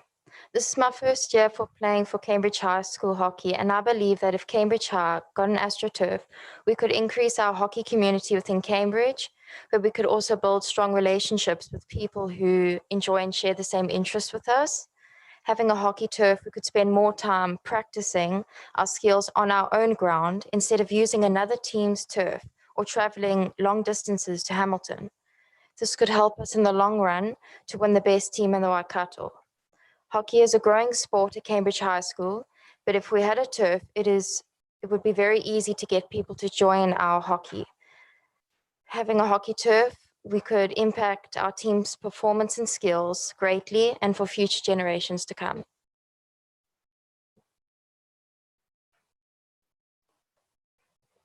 One thing we do see a lot of is the younger age groups. So Lockie and Alyssa in the back here haven't had time to talk, sorry, we've rambled on a little too long, but one thing we do really notice is that in the younger years, the middle school years, we have good representation in the Waikato hockey grading, and as we go through, like Jackson said, 9 of them are from Ham Boys because they have turfs available 100% of the time, and we just believe that these guys are actually just having their lunches cut a little bit because they don't have a turf and they can't actually extend themselves because it is just actually near impossible to get over to the turfs or actually find turfs that are available. And St. Peter's has a turf, which is great, but we have very few time slots. We've got 3 teams on the turf for a 2-hour time slot. That's all that half of our high school teams get. The under 15 boys, girls, and the second 11 only get 2 hours a week on that turf, and it's just not enough to improve hockey. Roger. Yes, thank you. Through you, Madam Chair. No need to convince me on hockey, having been a grandfather that's bought hundreds of dollars of hockey sticks. It is really an expensive sport. So what is it you're here asking Council for today? So I think we're after a feasibility study so that we can actually look at the feasibility of having a hockey turf in the Cambridge district to look after our primary intermediate teams. We're also after some land, possibly in the Greenbelt area, perhaps close to the high school attached to Hatapu somehow. So it could be a multi-sport facility. So we need funding for a feasibility study because it is a big project, and we need some land to be able to look at building a turf on.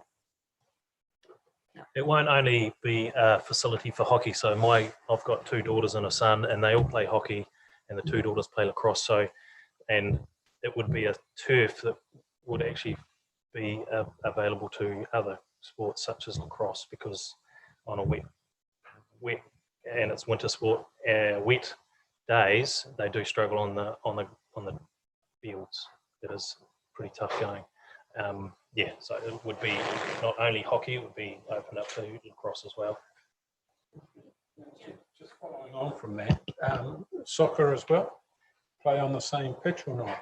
They can, but they generally don't. There are numerous amounts of soccer fields over on the Vogel Street. Oh yeah. No. I'm just wondering, in terms of a permanent surface, is it the same surface that the soccer may want to have? I believe it is. If it's a water turf, yes. Yeah. Okay. So that was the point I was trying to get at. So, and then do we have? And you have mentioned the hockey club numbers. What sort of time commitment would there be for the use of a field? Because are we looking at one, or are we looking at multiple fields? Because by the sound of it, lacrosse, hockey, potentially soccer as well, it could be quite a big. Yes. I guess you start with one and see how we go. Ultimately you'd have two there, but that is reaching for the stars, isn't it?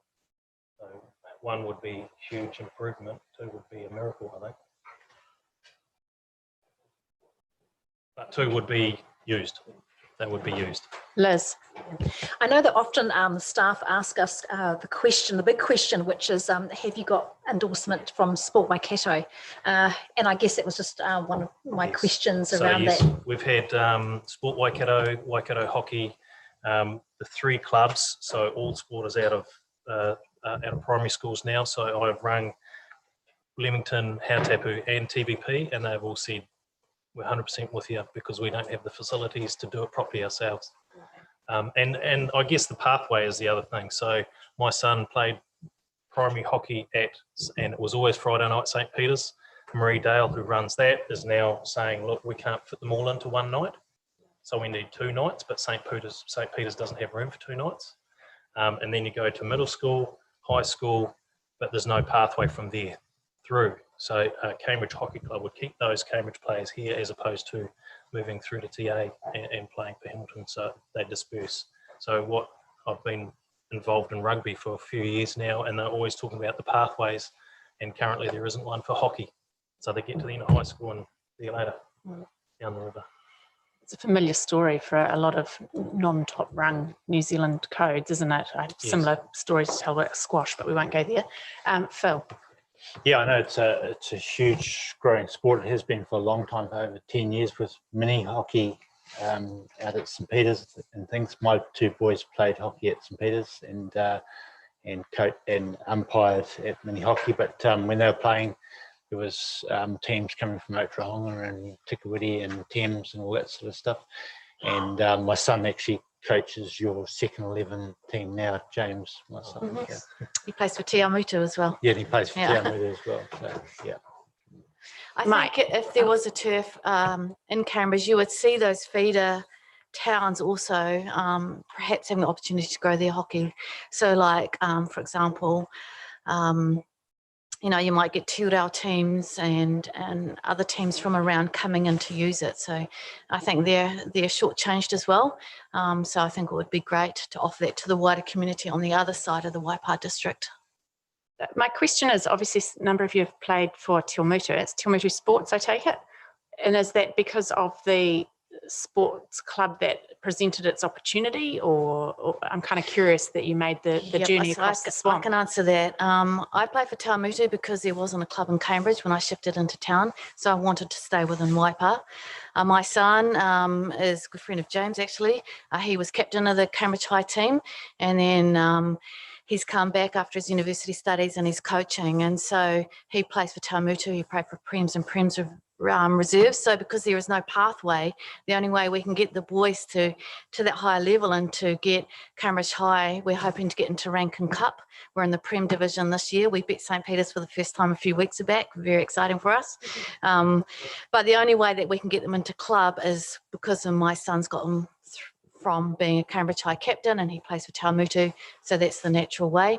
The girls are going to Old Girls because our coach of the girls team plays for Old Girls, so she's pulling them to Old Girls. So they're just going where their coaches are. Yep. Makes sense. Last question from Mike there. Yeah, thanks, through Madam Chair. Hey, thanks for your presentation, and again, good to see some ex-students here. And I remember you boys playing hockey, and you were very good then.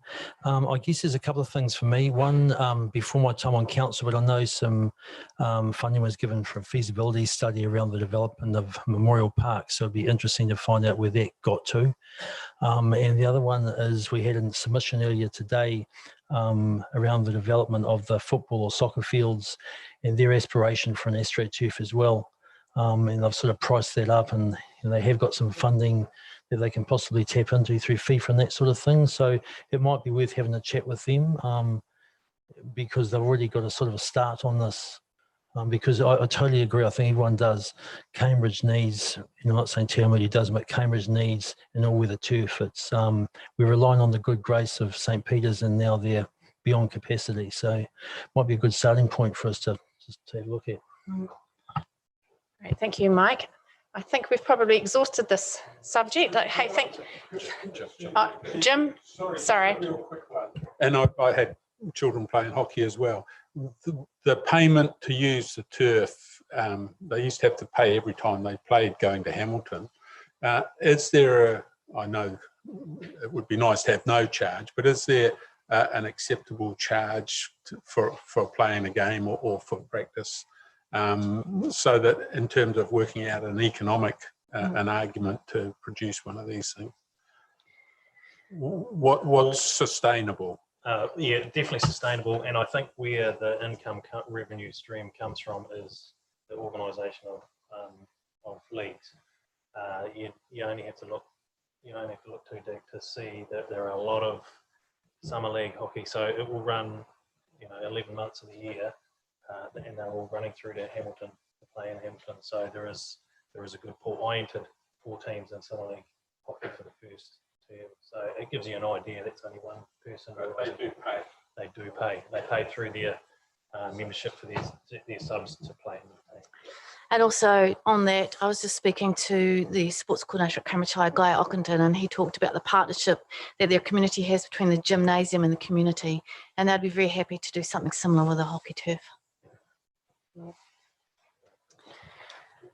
All right, thank you so much for having us. No, thank you, Glenys, and thank you, boys and girls, for coming in.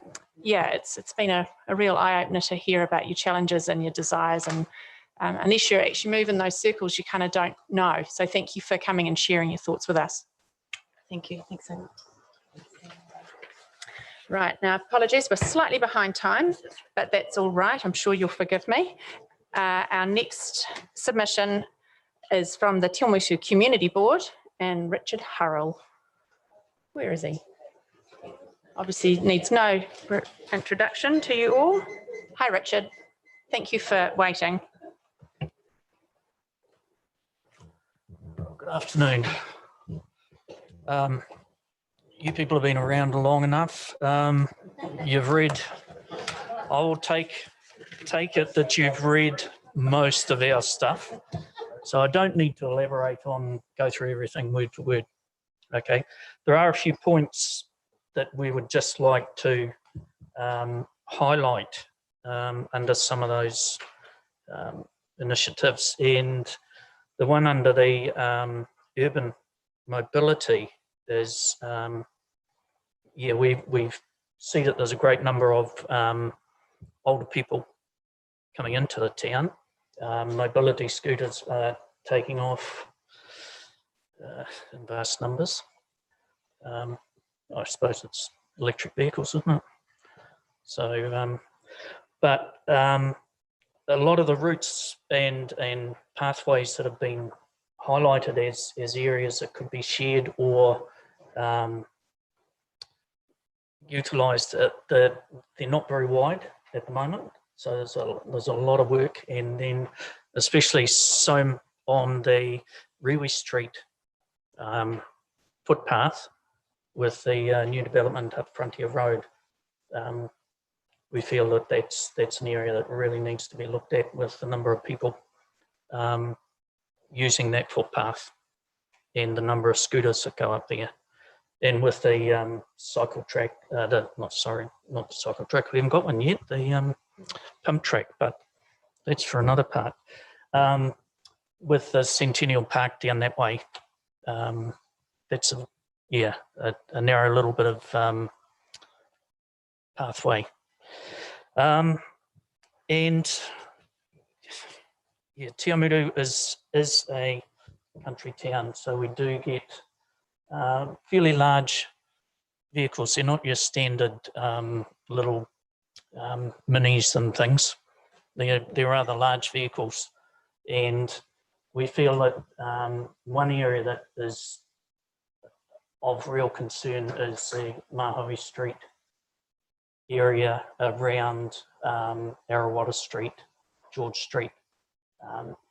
We feel that you cannot take the parking or narrow that down for any roading purpose, because buses don't use the main street. School buses don't use the main street now. They keep out of the main street. So that's because of how narrow that is. And Mahoe Street from the event centre roadway through to the corner is very narrow, very congested, and yeah, putting a dedicated cycleway there will either lose car parks or you're going to lose footpath.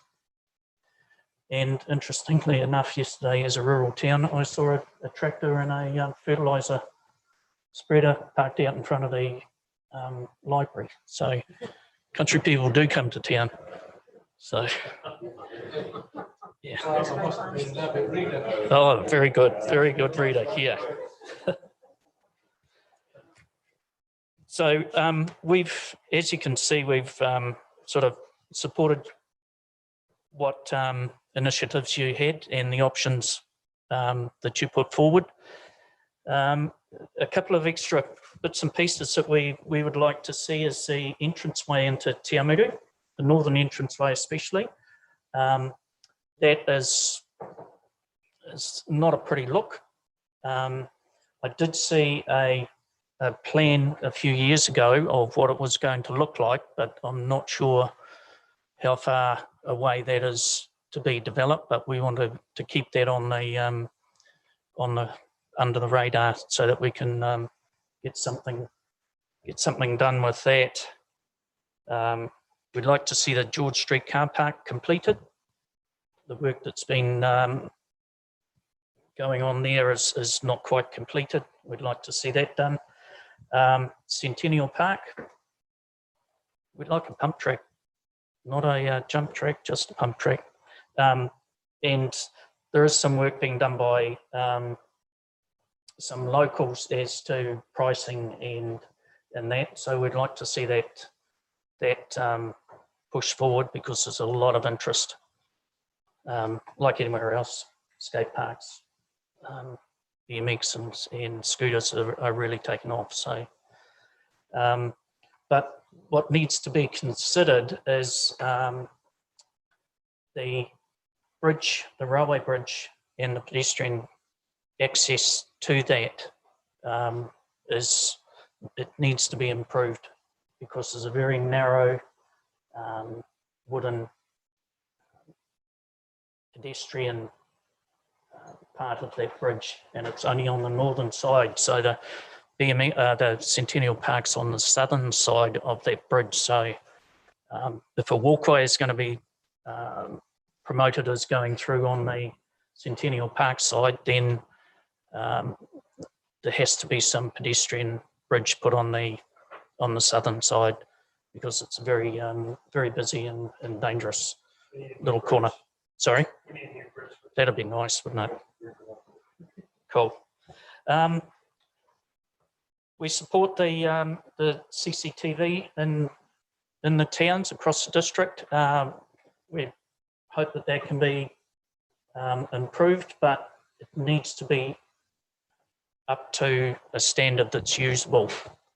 Some of the cameras at the moment are not fit for purpose, not what they were initially proposed to have been able to provide. So we'd like to see the standard improved and additional cameras when it can be done.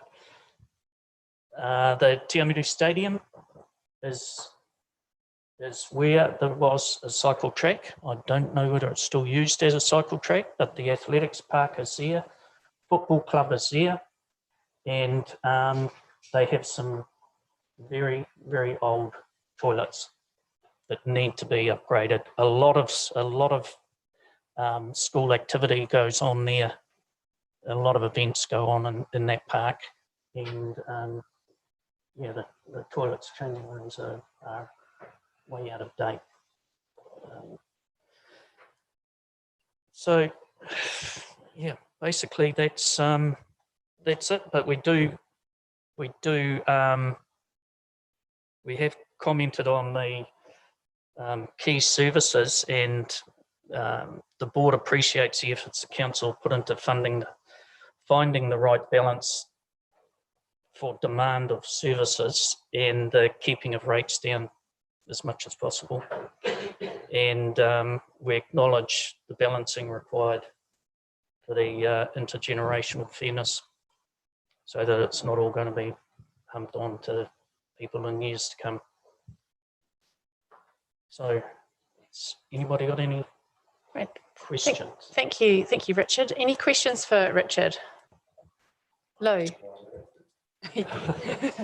Richard, thank you very much for your report. I do think that the bridge that we're talking about over the railway, as Marcus said, is a real issue. And from a separate point of view, I think that should be really considered when you look at that skateboard park, that pump track. Yeah. Yes. Because we've got a large development going on beyond that, but we'll have to consider that at some stage. With the Frontier Estate going ahead, you've got to wonder whether it's going to be fit for purpose for foot traffic. It is a bit of a death trap really along there, isn't it? And the other, speaking of death traps, those bathrooms are a shocker. They host the Eastern Zone's athletic day is held there, and I tell you what, you take your life into your hands using that loo, and it's, you know, everybody's always got a little child with them and preschoolers, and it's yeah. I'll leave it to your imagination, but yeah, it certainly needs attention. Philip. Thanks, Madam Chair. Yeah, support the CCTV. Do you have, and more of them, it's for both towns, do you have one in Kiki? Because it's an entry and exit point. There is one planned to yes. go in there. The community board put some money aside to especially for that one, and that's to go ahead. Yeah, and those sort of parts of town get missed, and it's a bit like the centre of Shakespeare Street in Leamington too, where the town centre is there. That needs one there too. Yeah. So these parts of the towns do get missed from time, well, they do get missed. So it's good to see that one's going there. And we wanted to get one in Shakespeare Street there too as well. So, yep. Any other questions for Richard about Te Awamutu Community Board? No? Thank you, Richard. Pretty good summary of the work that we've been doing as a board. Thank you very much. Cool. Thank you. Wonderful. Now, our next submitter is appearing via Zoom, Charlotte Muggeridge. She's from Harkness Henry, and she's appearing on behalf of Thornbury Properties Limited. Welcome, Charlotte. We can see you. Great, thank you. Can you hear me? We certainly can hear you too. It's a bonus. Yeah. Oh, brilliant. Okay, so yeah, I'm appearing on behalf of Thornbury Properties Limited, and Thornbury's is a developer with industrial land in Te Awamutu. And in particular for this long-term plan, they are submitting that there be further funding towards stormwater infrastructure. And that's come about from an agreement that was signed between Council and Thornbury's about a year ago now. That was because of stormwater runoff from their property that wasn't captured in the consenting process from the neighbouring properties. And we just wanted to highlight here the clause in that agreement where council state that they will use best endeavours to ensure that the works are included and budgeted into this long-term plan, and that the council would consult with the owner and obtain the owner's agreement to draft recommendations paper to have the works included in the long-term plan. So the client is looking to develop their land further, but obviously this cannot start until such promises are granted. And you'll see on page 2 of the submission, and we've popped in there where the money goes, was the snippet from the consultation document. And correct me if I'm wrong, but it doesn't look like there's any stormwater funding for the year 2021 to 2022. So we believe that council has an obligation here to do all that it reasonably can in the circumstances to achieve this contractual outcome that it entered into. And I would also state that the client Thornberrys is disappointed that a promise has been made by council and that promise hasn't been given effect to, and that includes the consultation before the draft LTP came through. So they request an amendment to the budget for the stormwater infrastructure to be included in the 2021 to 2022 budget for the Bond Road property. And I'm happy to take questions and keen to hear the initial comments on this. Thank you, Charlotte. I'll open the floor and see if anybody has any questions for you in respect of this sort of unusual matter. Anybody? Questions? I have my concerns. Obviously, it's a pretty it's obviously a challenging situation, and it's probably best resolved by staff offline. And certainly, I think I'm looking around the table, people are nodding, and there's certainly an intention here for us to perhaps address that offline and not in the process of an LTP. But thank you very much for drawing it to our attention. But does anybody else have anything they want to add or ask Charlotte of this situation and her submission? No further questions for you, Charlotte, but thank you very much for bringing your clients' concerns to our attention. Great, thank you for your time. Thank you.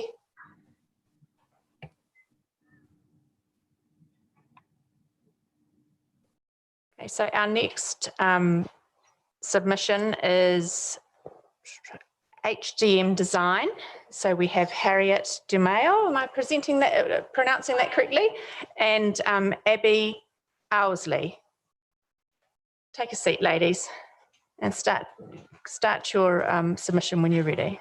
Well, we're not here on behalf of HDM Design. We're just here as ratepayers and mums. Okay, excellent. No, I'm just reading what's in front of me. I will scroll that out. That's much more important anyway.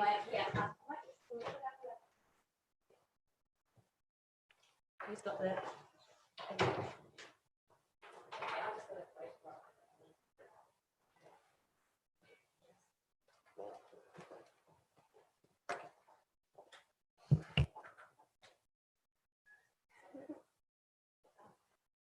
We just wanted to submit in support of all the work that's going on for making it safer to cycle around town, not so much cycling to as a sport, but cycling as transport. We're both mums of kids who cycle to school, and we take our lives in our hands every day cycling with them. And one point we really wanted to make was that all the stuff that's going on is brilliant, but the kids are still in Cambridge specifically, because we're from Cambridge, but the kids are still on the roads. And we just think that any big paths that are large enough should be made shared spaces. And that's something that could be done quickly and easily. And we just think the kids should be off the roads because it's not safe. And we would like to submit that in person. Yes, I think if we all thought about what our perfect world would look like, it would be our kids biking to school, right? Like, I think everybody wants that, like that yearn of yesteryear, and nobody doesn't want that. But there are a lot of people who really, really don't like cyclists. Like, until you feel it, that passion and rage, like, and you might think you're giving a cyclist enough room, but when I come, like this close, like, what's your personal space like, right? And if you're in a car or a ute or a truck. If you're in a car, sorry, I have to do this. It's like, this is not comfortable personal space, but when you're in a car, you're enclosed, you're in a tank, right? Like, you are in a big metal armored car. And if you want, you could take that cyclist out every single time. And every single time the cyclist will lose, whether they're in the right or the wrong. And when you're a little kid and you're cycling along and you wobble because you're only 10, and sometimes you wobble and the truck comes past, it's happened to us so much over the last 2 years that we've made us so angry that we just want to talk. And so I said, why can't you just put a few lines on all the big pavements, like there's one there, a line with a little tiny bike on it, and then the kids can cycle on there. Look at the size of that pavement. There's not a single pedestrian on it. And yet my little child cannot cycle on that pavement legally. So we just thought, there's all this wonderful stuff going on. It's costing millions. There's all the little things on the roads, which is making everyone really, really angry. Why not just put a few lines on the pavements? There's another In one addition, there. like we don't think that all the roads for people is all excellent work, and but the kids are still on the roads, and people are losing, or you take them off the roads and you make a little cycle track, and everyone loses their car parks. And so while you're saying advocating for educating drivers, brilliant, but drivers will not be educated.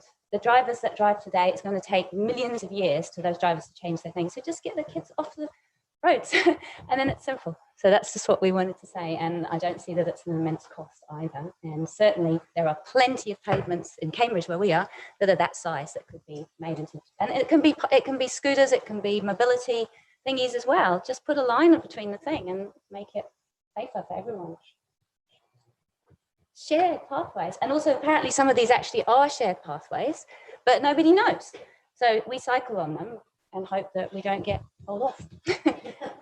and if a policeman stops you, you say, well, I'm sorry, it's not safe for me to cycle on the road. I was cycling because I live in town, so I try and, I don't know if anybody heard about the movement to stop all your small car trips, right? So if you're getting in your, like I can easily cycle into town, so if I can, I do, right? So I'm biking, I live on Victoria Street, I'm biking down, and then there's a pedestrian just where the Anglican church is on the corner.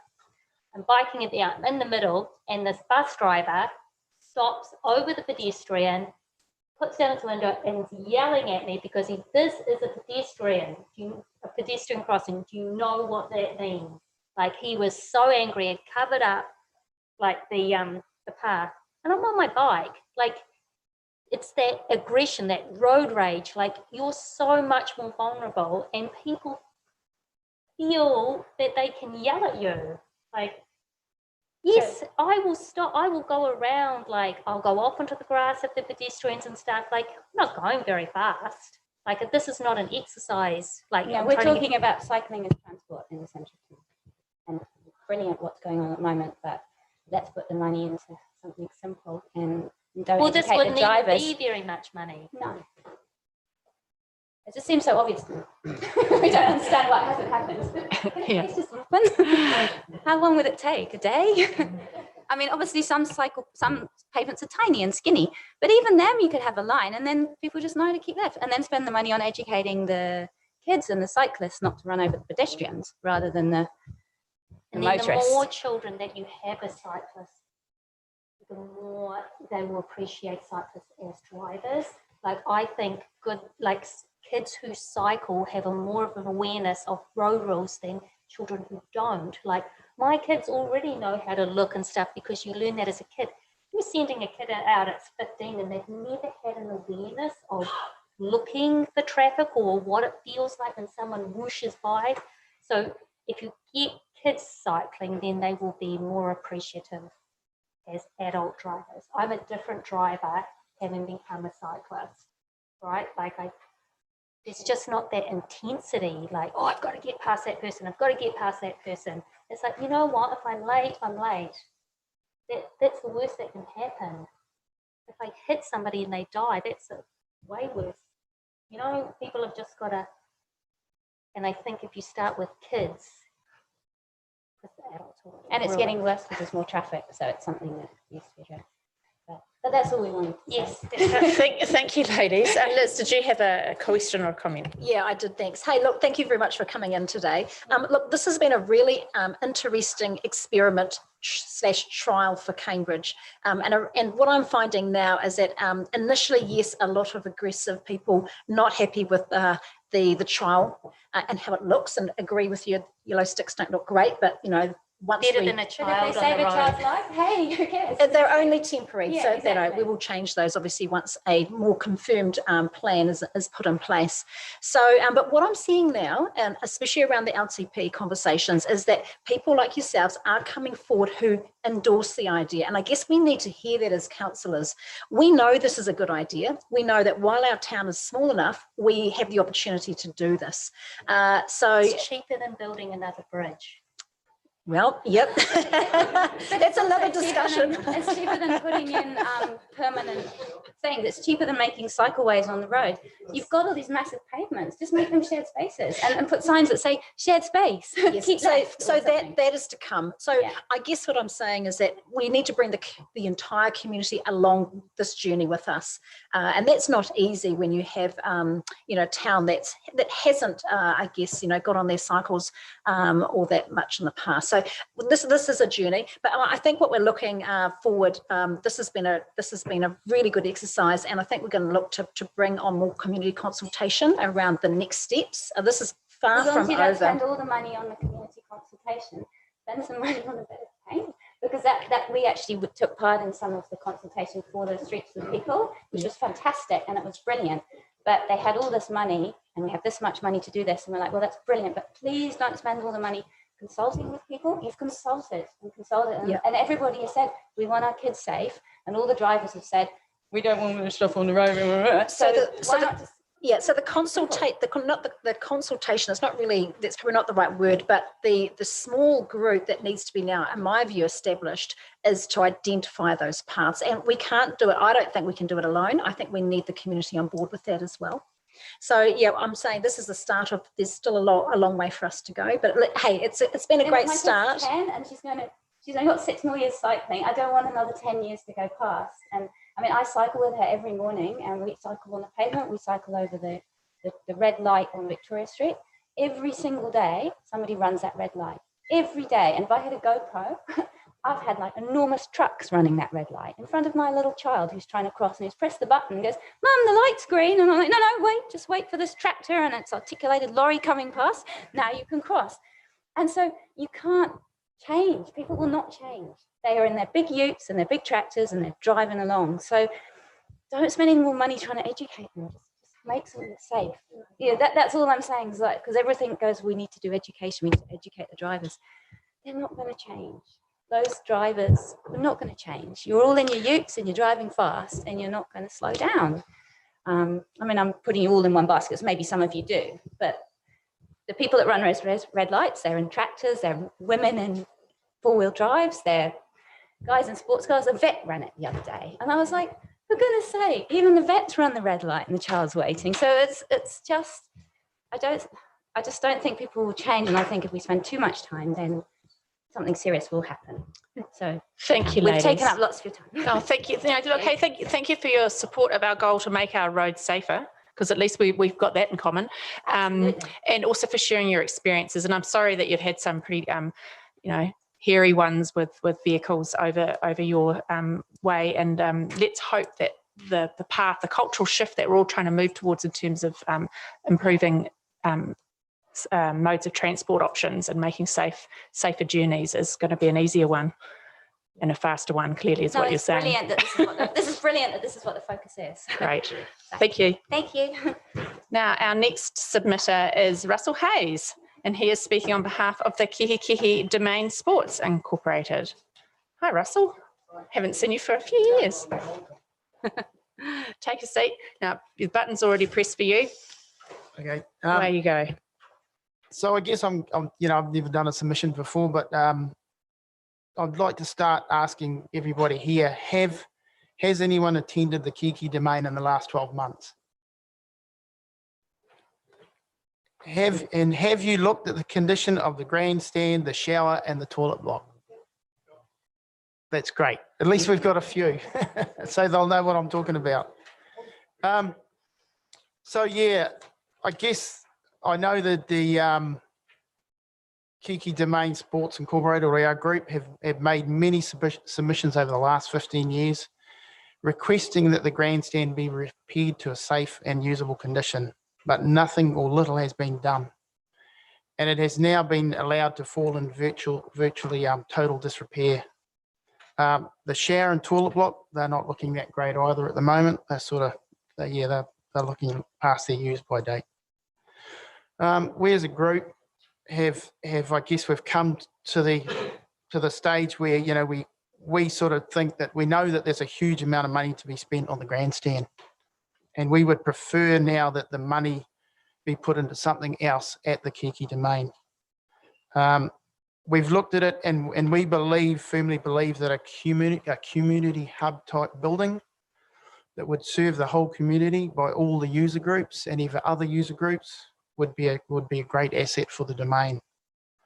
And yeah, because in going back to the shower and toilet block, at present, I think the rugby club use that a lot. They were using part of the grandstand, but that's now out of, I think they're not allowed to go there or use that part of the building anymore because it's deemed unsafe and unusable. So we've got visiting teams that come in from outside this area. You know, they're coming into our area, and they're using this old toilet block, and it's just not a good look for Kiki, and it's not a good look for the Waipa district. As far as I know, I think that's the Kiki Rugby Club own their own club rooms, but they don't own that toilet block. So, but they are definitely one of the main users, and then you've got Polo and all the other horse groups that also use those. So in that toilet block, there's also showers as well. I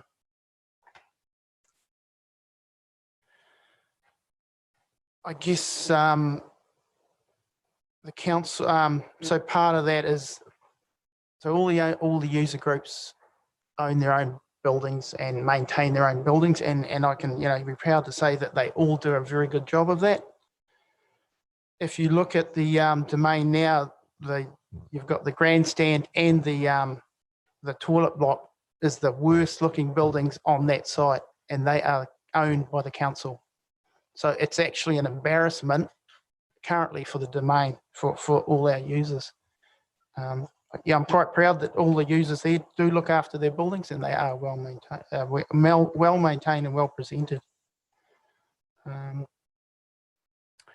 So going forward, I guess we are asking for funding of a plan within the next 12 months for our building of a community hub multi-sport facility, which includes a new toilet and shower block, which would, you know, and would be undertaken with discussion with the domain user groups for such a plan. We believe, you know, looking at the future, the Kiki Domain has got a lot to offer. There's a huge amount of sporting activities go on there. It's probably one of the very few sites in New Zealand that has such a broad spectrum of sporting done at the one site. And yeah, and you know, all the user groups, we get on well and we make it happen. So every weekend there is something happening at that site. So it's definitely getting well used. And you know, this sporting facility that we're looking at, or would like you to consider, is it would be used maybe during the week, so that would even make the domain even more, you know, more usable. And then moving further forward from that, you know, I guess we would be looking at maybe asking for an appointment of a dedicated manager or administrator for the domain. We believe there's that much going on at the domain that you almost do need someone to do it. There's a whole lot of volunteers that currently keep that domain going. And I mean, and we get so many good comments from the public about how well that looks, you know, so that's really, you know, I get that feedback all the time. So yeah, I guess the group's, you know, very disappointed with the seeming lack of interest in the domain from the council. I know we've got on our domain meetings, we do have somebody attending from the council, and they, you know, they do put good input into us. Thanks, Sally. But it seems to be like an uphill battle all the time. So I guess we just want to be heard, and you know, we'd like to see some improvements going forward as well. there's been very little done for a long time at the domain, and what's been done is by all the user groups. So yeah, and I guess and we'd like the council to step up and deliver to us what is touted as a centre of excellence and a home of champions, because I believe we have had a number of champions coming out of Kiki Domain through horses, speedway, horse, all events. So yeah, thank you. Thank you, Russell. Just refresh my memory, you've made reference to the broad spectrum of codes that utilise the domain. Could you just advise the elected membership here what that encompasses? Like, what are they? What sports are played there? Okay, so we've got, so if I start, you've got speedway, you've got cricket, you've got rugby, you've got tennis, the horses, you've got pony club, you've got polo, you've got show jumping. Who else, Sally? Who have I missed? Riding for the disabled. You got the rodeo. The rodeo there. And ourselves, speedway. Yeah, and then there's a number of outside events that come in as well. So I know the rugby. Yeah, they hold like it's not just a rugby. It's I think they call it the Par Games, which is from. Yeah. That's a big event. They come from all over New Zealand, and there's a whole lot of different sporting events. So they make that a whole weekend. But yeah. So a huge group of people and activities involved there. Really diverse. Thank you for that. Yeah. Lou. Thank you, Russell. I have been out there and had a look. One of the problems you have with that grandstand is, of course, it points the wrong way. Yes, that's one of your key problems. We'll leave that alone. Yes. However, I strongly agree with what you're saying. With all the sports, where we're dealing at the moment, we're running short of sports grounds within Te Awamutu. You're having that huge exponential growth out at Waikeria. They're coming in, they're going to have grounds that need. So you can see the need for this facility to actually cater for that type of. That's exactly right. Yes, and thinking towards what's happening. I mean, it's fully used now on the weekends. Like there's just, I don't know if you've been out there, but when there's some events, it's just crowded, and you've still got people walking their dogs and different parts. So it's well used. Well, you had the local 2020 cricket, club final on your ground there. At the same time, you had speedway. At the same time, you had a touch rugby tournament. So I was out there and walked around. So it was just interesting. But I just wanted to wonder what the facility you've got there. It's really got past its use by life. The old grandstand. Yeah, I feel it has. Yeah. Because it's going to cost to me structurally. It's at its last legs. Yeah, and we would like that money. I think there was a report done 4 or 5 years ago, and it was going to cost $350,000 to bring it up to standard. Nothing was done, which is, it's probably doubled in price now. And what's the point of spending money on something that's used very little? I think that money should, if you're going to spend money, let's put it into something new, something that can be used regularly. Good call. Any questions? Any final questions for Russell? Hey, look, thank you, Russell. I think it's really refreshing to hear from your group, and certainly you're right. It has been a little bit neglected, and it would be remiss of us to not try and address that in some way, shape, or form going forward. Okay. Thank you, Susan. Thank you. Fantastic. Thanks very much. Now, one of the technicalities we have during the LTP is if we hit 6 hours, we have to pass a recommendation that it's acknowledged that the hearings and deliberations for the 2031 long-term plan will continue beyond 6 hours. Roger's happy to move. Liz is happy to second. All those in favour say aye. Against? Carried. Right, that moves us to our next.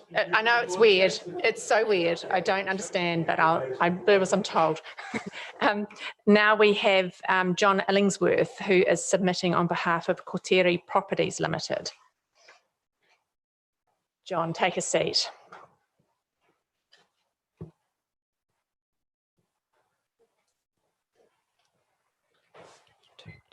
Thank you.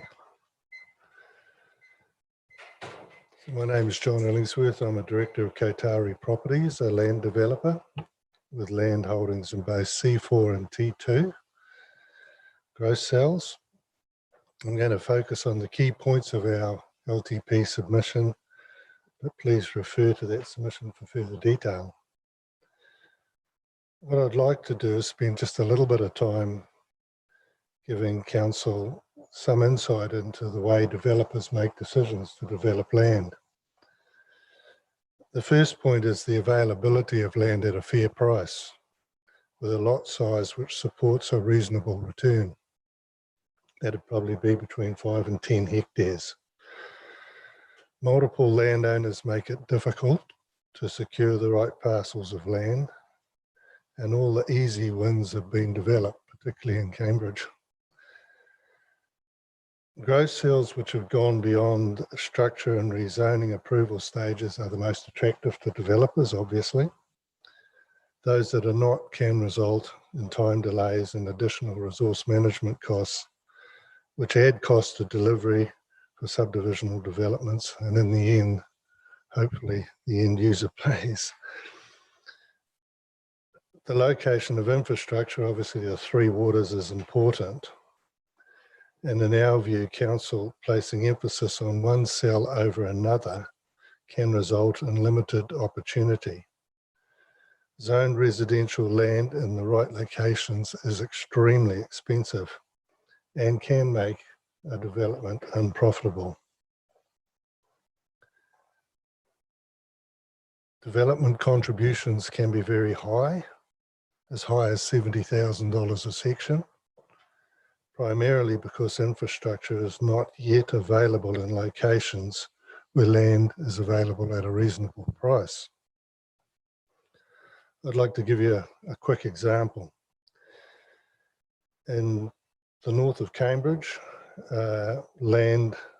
undeveloped land, is probably going for around about 1.5 million per hectare. And given that roads consume 28% of land space on average, that's $125,000 a section for 600 square metres.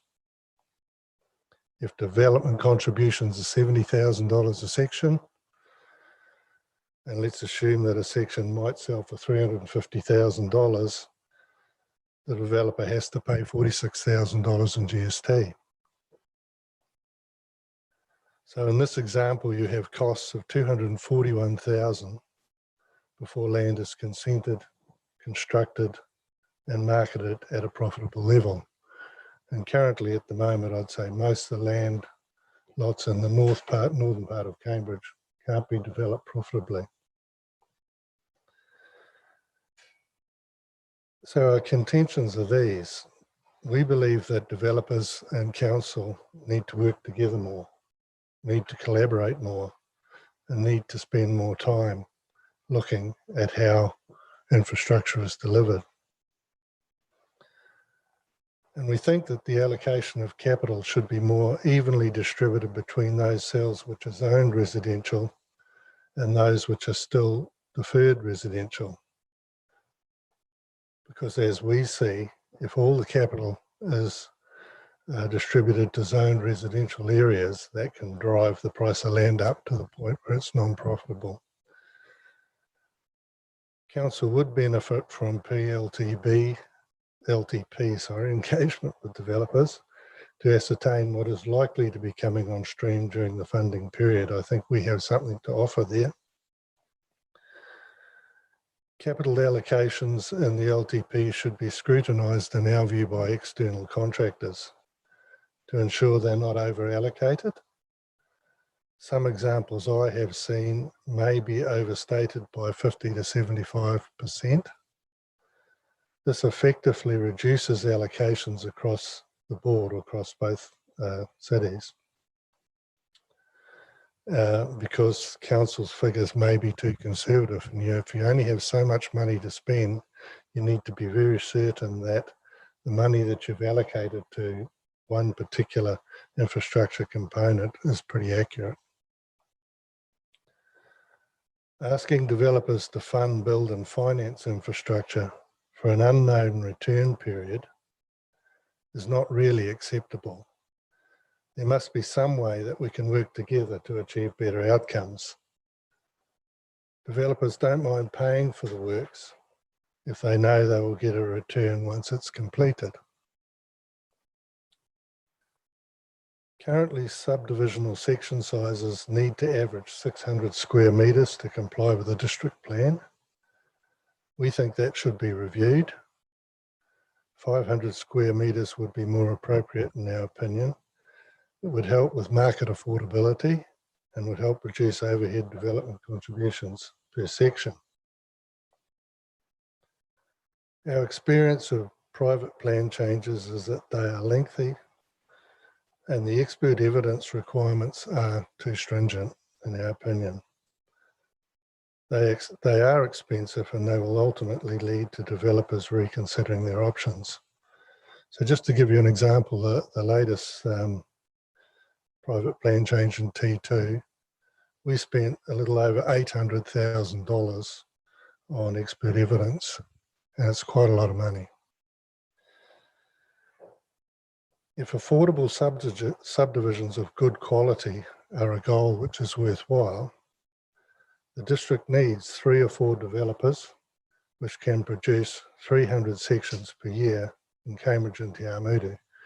We know that the growth in Te Awamutu results in about 120 sections a year, and in Cambridge it's around 200. So 320 sections per year. The average development period from land purchase to delivery of titles is about 24 months. And in the case of Kotari properties, we'll produce around 75 to 80 per year in our current subdivisions. And that's an investment of around $35 to $40 million. So it's a lot of money to invest in land development, and that's what we do. So I'm not complaining about that. But if we need to develop 320 sections a year in Cambridge and Te Awamutu combined, there needs to be more than a couple of developers, and we need to work together to figure out how we can do that in a more seamless manner. To achieve our development aspirations within a reasonable time frame and with the certainty of return of investment, Kotari would like Council to amend the LTP to provide funding allocation in the next 3 years for the following capital projects. C4 Growth Cell, in particular $5 million for the construction of the Kaipaki Road, Lamb Street, Cambridge Road roundabout. $5 million for bulk wastewater infrastructure, including rising main to service the C4 Growth Cell. $5 million for water, and funding for the purchase and development of reserves and collector road network. T2 is a little more simpler, fortunately. Funding for the urbanisation of Frontier Road and funding for the provision of a booster water pump. Thank you. Thank you, John. Does anybody have any questions for John in respect of his submission? Provided us with some interesting information in there. Graham? Yes, so Graham John, and then Jim. I just wondered if there was an expectation from the people that own the land that it's worth more than it actually is. They've been a bit greedy. Is that a fair assumption? So Well, that you can make the dollars work going backwards, yeah. you know what I'm I saying? wouldn't say they've been greedy. It's just that you have people that own a piece of land in a residential or a deferred residential zone. Naturally, I think they want to maximise their return. And it becomes really difficult if you've got multiple owners, because you've really got to negotiate with them all at one time. Otherwise, you might end up with one of them hanging out, and you end up buying a piece of land you can't use. So, and those areas that are zone residential, like the north of Cambridge at the moment, are particularly high cost. I mean, there was one 8-hectare block that went for $14 million. It didn't go to a development for sections because obviously it wouldn't work, but it went to a medical centre and a few other things, so more of a commercial bias. But there is difficulties, and I think that allocating capital based on what might seem to be an appropriate allocation may not work for a number of reasons, and that's why I think it would be a good idea to talk to developers about what looks to be the most appropriate development cycles, I suppose, you'd say. Did you have a quick question? Madam Chair, it was a really similar question to Graham, because I've often wondered why or how does good dairy farm land around here, $70,000 to $80,000 a hectare on the edge of town, become 1.5 million. And it's not, and I'm not saying that people are being greedy, it's what they're offered. So the developers must work back and know what their limit is for the bare land.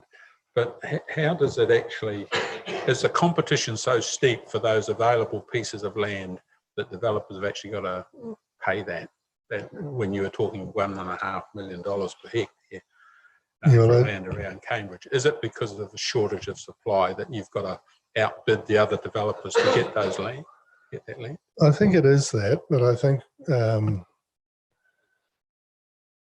in markets like this one, where demand is massive, I mean, in C4, subject to consenting and subject to being able to put everything together, we sold 64 sections without advertising. I had 46 people ring me up, ask for sections. So from a developer's point of view, if you're not philanthropic in any way, you just think, well, okay, I'll pay $1.5 million and we'll stick the sections on the market for 500 grand each. But in the end, that's not really a good outcome for the community, is it? I mean, so what we did in particular with C4 is we decided not to buy in the north because it was too expensive.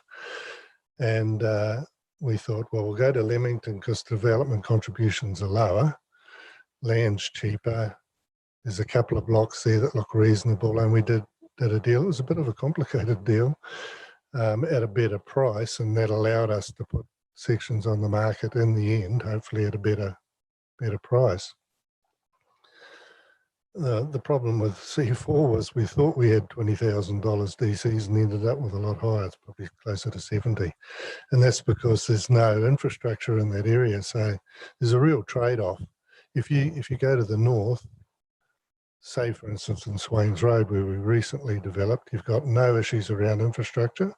You can afford to offer, we didn't offer 1.5. It's probably an extreme case, but it's definitely probably at the moment 1.2 to 1.5 depending on the owner. So the beauty of that is you don't have all the complications of trying to figure out how to build the infrastructure, how to meet a structure plan, how to zone a piece of land. I mean, it's what we do, so it's okay, but then the trade-off is the price on the land.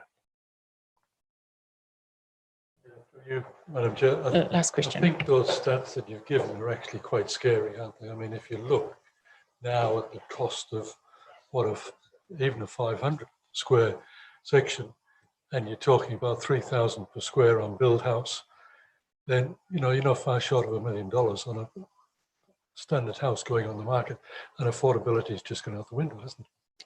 I think so. I mean, what I do see though is there is some quite good companies out there that are looking at compact housing at reasonable pricing levels, and we're working with them. There are some very good group home builders who can keep the price of a house at the 200 square metres, say, which is the maximum allowable area on a 500 square metre section, and they can make quite a nice house for around the 350 to 400 depending on the quality of the build. It's always been my aim to try and keep the sections under 400,000, because then that allows someone to come along and build a house at 750. And if you talk to a lot of the young people, which I do, who are trying to get a first home, that 700 is probably a little bit high. but they're willing to stretch to that 725, 750, and they can get a house for that, which after all is part of the aim. There's not really anybody with a desire to drive people out of housing. It's not good for business, is it? Thank you, John. Interesting to listen to your insights on a pretty endemic problem we have at the moment nationwide. So, look, thank you for that. We have your submission here in writing, and we will deliberate on it over the next few days. Thank you. Thank you.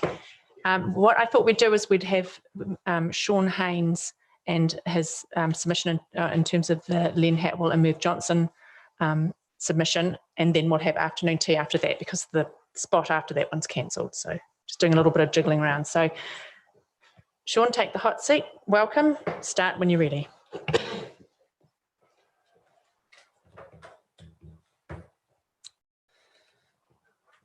Good afternoon. Thanks for having me. It's a good segue onto this presentation following the last one, I think. So, my name is Sean Haynes. I work for a company named Veros Property. I'm a development manager, and I'm working here with Merv Johnson and Len Hatwell, who are landowners in amongst the T11 growth cell here in Chiaomiru. So firstly, I would like to thank you for having me today and congratulate you on getting the draft LTP together. We understand how much work that goes into it, and yeah, we've provided submission and support of the draft long-term plan.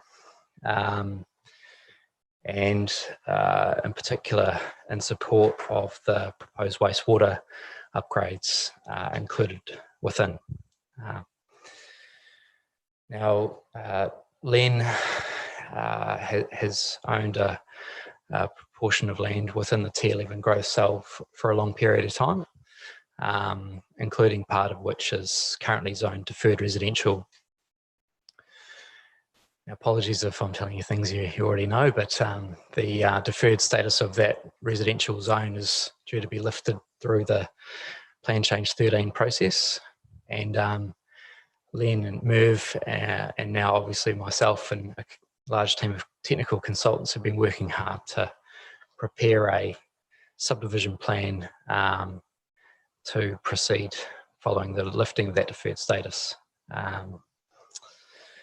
Now, working forward, the key constraint in us starting development is obviously a wastewater system that currently is over capacity, as we're told by council's engineers, and is posing an existing risk, is our understanding, with that being over capacity. Now, we understand that there have been recent connections and only around 12 or so from the upper parts of the T9 growth cell into the same wastewater system. But the capacity of that is a significant constraint on any development within the T11 growth cell. And so the delivery of the wastewater upgrades proposed along Cambridge Road are absolutely paramount to the delivery of any growth within the T11 growth cell. So again, we support the draft long-term plan because it includes those proposed upgrades, and critically it includes them within a very short time frame. So there's funding proposed within the 2021-2022 financial year, and we've recently prepared a development program which essentially maps out what we think would be our development program based on Plan Change 13 proceeding in a timely manner, based on funding for the wastewater upgrade being secured in the 2021-2022 financial year, and based on our aspirations to start earthworks in the 2021 spring season. So there's an earthworks consent that has been approved by Waikato Regional Council, and there's 3 further consents, including stormwater discharge, land use and subdivision consents that are currently being prepared by the consultant team. Following on from the presentation recently, I can certainly support some of the comments made regarding the availability of development land and the scarcity of residential sections, including the demand for them. It's a, as you said, it's a problem that's countrywide. We work across New Zealand, and it's pretty consistent across New Zealand, particularly in the regions. It's a growth challenge that's being seen in areas that it's never really been seen. Certainly not these levels, but it's a problem nonetheless. And you know, the solution certainly in the news at the moment, and it's a simple one, is supply. And so the supply of new residential sections is the key. And we are ready, equipped and able to proceed to deliver once we're able. Just looking at my notes, excuse me.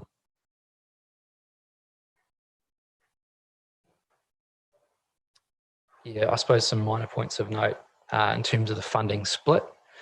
My understanding from the long-term plan is that 12.5% of the funding is from renewal funding. 12.5% is to improve the capacity of the existing network, and 75% will be funded via growth. So 75% of the funds will be recouped by development contributions. So yeah, in brief summary, we strongly support the current draft long-term plan. Happy to answer any of your questions and work with your team to proceed down this development. Fantastic. Look, thank you, Sean. Do we have any questions for Sean regarding his submission? I'd like to just thank you for letting us know your client's position and for your support in terms of the progress we're making in the space. So can I assume that there are no other comments or questions? No? Lovely. Awesome. Hey, thanks very much, Sean. And for now, we will adjourn for our afternoon tea break and come back for our next one at 3:40.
So our next submitter will be of no surprise to any of you, is Julie Epps from the Cambridge Committee of Social Services. Welcome, Julie and Harriet. Yep. Yeah. What? Yes, absolutely. Yep, absolutely. Kieran, we're all good. Excellent. Just begin when you're ready. Thank you. So thank you for this opportunity to speak today. I'm Julie Epps, and I'm here today on behalf of the Cambridge Committee of Social Services, which is a bit of a mouthful, so we're also known as CONSULTATION. I'm here today with two other members of our committee. So we have Juliet Drage, who is from the St Andrew's Anglican Church, and Harriet Dixon, who is from the Cambridge Community House. So our submission, as you would have read, is on housing in Cambridge, including the acute lack of emergency housing that we face and the unaffordability of housing. We thank the council for setting up the housing working group and ask that it continues its work and that council will help advocate and find solutions to the housing issues that we are facing. Cambridge is seen to be affluent, but we have to wake up to the fact that the community has got housing issues like any other area in New Zealand. In the submission, we've given a summary of statistics, of housing statistics. Behind every statistic, there's a human face. It's a person or a family who are struggling in our community. The housing issues are real, and we feel that council can make a real difference through planning and through advocacy. So I'm going to hand to Juliet to talk about that. Thank you. Hello, I'm Juliet. I'm part of St Andrew's Anglican Church. And at our church, we've had parishioners who've had to move out of Cambridge because their rents have been too high. And so they're leaving their social supports behind. The council speaks of providing for the well-being of all residents of Waipa. You speak of the 4 well-beings of social resilience. In point 2 of your 10 years in 10 points, you speak of the challenge of ensuring Waipa is an affordable place to live. In point 7, you speak of the council will be creating a blueprint for Waipa, a plan of action for where and how we should grow and develop over the next 30 years. COS would say that now is the time for council to make a difference, to take more control of planning new developments and infill housing. In our COS meetings over the last few years, we've had many discussions about the effects of housing costs on our community. In 2018, COS made a submission expressing concern about the escalating costs of buying a home and renting. We asked council to continue to increase their stock of pensioner housing as needs increase. But we want council to attend to the dramatic change in our community because of new developments with almost no availability in the smaller housing low cost range. Cambridge is unaffordable to buy and to rent. We have always been a mixed community, the less well off side by side with the better off, renters and homeowners. New developments have not allowed for variety. For example, older folks in small ground floor units. Variety builds vibrant communities and social resilience. Resilience builds caring neighbourhoods. Resilience, say, in the face of COVID-19. Communities that look out for one another. Please plan for health and well-being. We are changing so fast.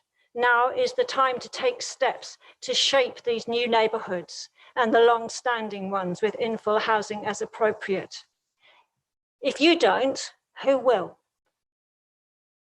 Thank you, Juliet. My name is Harriet. I'm the manager at Cambridge Community House. We're dealing with issues with housing in our community on a daily basis. As our report showed, we've gone from seeing maybe 1 person a month with an issue with needing acute housing needs to at least once a week, and last week we had 3.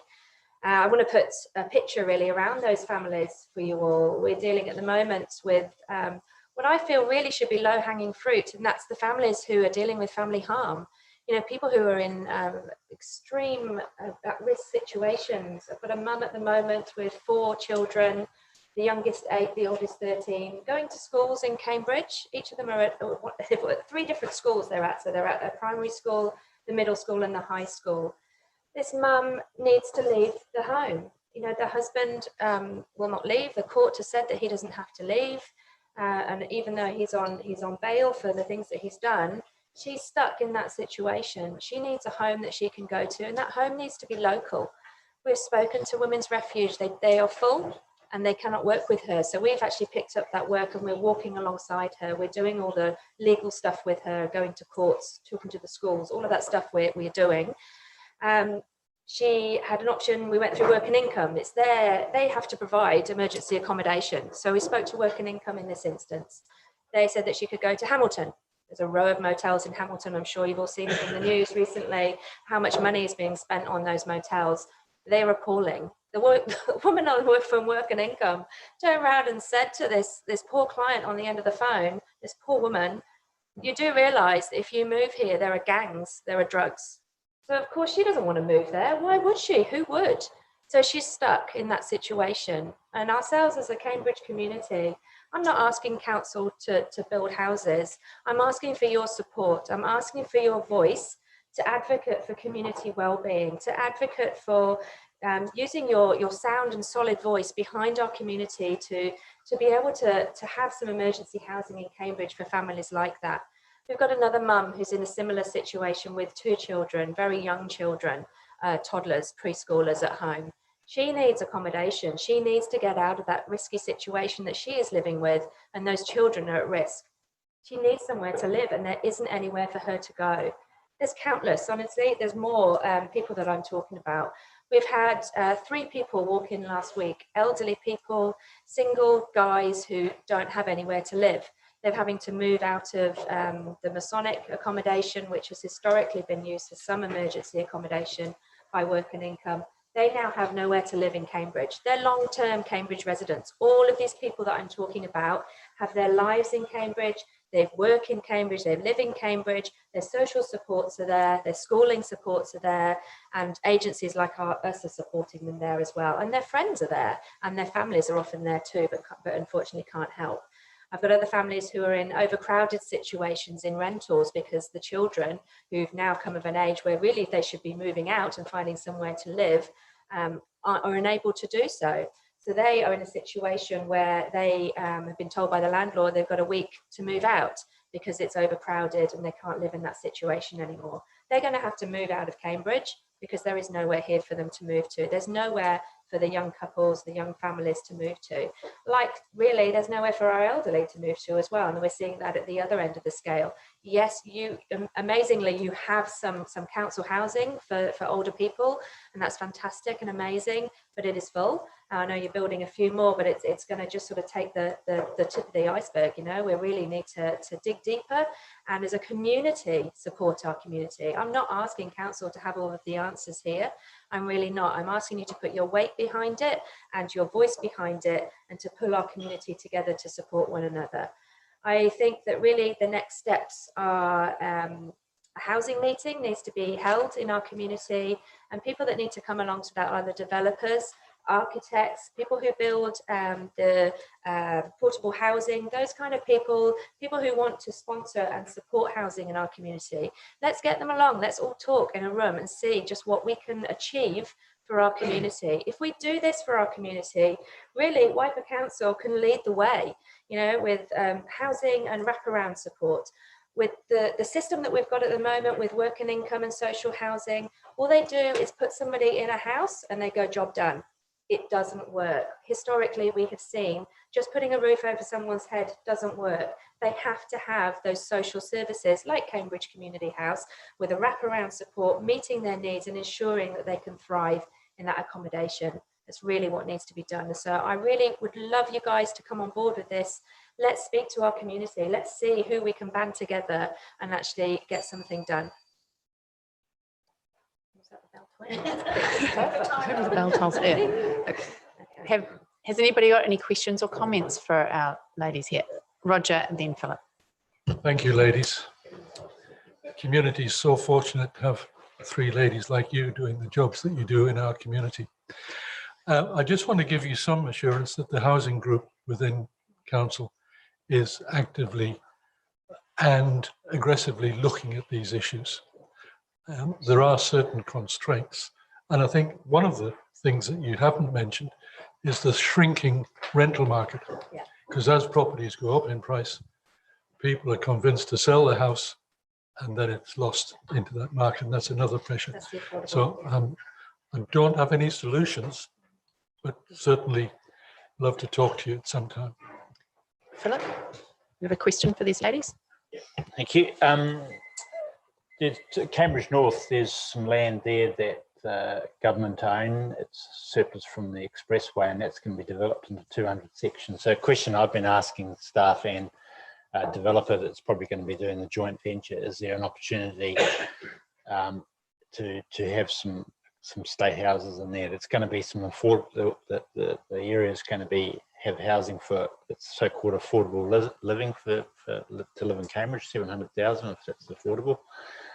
Is there an opportunity through the structure plan when they design it to have a handful of homes there? It's government-owned land, so is there an opportunity? That's the question I'm asking them and people that are involved with it. So yeah, we'll keep talking with them on that. So. Liz, did you have a question? And then Claire. Yeah, sure. Thank you, ladies. Good to see you. So my question is, do you want council to lead this? So in terms of putting that meeting together, is it helpful for us to take the lead on it? Because, you know, you talk about multiple different organisations to try and pull together. I believe so. Yeah, is that easier? Your voice and your weight behind putting a community meeting together will shout volumes that we're serious about making change and supporting our community. Yes. Okay. Yes. All right. No, that's good. And secondly, we've talked in the past, and I guess it's just around putting a little bit more pressure on us. Those around the table here will know I've been a little bit supportive of some of the new pensioner housing in Vale Court, hopefully having a unit allocated, because proximity-wise, right next door to your existing premises just makes sense to me. So I think I need you guys to put more pressure on us to continue to advocate for that, and it'd be really great to see something like that come to fruition. Thanks. Yeah, great to see you along here today. And yeah, I can't agree more strongly that affordable and other social housing is really important. But I just want to clarify, because your submission doesn't actually request that there be a meeting organised for housing issues. And so we rely on what's in the submission as, you know, our action points. So I just really like it captured on our parking lot or something that I'm really pleased that you're happy for council to look at leading it, but we just need to record that so that we don't lose sight of it. Yeah, so Kirsty's putting that up there.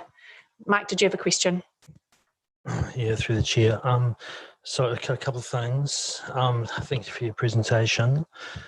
You sort of talked about getting property developers together, and that's probably a good thing, but the people that have got rental properties at the moment are the rental property owners.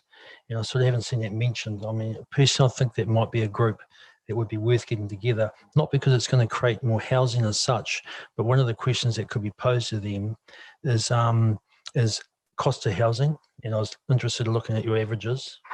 And the other thing, of course, is, you know, if your property is big enough, it's not that hard now to get a second dwelling, which actually can cater. It's basically infill without too much cost. And that the return is going to be obvious, but it can also be cheap and still obvious. So it's just a group that sits there that has probably never been brought together. I mean, I haven't heard of it being brought together.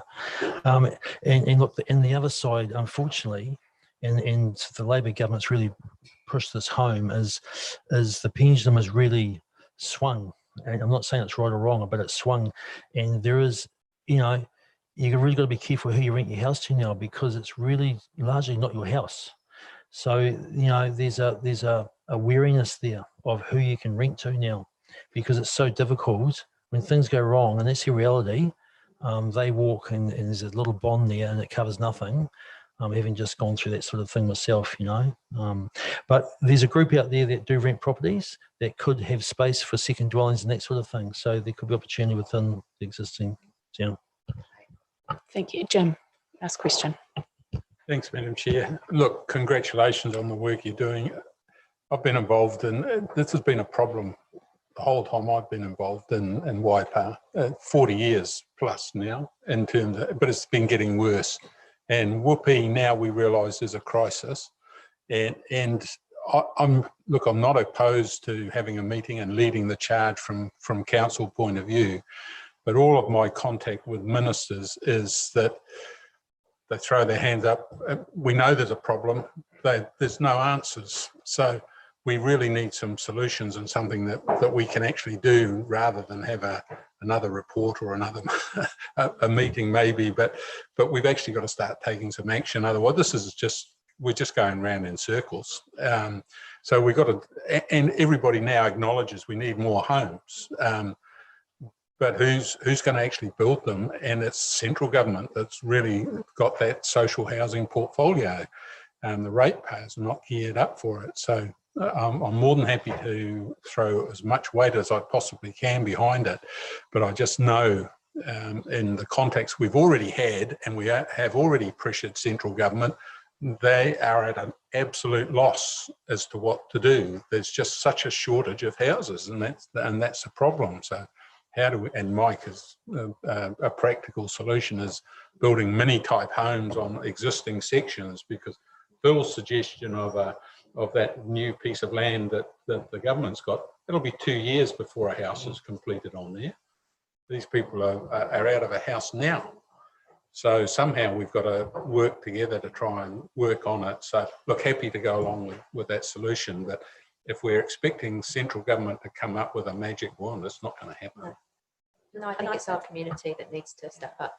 I think there are people within our community who make I've had these conversations already. They make transportable homes. They're willing to make them. You can't make them for free, but they're willing to make them. Where can we put them? What can we do as a group? Let's bang our heads together. Let's talk about the options and actually make something happen. Well, yes, there is that. Yeah, but then that's where the additional support of the community house comes in, because you can't just put a roof over someone's head. You absolutely have to put those support services around the people to make it work. And in some places there are community trusts where they have housing trusts. You know, in Cambridge, the Cambridge Baptist Church, they have 5 or 6 houses that they rent. So it's not a totally new concept, but it's making it so that people can do it. That, you know, that these housing trusts can be set up, that they're supported, and then that they can get the wraparound support from the likes of the community house. I'll just make one more comment, just on the last one, sorry. I think people are more fearful of the state house estate, a cluster of, which inevitably turns to cluster, but scattered, just like they do with new subdivisions with state houses. You know, it's that approach to the small home. It's clean, it's tidy, it's warm, it's healthy. It's actually, yeah. Right. Hey, look, thank you, ladies. Thank you for your very sobering submission, I'd have to say. Yeah, but nice to know, and good to know that you're wanting to find solutions rather than just a bit of a talk fest. And I think a lot of us have been in this sort of social space, have seen a lot of talk fests over the years. And yeah, we need action. We do. So thank you so much. Thank you. Next, we have Bev Gattenby, who's no stranger to any of us either, for the Ohopo Community Sport and Recreation Centre Trust. Hi, Bev. Hi, everyone.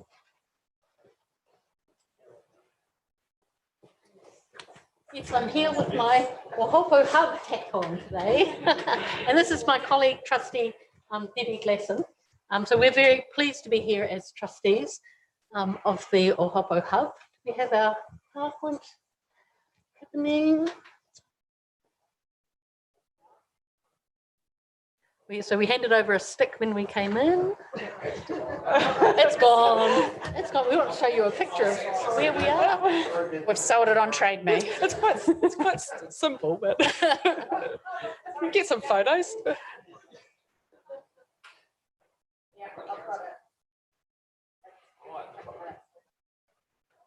So the very first thing we want to do is say a deep and wholehearted thank you for your support of this project, which really has made a difference for Ohopo, for the village and for the surrounding communities as well. So the Ohopo Hub is well and truly used every single day in a number of ways, and all kinds of things are happening that weren't happening before. I really want to show you some pictures. That will happen. It'll come.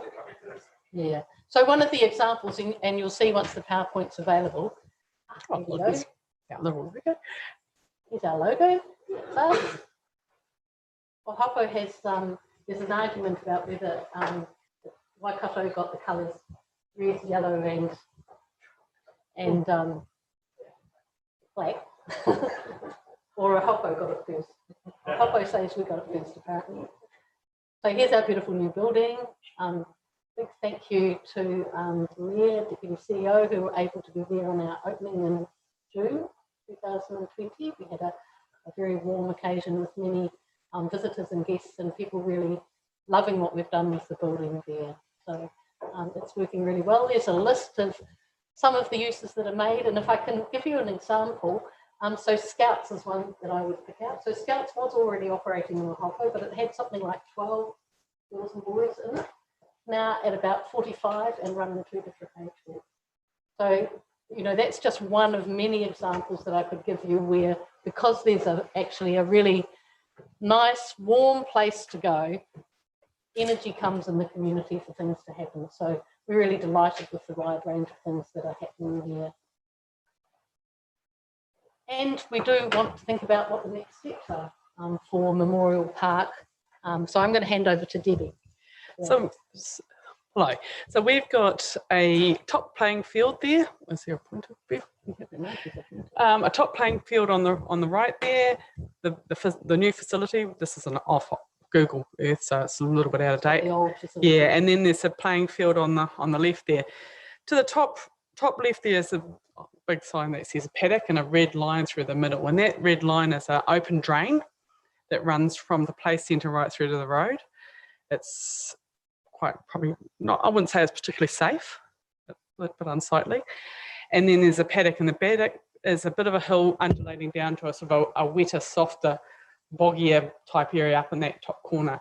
So that is the road that goes over the railway line, and then that's the main road that comes through Haupo on the left.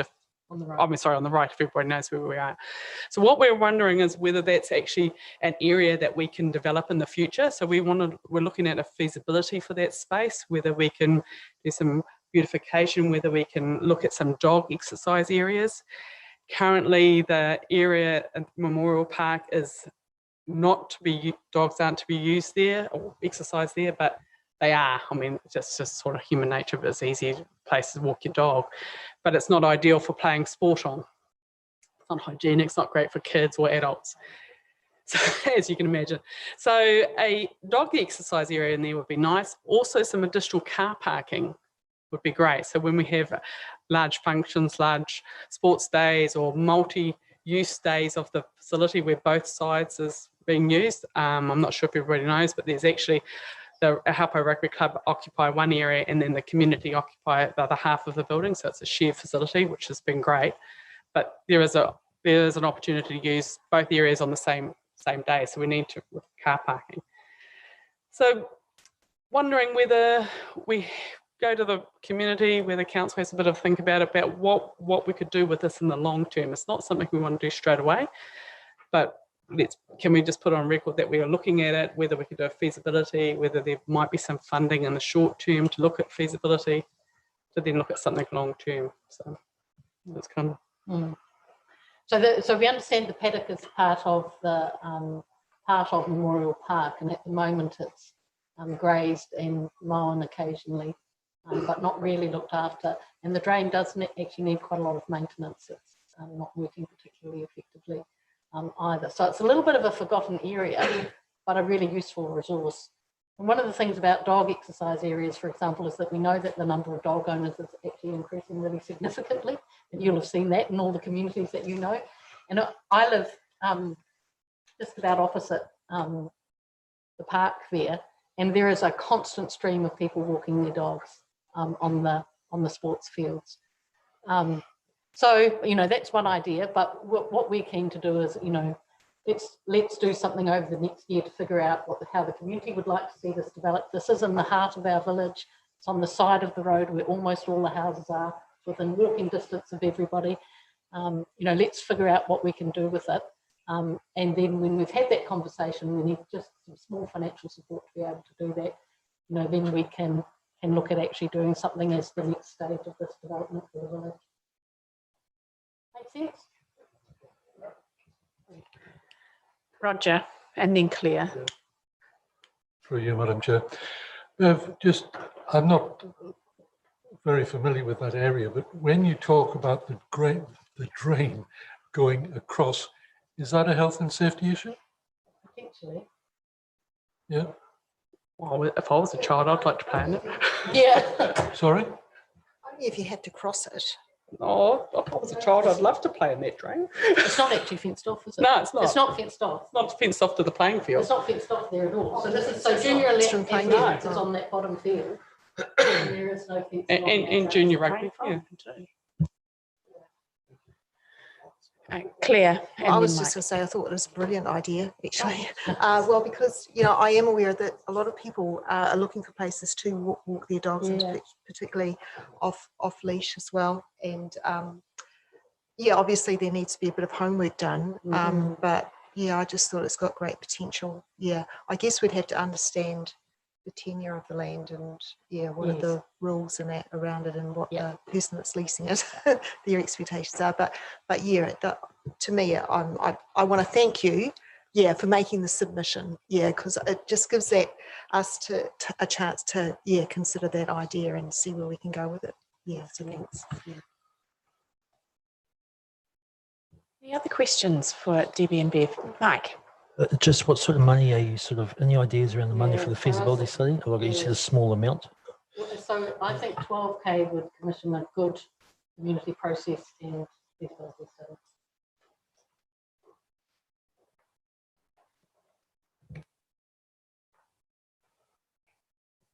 Any further questions? No? Well, thank you very much for your submission and your clarity on your answers. So it's nice to be on this side of the process, I have to say. Thanks again, for your support for the hub. It really is fantastic. It is really wonderful. Our pleasure. Now, we've had a couple of people not appear, but we do have Jennifer Palmer, on the assumption she's happy to present now. Sorry, from Te Awa River Ride Charitable Trust.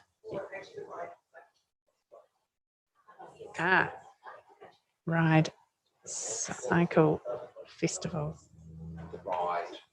Okay. Jennifer, take a seat. Feel free to commence your presentation when you're comfortable.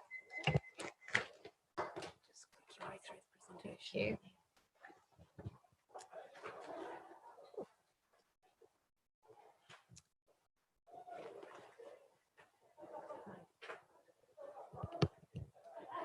Do I need to do anything with that, or does it?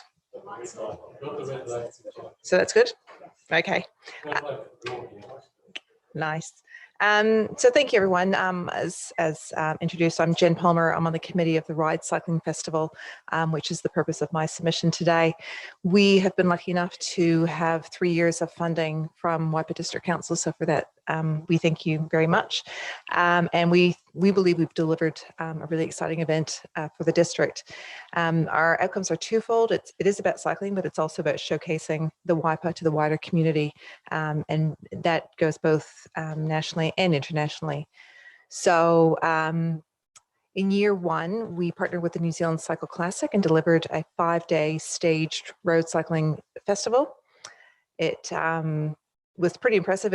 We had international riders. As I say, it was 5 days. It took part all over the district and really showcased, I think, some of the very best of Waipa, as I say, through YouTube, through Sky, and internationally.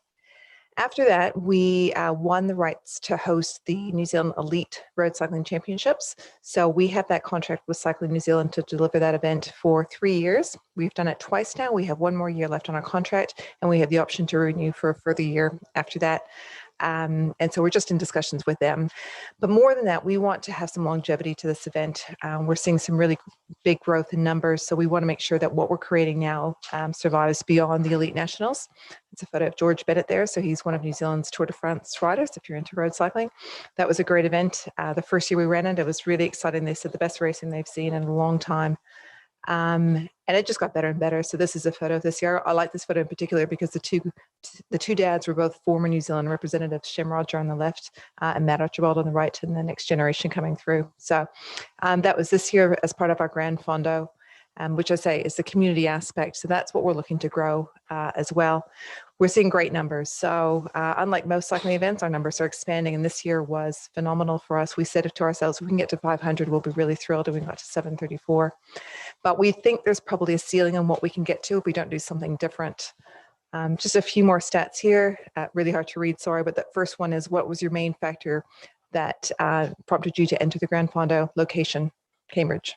So people know that cycling and Cambridge go hand in hand, and we see that reflected in our survey results.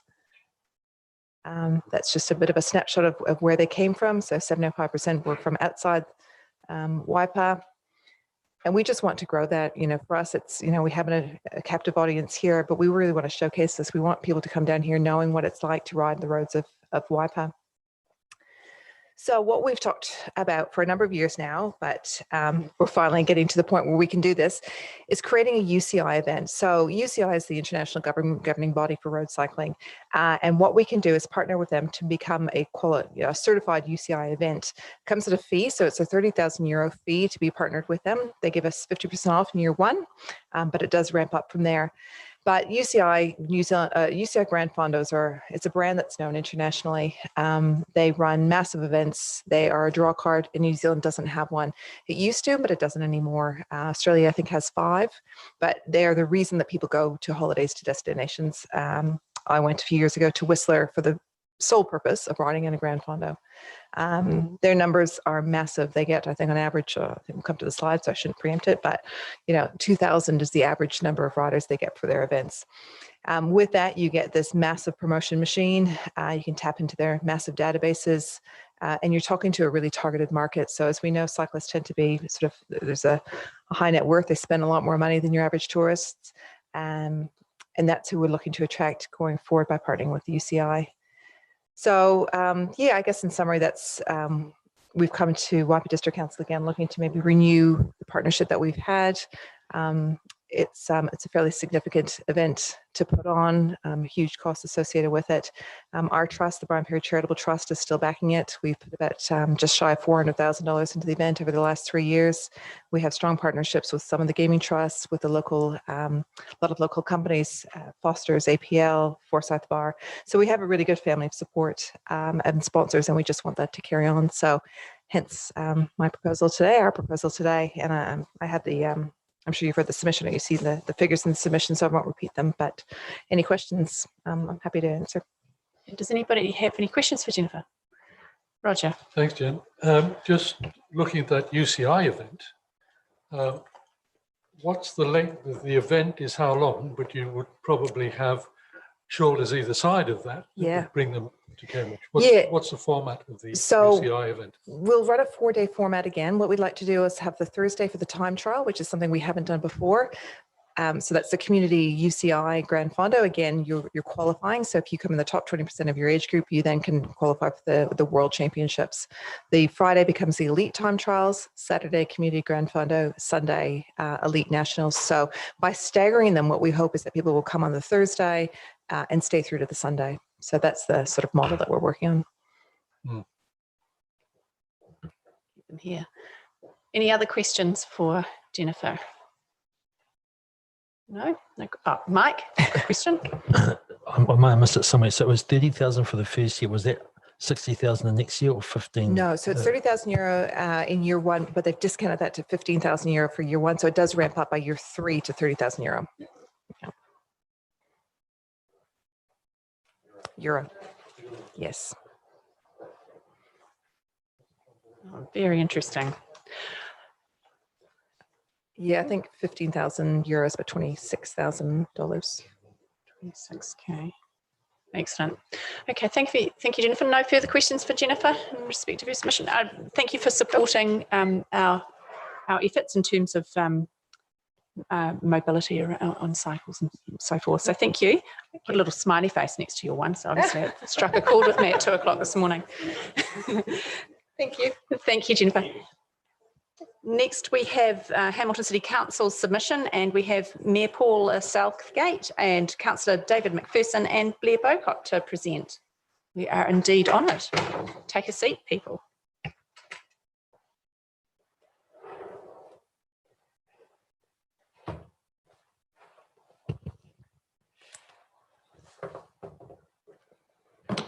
Oops, sorry.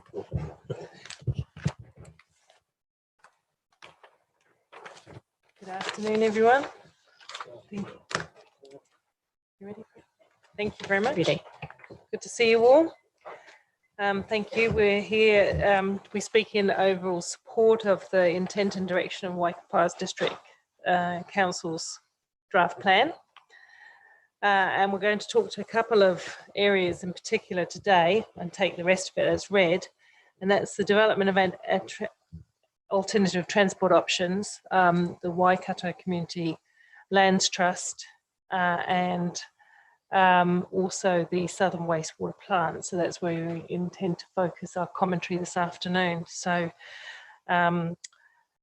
beginning with the transport, which Dave is going to cover off, we just very supportive of our partnership and just looking to cement some further partnership as we go forward.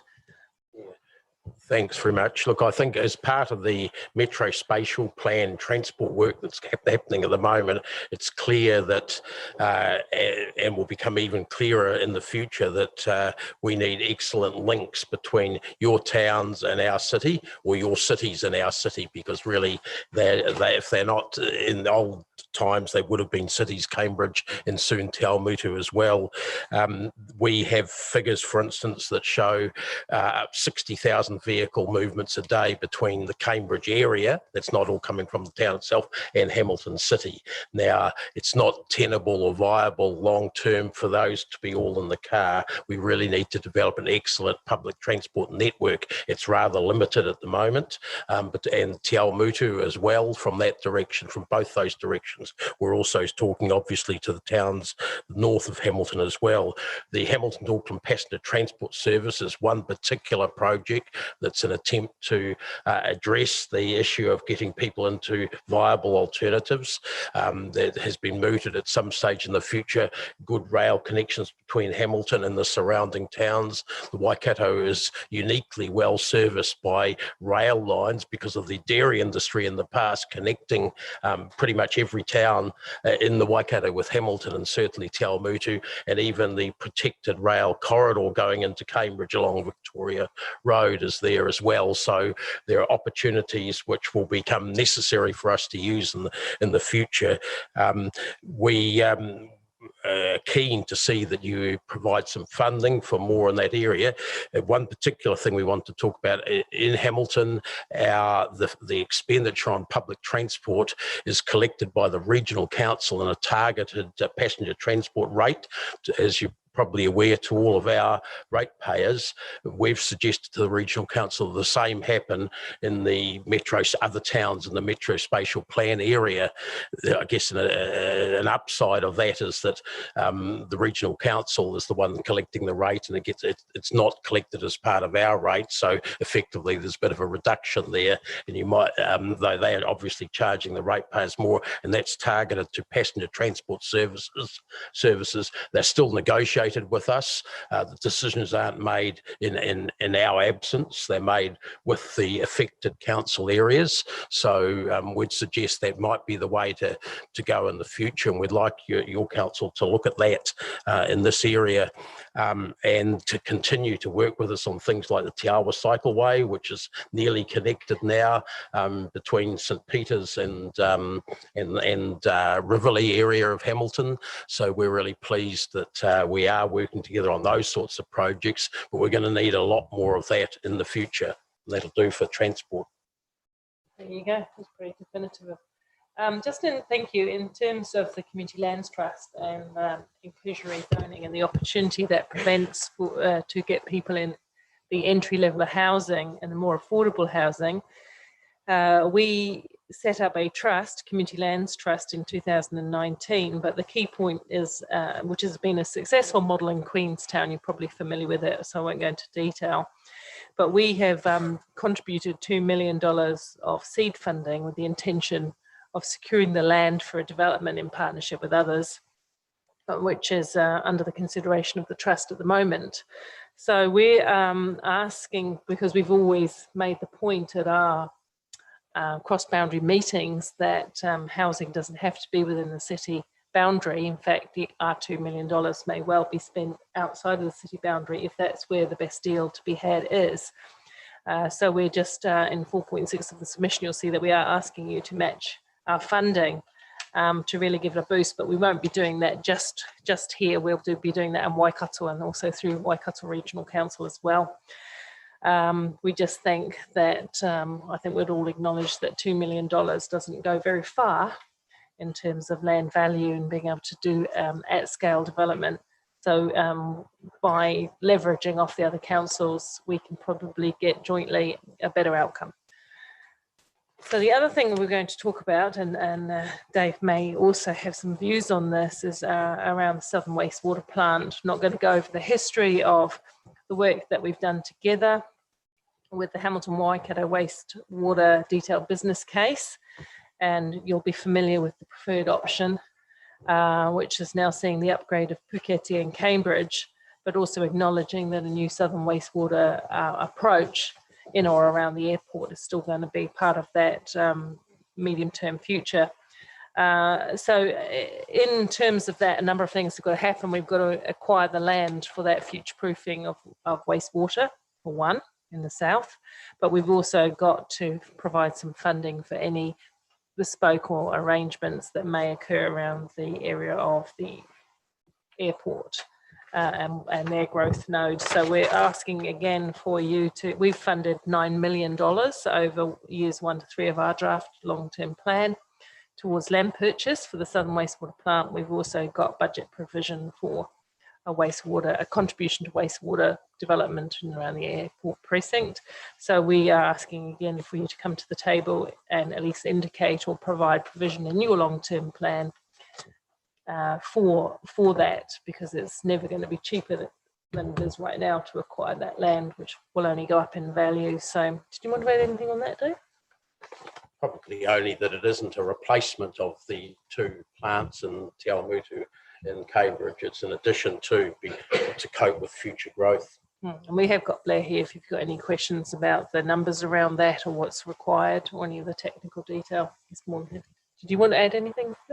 Look, I just really want to say good afternoon, councillors and your worship. The points that Councillor and Mayor Paula have made are really in the context of our wider, highly cooperative work that we're doing through our boundaryless work and future proof and the other forums. And I guess that the topics that we're here to submit on are in the context of your highly ambitious LTP, which is fantastic to see. You've really leaned forward in terms of what your community is needing, and I guess increasingly how that links into what's happening in the corridor between the southern part of Auckland right through to Hamilton, through to Cambridge and Te Awamutu. So really, really positive to see your long-term plan and the areas that you've invested. The areas that we are asking you to think about are really how we can work in a boundaryless way to better deliver outcomes for our community. And our community doesn't respect or think of boundaries, so things such as wastewater, transport connections, community lands trust are really in the context of how do we better align our spend programs to deliver those outcomes. And so the intent of our submission here is to congratulate you on your LTP, but to say we think there's some opportunities where we can just potentially tweak a little bit further so that we can deliver even better outcomes for our community. And I guess the example of the wastewater investment is we're investing in our Puketi plant, you're investing in Cambridge, but there's a need for us to co-invest the long term in a sub-regional plants between our 2 communities and that sort of airport precinct. If you can't afford to put money in the LTP, at a minimum, can you put a note disclosure that there's an unfunded requirement for that that site, and that could be then addressed in a subsequent annual plan or subsequent LTP. So it signals to your community that we are working together in a collaborative way. So I guess all our points are gifted in that highly collaborative fashion, so that we continue to work together in this increasingly boundaryless way. In the submission, you'll see that there are some other mechanisms that we can bring to bear through a memorandum of understanding, you know, and foreshadowing in your long-term plan where the future investment sits, and just having a common understanding of the growth triggers and thresholds that might bring the need to bring that in. So, you know, rather than to be silent about it, I think we all agree that we're tracking this direction. And just to summarise, Blair's absolutely right. We, and Mayor Jim, we really do appreciate our working relationship with Waipa. We talk often cross-boundary, we think cross-boundary, we appreciate the partnerships that we've got on the table, and we just see the need to cement those as we go forward. But thank you very much for the way that Waipa does work with us in that arena. Thank you. Does anybody have any questions for these fine people from Hamilton City Council? Yeah, 9 million seems an extraordinary amount of money, and you've got in here that, you know, Waikato are looking to put in their plan about 4 million, starting to get up there. What would you be looking at buying for 9 million in consent? I mean, that's just, to me, that's huge. Yeah, and I guess the land area that the project has identified as between 15 to 20 hectares is what's required to future-proof for a sub-regional facility that supports that long-term growth. And so those numbers at 9 million being our proportionate share, and when you add those together, is in the ballpark of what land costs in the general area that we're talking about. It's not cheap, but it's never cheaper now to look at purchasing land for long-term infrastructure assets such as this. So it is a realistic number based on advice from our project. Sorry, the other part of that cost there is you'll note a designation and consenting processes, and we've learned from experience that how much that can cost when you get into that designation and setting aside land for public works. Basically, it's not always straightforward. You've got neighbours and other people to consider, and so yeah, and potentially that land, or hopefully that land, would also include the package plant area for a plant for the airport as well, and then that whole precinct there. So it's working with them to find that. Is that sort of area available, ever going to be available there with the, you know, the aggregation of the land as it stands? There are a number of options in that area which the project team are working through. Yes. Jim. Look, in terms of your submission, it's fair to say council hasn't had a discussion on these issues yet. So that still has to take place before we could give you any answer on what we're talking about here. So, but look, from a personal perspective, we've worked collectively or collaboratively in terms of trying to find the solutions for the wastewater treatment plant. We have fallen as we have with the Puketi plant and Cambridge being immediate issues, and that the extra southern plant, if you want to call it that, is still an area that has still got a fair amount of discussion to go before it gets to that point of going out and buying land. And that's my personal point of view, because I said council hasn't had the chance to debate that as yet. So look, to answer your question, we haven't considered this as yet, but we accept it as a submission to the plan. And I think that's what we're asking, for that consideration, that conversation to occur, mindful of the fact that things like transport corridors and land for public services like water never get easier over time either. So just even having a planning intent, a clear direction of travel with that is preferred. So we look forward to that conversation. which we hope you will have with some urgency, I dare say. So are there any further questions on this matter? Well, I just want to thank you for your attendance today and for your general support for our LTP. And we welcome ongoing cooperation between our two organisations. Absolutely. Thank you. Thank you. Drive safely.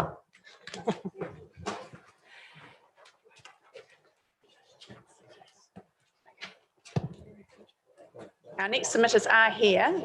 We're just rounding them up from the foyer. So if you just want to have a break or minute or two to stretch your legs, I think it's the last one.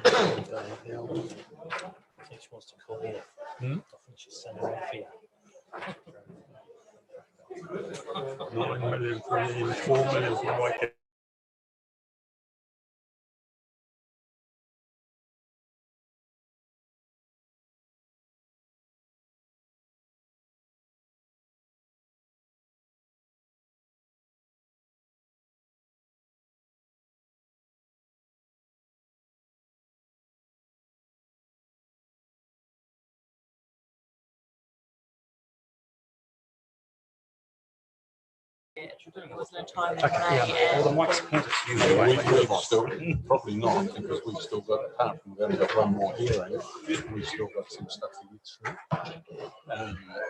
So look, can we just Don't like the fact that you're looking at the trying, it's just but showing it's a now- bald spot. Yes, I can see.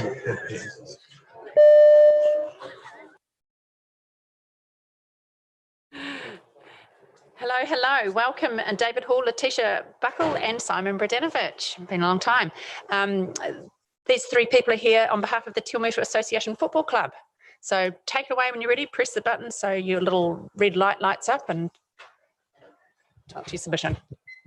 On behalf of the Football Club, thank you very much, councillors, for the opportunity to come and speak to you about our club. We have Dave Hall, who's the president of the Football Club, Letitia Buckle, who's the secretary, and I'm on the committee. We've provided some submissions. Essentially, we believe that that sport forms a very essential part of the fabric of the whole New Zealand society and of the community around town. And in terms of town, the football club has been here for well over 100 years. It's had a great history, and it does have quite a fantastic future ahead of it. It's part of football, which is growing rapidly throughout New Zealand, and there are a lot of opportunities for that growth locally as well. So we've got a Women's World Cup, which is here next year. There've already been a growth in junior football teams for girls, and that's only going to escalate as there becomes more publicity and promotion about that World Cup. We've also got, for some of us ageing weekend warriors, there are more leagues that are opening up. So there's the over 35s league and the like, and other clubs around the district that have participated in that have seen an influx of players, older, more mature players coming into that, and that's going to be the same with our club next year. So where we are is a club that's in good heart, has got great numbers, and those numbers are going to grow, but we have issues with the facilities where we are. We play in 3 different areas locally. So we play at Anchor Park or Memorial Park, we play at the stadium, and we share that with cycling and with athletics. And we also have Sherwin Park for the juniors. So 3 quite disparate areas, which is a little bit hard for a club. Over a decade ago, we were part of the Castleton Park initiative. Initially it was Park Road Sports, and then became Castleton Park Incorporated, along with Te Awamutu Marist and BMX. And that was the 3 organisations getting together to see what we could do down there, and working very positively in conjunction with the council to try and see what could be developed to form a sporting hub. That hasn't really worked. To be able to progress something for Te Awamutu football, essentially we would need an area of 5 pitches. The Castleton Park area, certainly at the time down there, had significant drainage issues, and it would be very costly in the short term to have really been able to do anything. Long term, it makes sense, and we see in the long-term plan that there's reference to Castleton Park, and that's some money being budgeted for there, which makes a lot of sense. Totally support that, and would love to talk with council as to exactly what the plan is and how we can be involved. But when we look at that, we see a figure of 1.8 million, and realistically, it's probably not enough to get things going for our club, to have all the teams down there, to have the fields developed, not in the short term. So long term, would love to be part of that and part of the council's plans. But in the meantime, we just have to look at where we are at present. So a club that's growing, a club that shares facilities with other clubs, and yet our facilities aren't the greatest. So focusing particularly on the stadium, we've got a situation where it's a public park. You have a lot of people walking through. We have toilets, but they can't really be, they're not great. They don't have wheelchair access, and yeah, the limitations on them. And we think it'd be a great idea that if those were made public toilets as well, and the facilities around that upgraded so people could use it. There's a lot of people walking their dogs through there, and it's a great venue. In terms of the building itself, there is a lot of demand and a lot of strain on that building with all the different users. We've even had an external cycling club from Cambridge want to hire the whole facility in October. Over 400 cyclists, they want to use the club room, and they want to use the whole area. So there is demand for it, but we don't have the ability to really properly be able to look after them. So that's sort of a very quick snapshot of where we're at, but we're here primarily just to be able to answer any questions that you might have for us. Thanks, Simon. Does anybody have any questions for Simon in respect of his submission? Or David, Letitia, were you going to speak to that? Or no, he's done your speaking for you for now. Any questions? Roger. Thank you, Madam Chair. Just a clarification. I know that you're seeking assistance, and I see 3 items in here that add actually up to a fair sum of money. What actually is it you're coming here asking for in terms of project and dollars? Yeah, just as we've listed there, I think the approximation in relation to the club rooms was around $230,000. The work on the toilets to get them up to spec would be approximately $80,000. And then the floodlighting and approximation on that was $100,000 to get the structures are fine. It's just the actual replacing the old light with LED light, which is quoted at around $100,000. We have hundreds of users for that club, but being based in 3 different areas, people aren't likely to come and go to the club rooms as a hub because it's substandard, really. And with the different users, that's why an upgrade is required to be able to accommodate those extra numbers. There's not even internal access to the toilets either. So that's part of that costing. Lou, did you have a question? Yeah, thank you. Through you, Madam Chair. Congratulations, gentlemen, what you presented. You realise, of course, that the community board came in a little earlier, presented something on your toilets or was ready, so that it has gone through. So, but secondary point here, the facility you've got with the grounds is okay. It is reasonable at stand at this time. You don't need drainage or anything up there at the stadium. Whether it survives with all the use it's getting at the moment. It's a bit like one of those, we've done the exercise of looking at other turf options, which would give us 30 to 40 hours use of an artificial turf. With the grass turf, we get 6 to 8 hours playing use a week.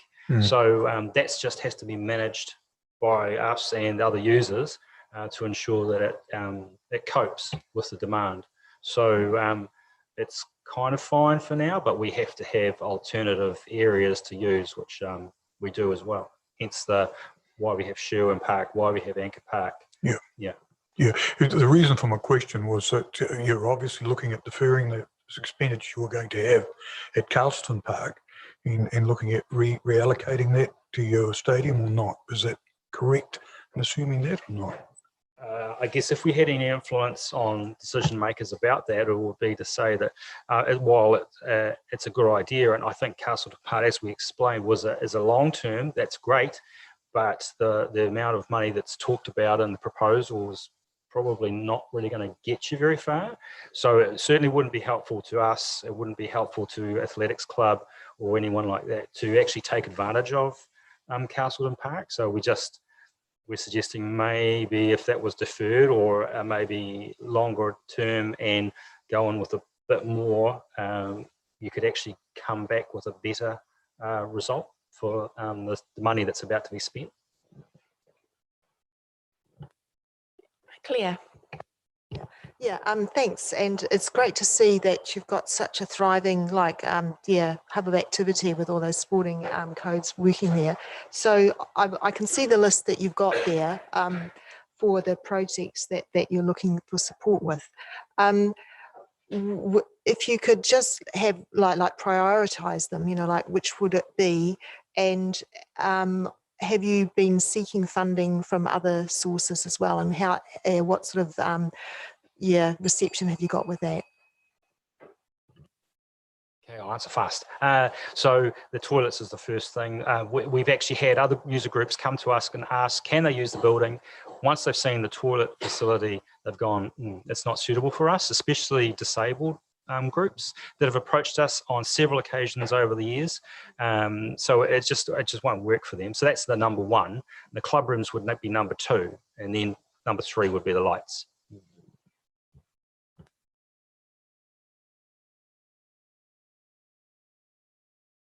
Just jotting down that priority hit list. 3, 2, 1. Excellent. Did you have any feedback on the funding? Like, have you approached anyone else yet? No, because we don't own the building, and we have looked at modification options in the past, but generally funders come to us and say, who owns the building? And it's not us. And that sort of ends there. A bit of a bind, isn't it? Any further questions for these good people? No, there being none, I believe that brings our hearings today to a conclusion. You're our final submitters, so thank you. Have the rest of the day off. I'm so generous. Excellent. So I think in terms of formalities, do I just adjourn it? I will just adjourn the meeting till tomorrow at 9 o'clock. Just quick. Yeah. Oh, okay. We've just got something as well. Just to let you know that Havens